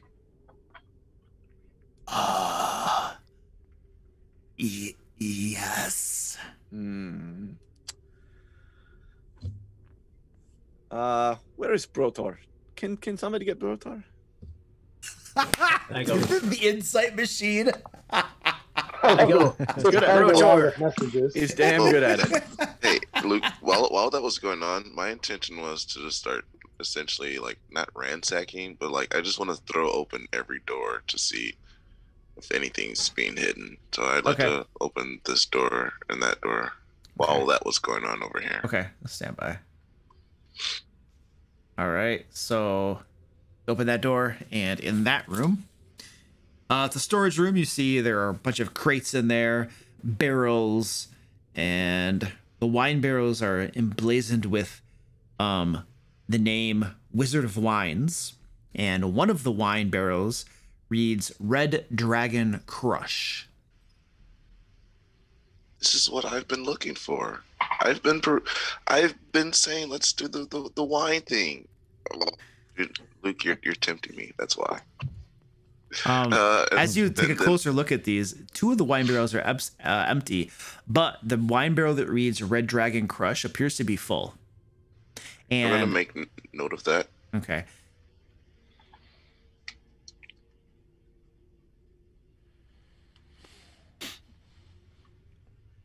Having a terribly disturbing conversation with the Yeah. servant girl about You're the laughing and nature she's of reality, like, and how the whole Imagine. world is a giant cosmic joke that we're all stuck in, and in the end, all of these things are just here for some greater being. She's nodding at you. It's a very recent revelation I had. I always thought we were here to make the world a better place. Now I realize we're just here to entertain some great force. Yeah. Is that not funny?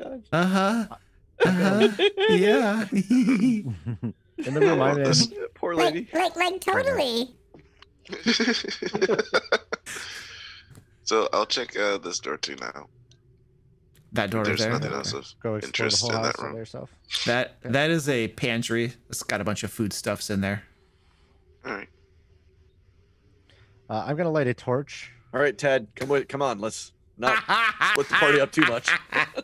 Yeah, so I'm gonna light a torch, and then I'm not like burning the house down or anything, but I'm gonna hold a hand axe over it to like heat the blade while Ernst and I and Stefan are in here talking, just so. And as if they're like looking at me questioningly or whatever, I just say, "It's good for the bleeding," just to attempt to intimidate him a little more. And at this point, I've heard my name called. Yep. What is Brotor? Yeah, bro, I want you in there to talk to Ernst or listen to Ernst or something about Ernst. Yes, Brotor, thank you. I know that you are good at looking into people's souls.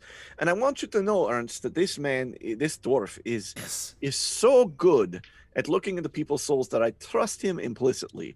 So here's what's going to happen. I grab his arm. If we think you're lying, we will take your hand, and I will believe Brotor. So if he thinks you're lying, and maybe that's because you blink too many times, and maybe it's because you accidentally slip with a word, and he thinks that word is false, and he tells me you're lying, I'm going to take your hand. So I would tell the absolute 100% truth if I were you. I understand. I look at Stefan. I'm like, I don't. I thought I got to take the hand. Well, that's what I meant you. Oh, not okay, me. okay. You. I certainly don't Me, have. you. I'm holding the hand. I'm holding the hand. You are using the yes. Why don't you trust me to determine if he's lying or not? You're next. Brotor, if you could please. Because we just generally don't trust you. Because I'd probably say lying no matter what I thought. I was just testing you guys. Just lying. Cut it off. I often believe. Yeah, exactly right. This is confusing. He's like, so here's what I did. He's lying. Anyway, all right. All right. So tell me again where the bones are exactly. They're in the attic of the burgomaster's house, in one of the boxes up there. And how did they get there? I put them there. Brotor made his insight. Brotor, he appears to be quite honest and earnest in what he is saying. And Ernst. Well, after coming to this conclusion myself, I'm not satisfied with it, but I reluctantly tell the party I think he's telling the truth. And we're running out of time. We are. All right, Ernst.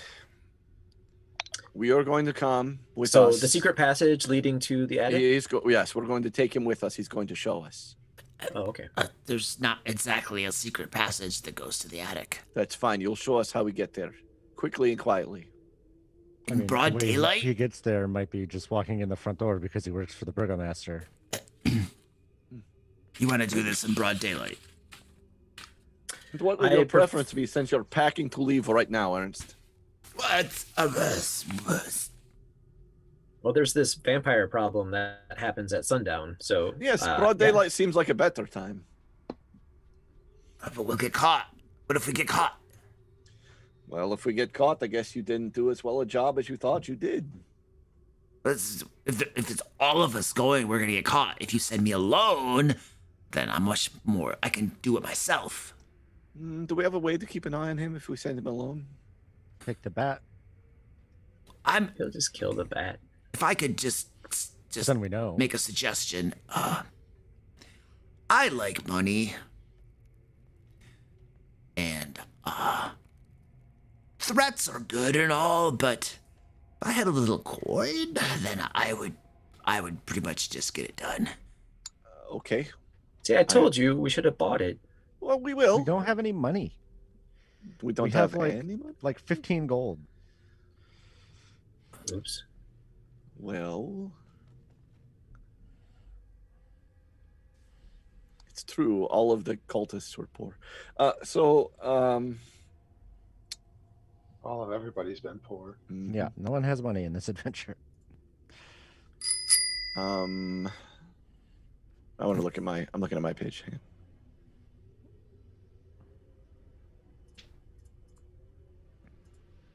Well played, Luke. Well played.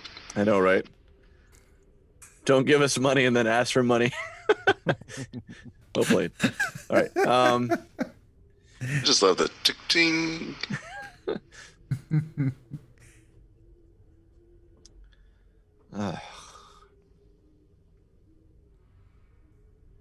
What do we have? Let's see. I'm curious where Lady Witch Watcher is. Watcher. She's just in a Weight Watcher. Lady Weight Watcher. That's in a different room. Yeah. All right. I have okay. I have something. So, I have something as good as money.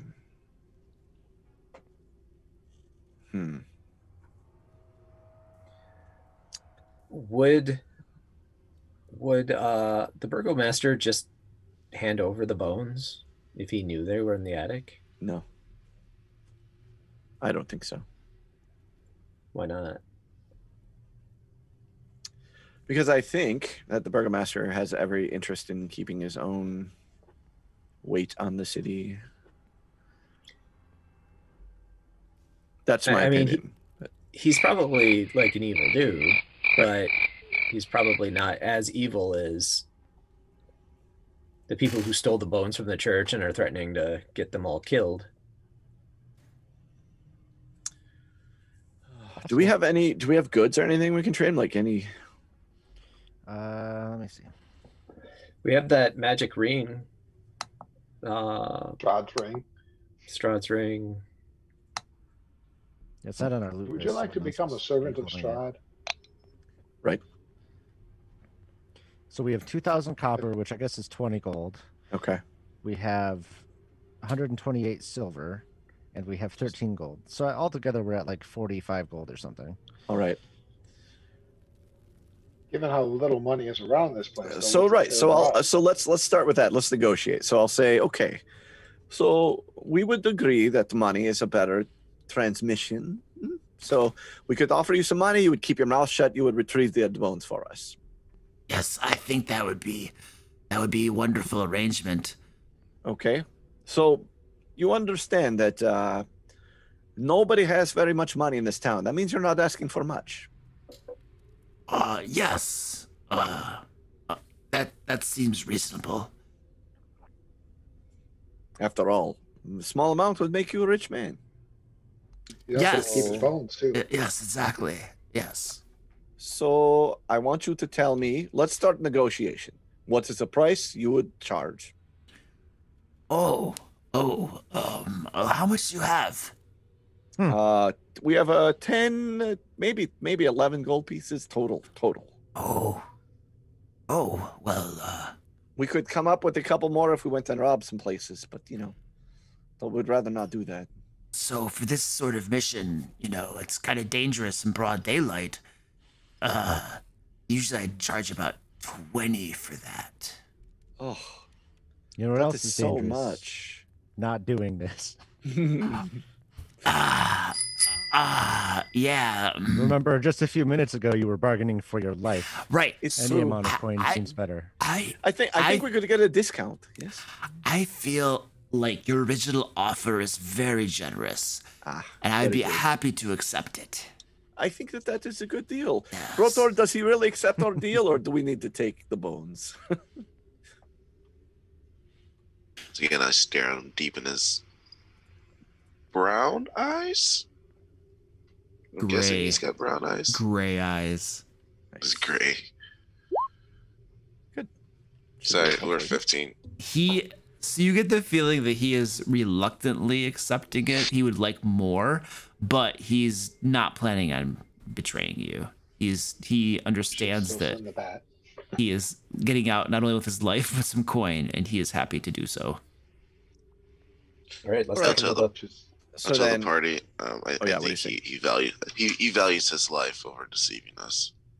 all right. So let's Very take well. let's take him down there and let him do his operation. But Well, we're gonna watch. Yeah, from the we can. outside. We must watch from a distance. I'm sure we don't want to get caught. I still feel like we Send should the bat with confront Lady Witchard though, while we're here. Well, we are running out of time, but I don't I disagree. don't think Maybe, we're in any condition to confront. maybe afterwards. Right now, let's handle this quickly. I can take her. Yeah, she's probably very easy, but nonetheless, let's make our way quickly to the location. We will stay at a distance, and you will bring us the package, and we will exchange. We're doing this in broad daylight. Is that correct? Needs to be done before tonight. So yeah. What kind of daylight would you like it to be done in? Less broad. Isn't Less it broad. like dim anyway outside? Like, Are you not planning to leave really shortly? Will you not be late if you wait longer? I mean, the lady was leaving. She was packing up and going, and I just worked for her. Yeah, sure. So we could do dim light, but we need to get the bones. Let's just do in this. time. Let's just get this over with, okay? All right, let's do it. All right. Very well. Okay, so you guys head over to the burgomaster's house. Yeah, and we're not going to Do you want me to use pass terribly without trace close. on him? Sure. on Give him a him, bonus. That's a good idea. yeah. I mean, you might as well use it on a couple So- of us too, right? I can hit everybody in the party, so since Yeah. we're here, I can do it on all of us. Stand still, Ernst, and we're going to send the bat with you too. All Although right. if he does betray us, it makes it harder for us to track him. Before I can turn it off anytime. True. Not true. before I leave the house, I want to ask the servant girl, when does the lady plan to depart? Oh, tonight, after dusk. I was asking the Oh. chick. Tonight, after dusk. Same answer, different voice.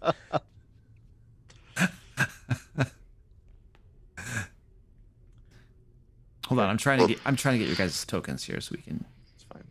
do this You next. want me to go with Ernst or let him go alone? No, I want think him the to go bat alone. at least, but I want him to go alone. I would send the bat with him then too,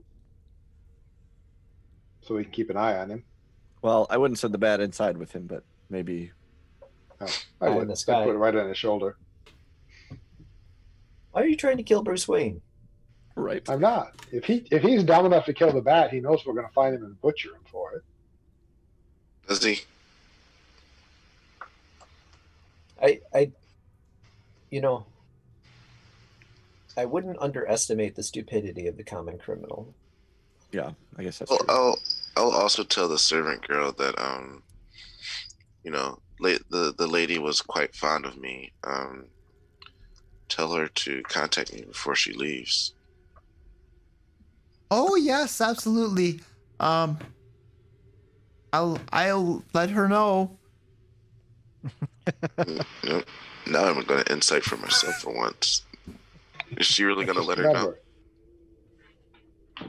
Not. Hell no. I don't need insight to tell you that. I was going to say the answer is no, I'm sure. No. Yeah, you probably don't, but my character does. So she has no intentions. She has no intentions of doing it. She just wants you to get out of here. She's telling you what you want to hear. I'm fine with that, though. Okay. So you guys travel now back down to the burgomaster's place. Again, to be clear, like, I know that you put us all here, but we're sort of not in the direct area. We're okay, dispersed about it. Okay. Exactly. Well, or maybe like a building away. We're not trying to be like we're close. Okay, that's fair. All right. So Ernst, after you get your little cast your spell on him and stuff, he skulks around to the rear of the house and begins climbing the outside of it, furtively glancing around every so often to hopefully make sure nobody's seeing him scaling the outside of the house in broad daylight.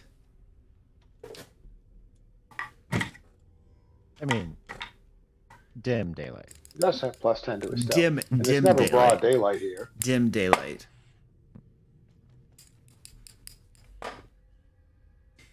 And he does amazingly well scaling the outside of that house. Gets up past the second floor up to where the attic would be. And there is a small window there that he works at for a couple moments. The window opens and then he slips within. Several long minutes go by. And then you see Ernst exiting the small window. He begins to climb back down the exterior of the house. We don't really care if he succeeds to climb down. And as long as he's carrying the bone. His foot slips and he stretches out, grabbing with his fingers on a windowsill nearby, hanging precariously for one moment, tries to gather himself and pull himself. His fingers slip and he falls 20 feet to, let's see, do we have any bushes or anything there? Right to the ground. And any of you who are in a position to be observing him, which I'm assuming at least a few of you are, keeping an eye on him, you hear a snap and his leg bends. Not only does his leg bend the wrong way, but a bone rips through the skin. And you hear this scream as he's down on the ground. And you do notice there's a small satchel tied to his belt as he's writhing around on the ground. What do you do? While we're running out there, can I get my familiar? Can my familiar snatch it? Bat gonna be able to carry it. You can have it try, but it's a bat trying to carry a sack. But Varys, what did you say you were doing? I'm running over to him, laughing the whole time. Yeah. All right, so Varys sprints over at monk speed to him, and I'm also sprinting over, but I'll get there a round or two after him. Okay. If I can pick him up, I'll pick him up and hustle off with him. Get him over to the cleric. Okay, you scoop him up and then hustle back toward the cleric. A little bit slower doing that. This could be bad. Why could this be bad? Like, I don't know why you're bringing on me. I don't have any spells. I'm assuming you know more medicine than I do. Ernst.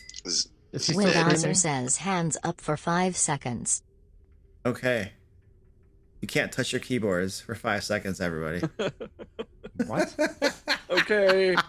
It only works if we're playing a game. Yeah. You sprint over to Brotlord, and Ernst is screaming. That's not needed. It doesn't help any. Well, so my screaming just is annoying. I was trying to run over there too. Okay. So he'd have to get past me. Right. My intention was to end the screaming. Okay, so as he's going by you, Varys is rushing back towards you. What do you do? I'm going to, if I can do so with the way he's carrying him, I'm going to slit his throat with a hand axe. Oi. Okay, make an attack Barbarian roll. medicine. Make an attack roll. Swing a hand axe at him on the way by. Jeez, man. Yeah. He's screaming. I don't want to get caught. He's clearly bad anyway. I don't care. What did I say? Hand axe.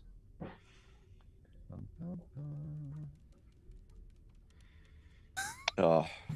You fail. Totally miss. I slit Varys's throat. Varys. All right, well. You totally miss. He runs by. He runs by as you whiff it. And Varys, you get over to... That might be incentive to stop screaming now before he comes back and hits you again. Ernst has stopped screaming now. It looks like he's descended into shock. He's just trembling, and his face is totally white as Varys comes up to Brotlord. And you're like, you're some buildings over and whatnot. And there are definitely some people that are in the streets and stuff that have seen this happen with the screaming, and you're carrying him and stuff like that. So, and you have now gotten your way up to Brotlord. Can I use sleight of hand to pull that satchel off? Definitely should not have brought him back to us. To pull the satchel, so you want to pull the satchel off like discreetly so no one sees it?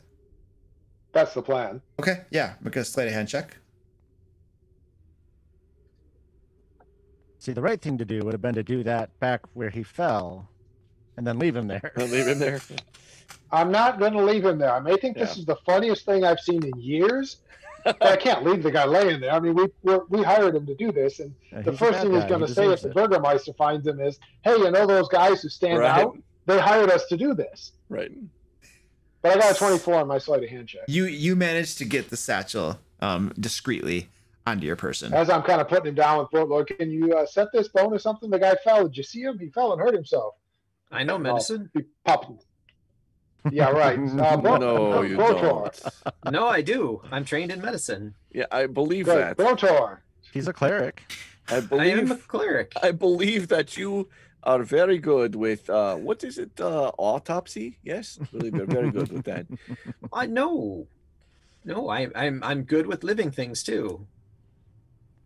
Brotlord, that poor guy broke his leg. Are you doing anything? I'm gonna set his bone, or I'm gonna attend first aid to his wound. I'll be talking to Ernst about it. You're gonna be all right, man. Are you proficient in medicine, Eyes? I am. Would you make a medicine check, please? I'll be, as I'm packing the satchel, hopefully without anyone noticing. Well, it's not bad. So, Eyes, you do your best to kind of reset this bone, but it's, it's a compound fracture, hard getting it back in there and stuff. You work at it, but you don't quite get it all the way in there. It's not setting the way it should. Ah, man. Brotlord, are you doing anything? No. Put him out of his If anything, I'm going to pick him up and try to get him away from the rest of the party, and I'll start. Not how that works. You're just gonna let you run off with the guy. Wait, what did you say you were gonna do? He's gonna pick him up and get him away from the rest of the party. And I was just trying to find some help for him. Yeah, by killing him. You and Meridon. Like the church that we are supposed to take the bones to anyway. I have reason to believe Brotor was going to murder him. I'm going to use one of my scrolls on him. Okay, so Brotlord, as you try to take him away, it sounds like the rest of the companions are there, not allowing you to just make off with him. And Eyes is pulling out a scroll. Yeah. Gonna cast Cure Light Wounds on him. Okay. Varys is leaning against the nearest wall, laughing in a very disturbing manner. I'm just gonna do it here. It's not the laugh of a sane man. By the way, it's not like I'm against executing that. I want to make that clear. It's just if we were going to do that, we should have just done that at the house. It's just, doing it now is irrelevant. It's irrelevant. Resources to save them now. I do think. No, I agree with that. I did not want to waste resources. So I do think Eyes. So hold on a second. Let me resolve your thing you just did. So you used your scroll and you healed him for a little bit. It did set the rest of his bone. And so he is now no longer in danger of like bleeding out, or he's not screaming or anything. So he is still heavily wounded from his fall, but he is, you know, in a more stable condition now. Yep. And I think we could take him back. Sir, are you planning on to stay in town, or are you departing with her ladyship? I'm probably gonna. It's not the right time to interrogate somebody. Like all these people looking at us in the middle of town. Well, you do have a crowd. People are watching. Kind of a good point. It's probably gonna try to lay low, I guess. All right, you do that. Drink some you need wine. to be. Oh, that fixed leg should get you there. I think I'll just crawl away. I'm okay. Thank you. I appreciate it. I will start going around the crowd and thanking them all. Thank you all for your concern. We were able to save the gentleman. You will all be happy to know. He fell from something. We heard screaming. We ran. Our Varys, who was very fast, ran and grabbed him so we could quickly find out what was wrong. We were all able to save him. Thank you all for your concerns. Very, very nice that you all came out to check on him. I appreciate all of your concerns. Stefan, please give me a deception check, and I'm giving you advantage. Okay.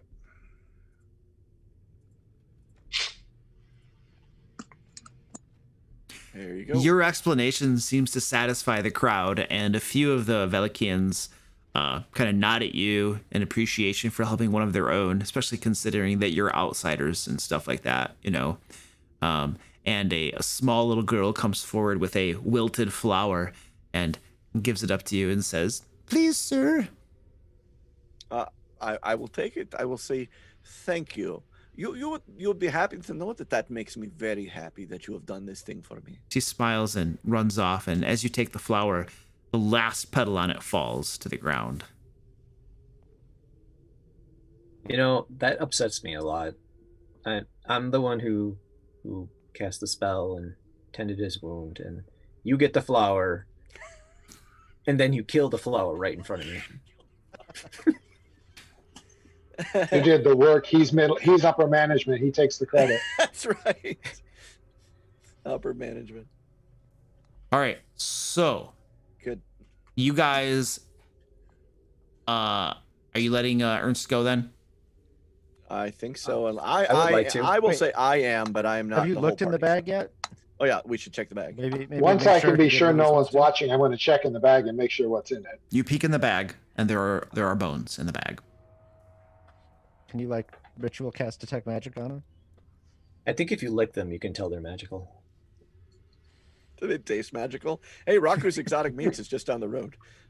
I saw that.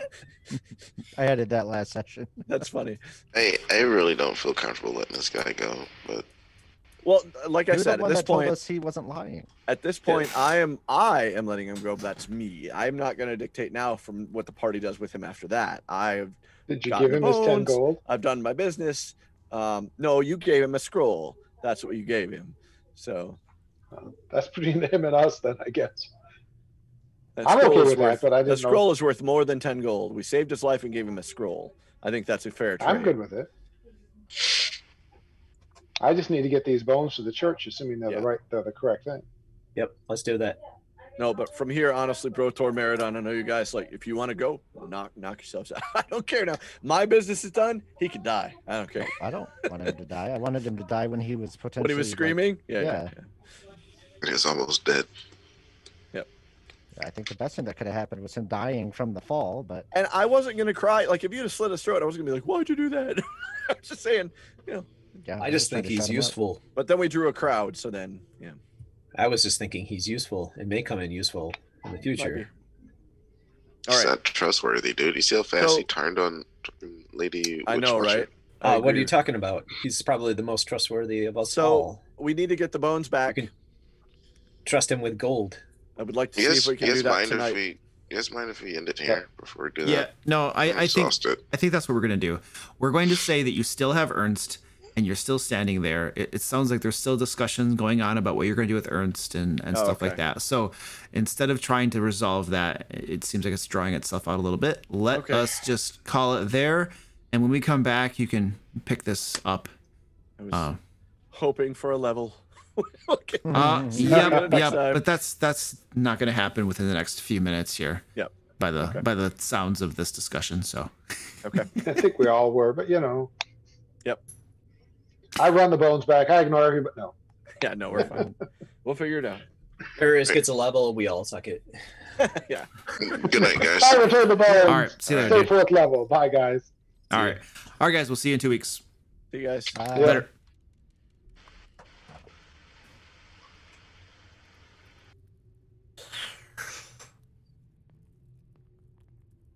Whee. Oh, that's right.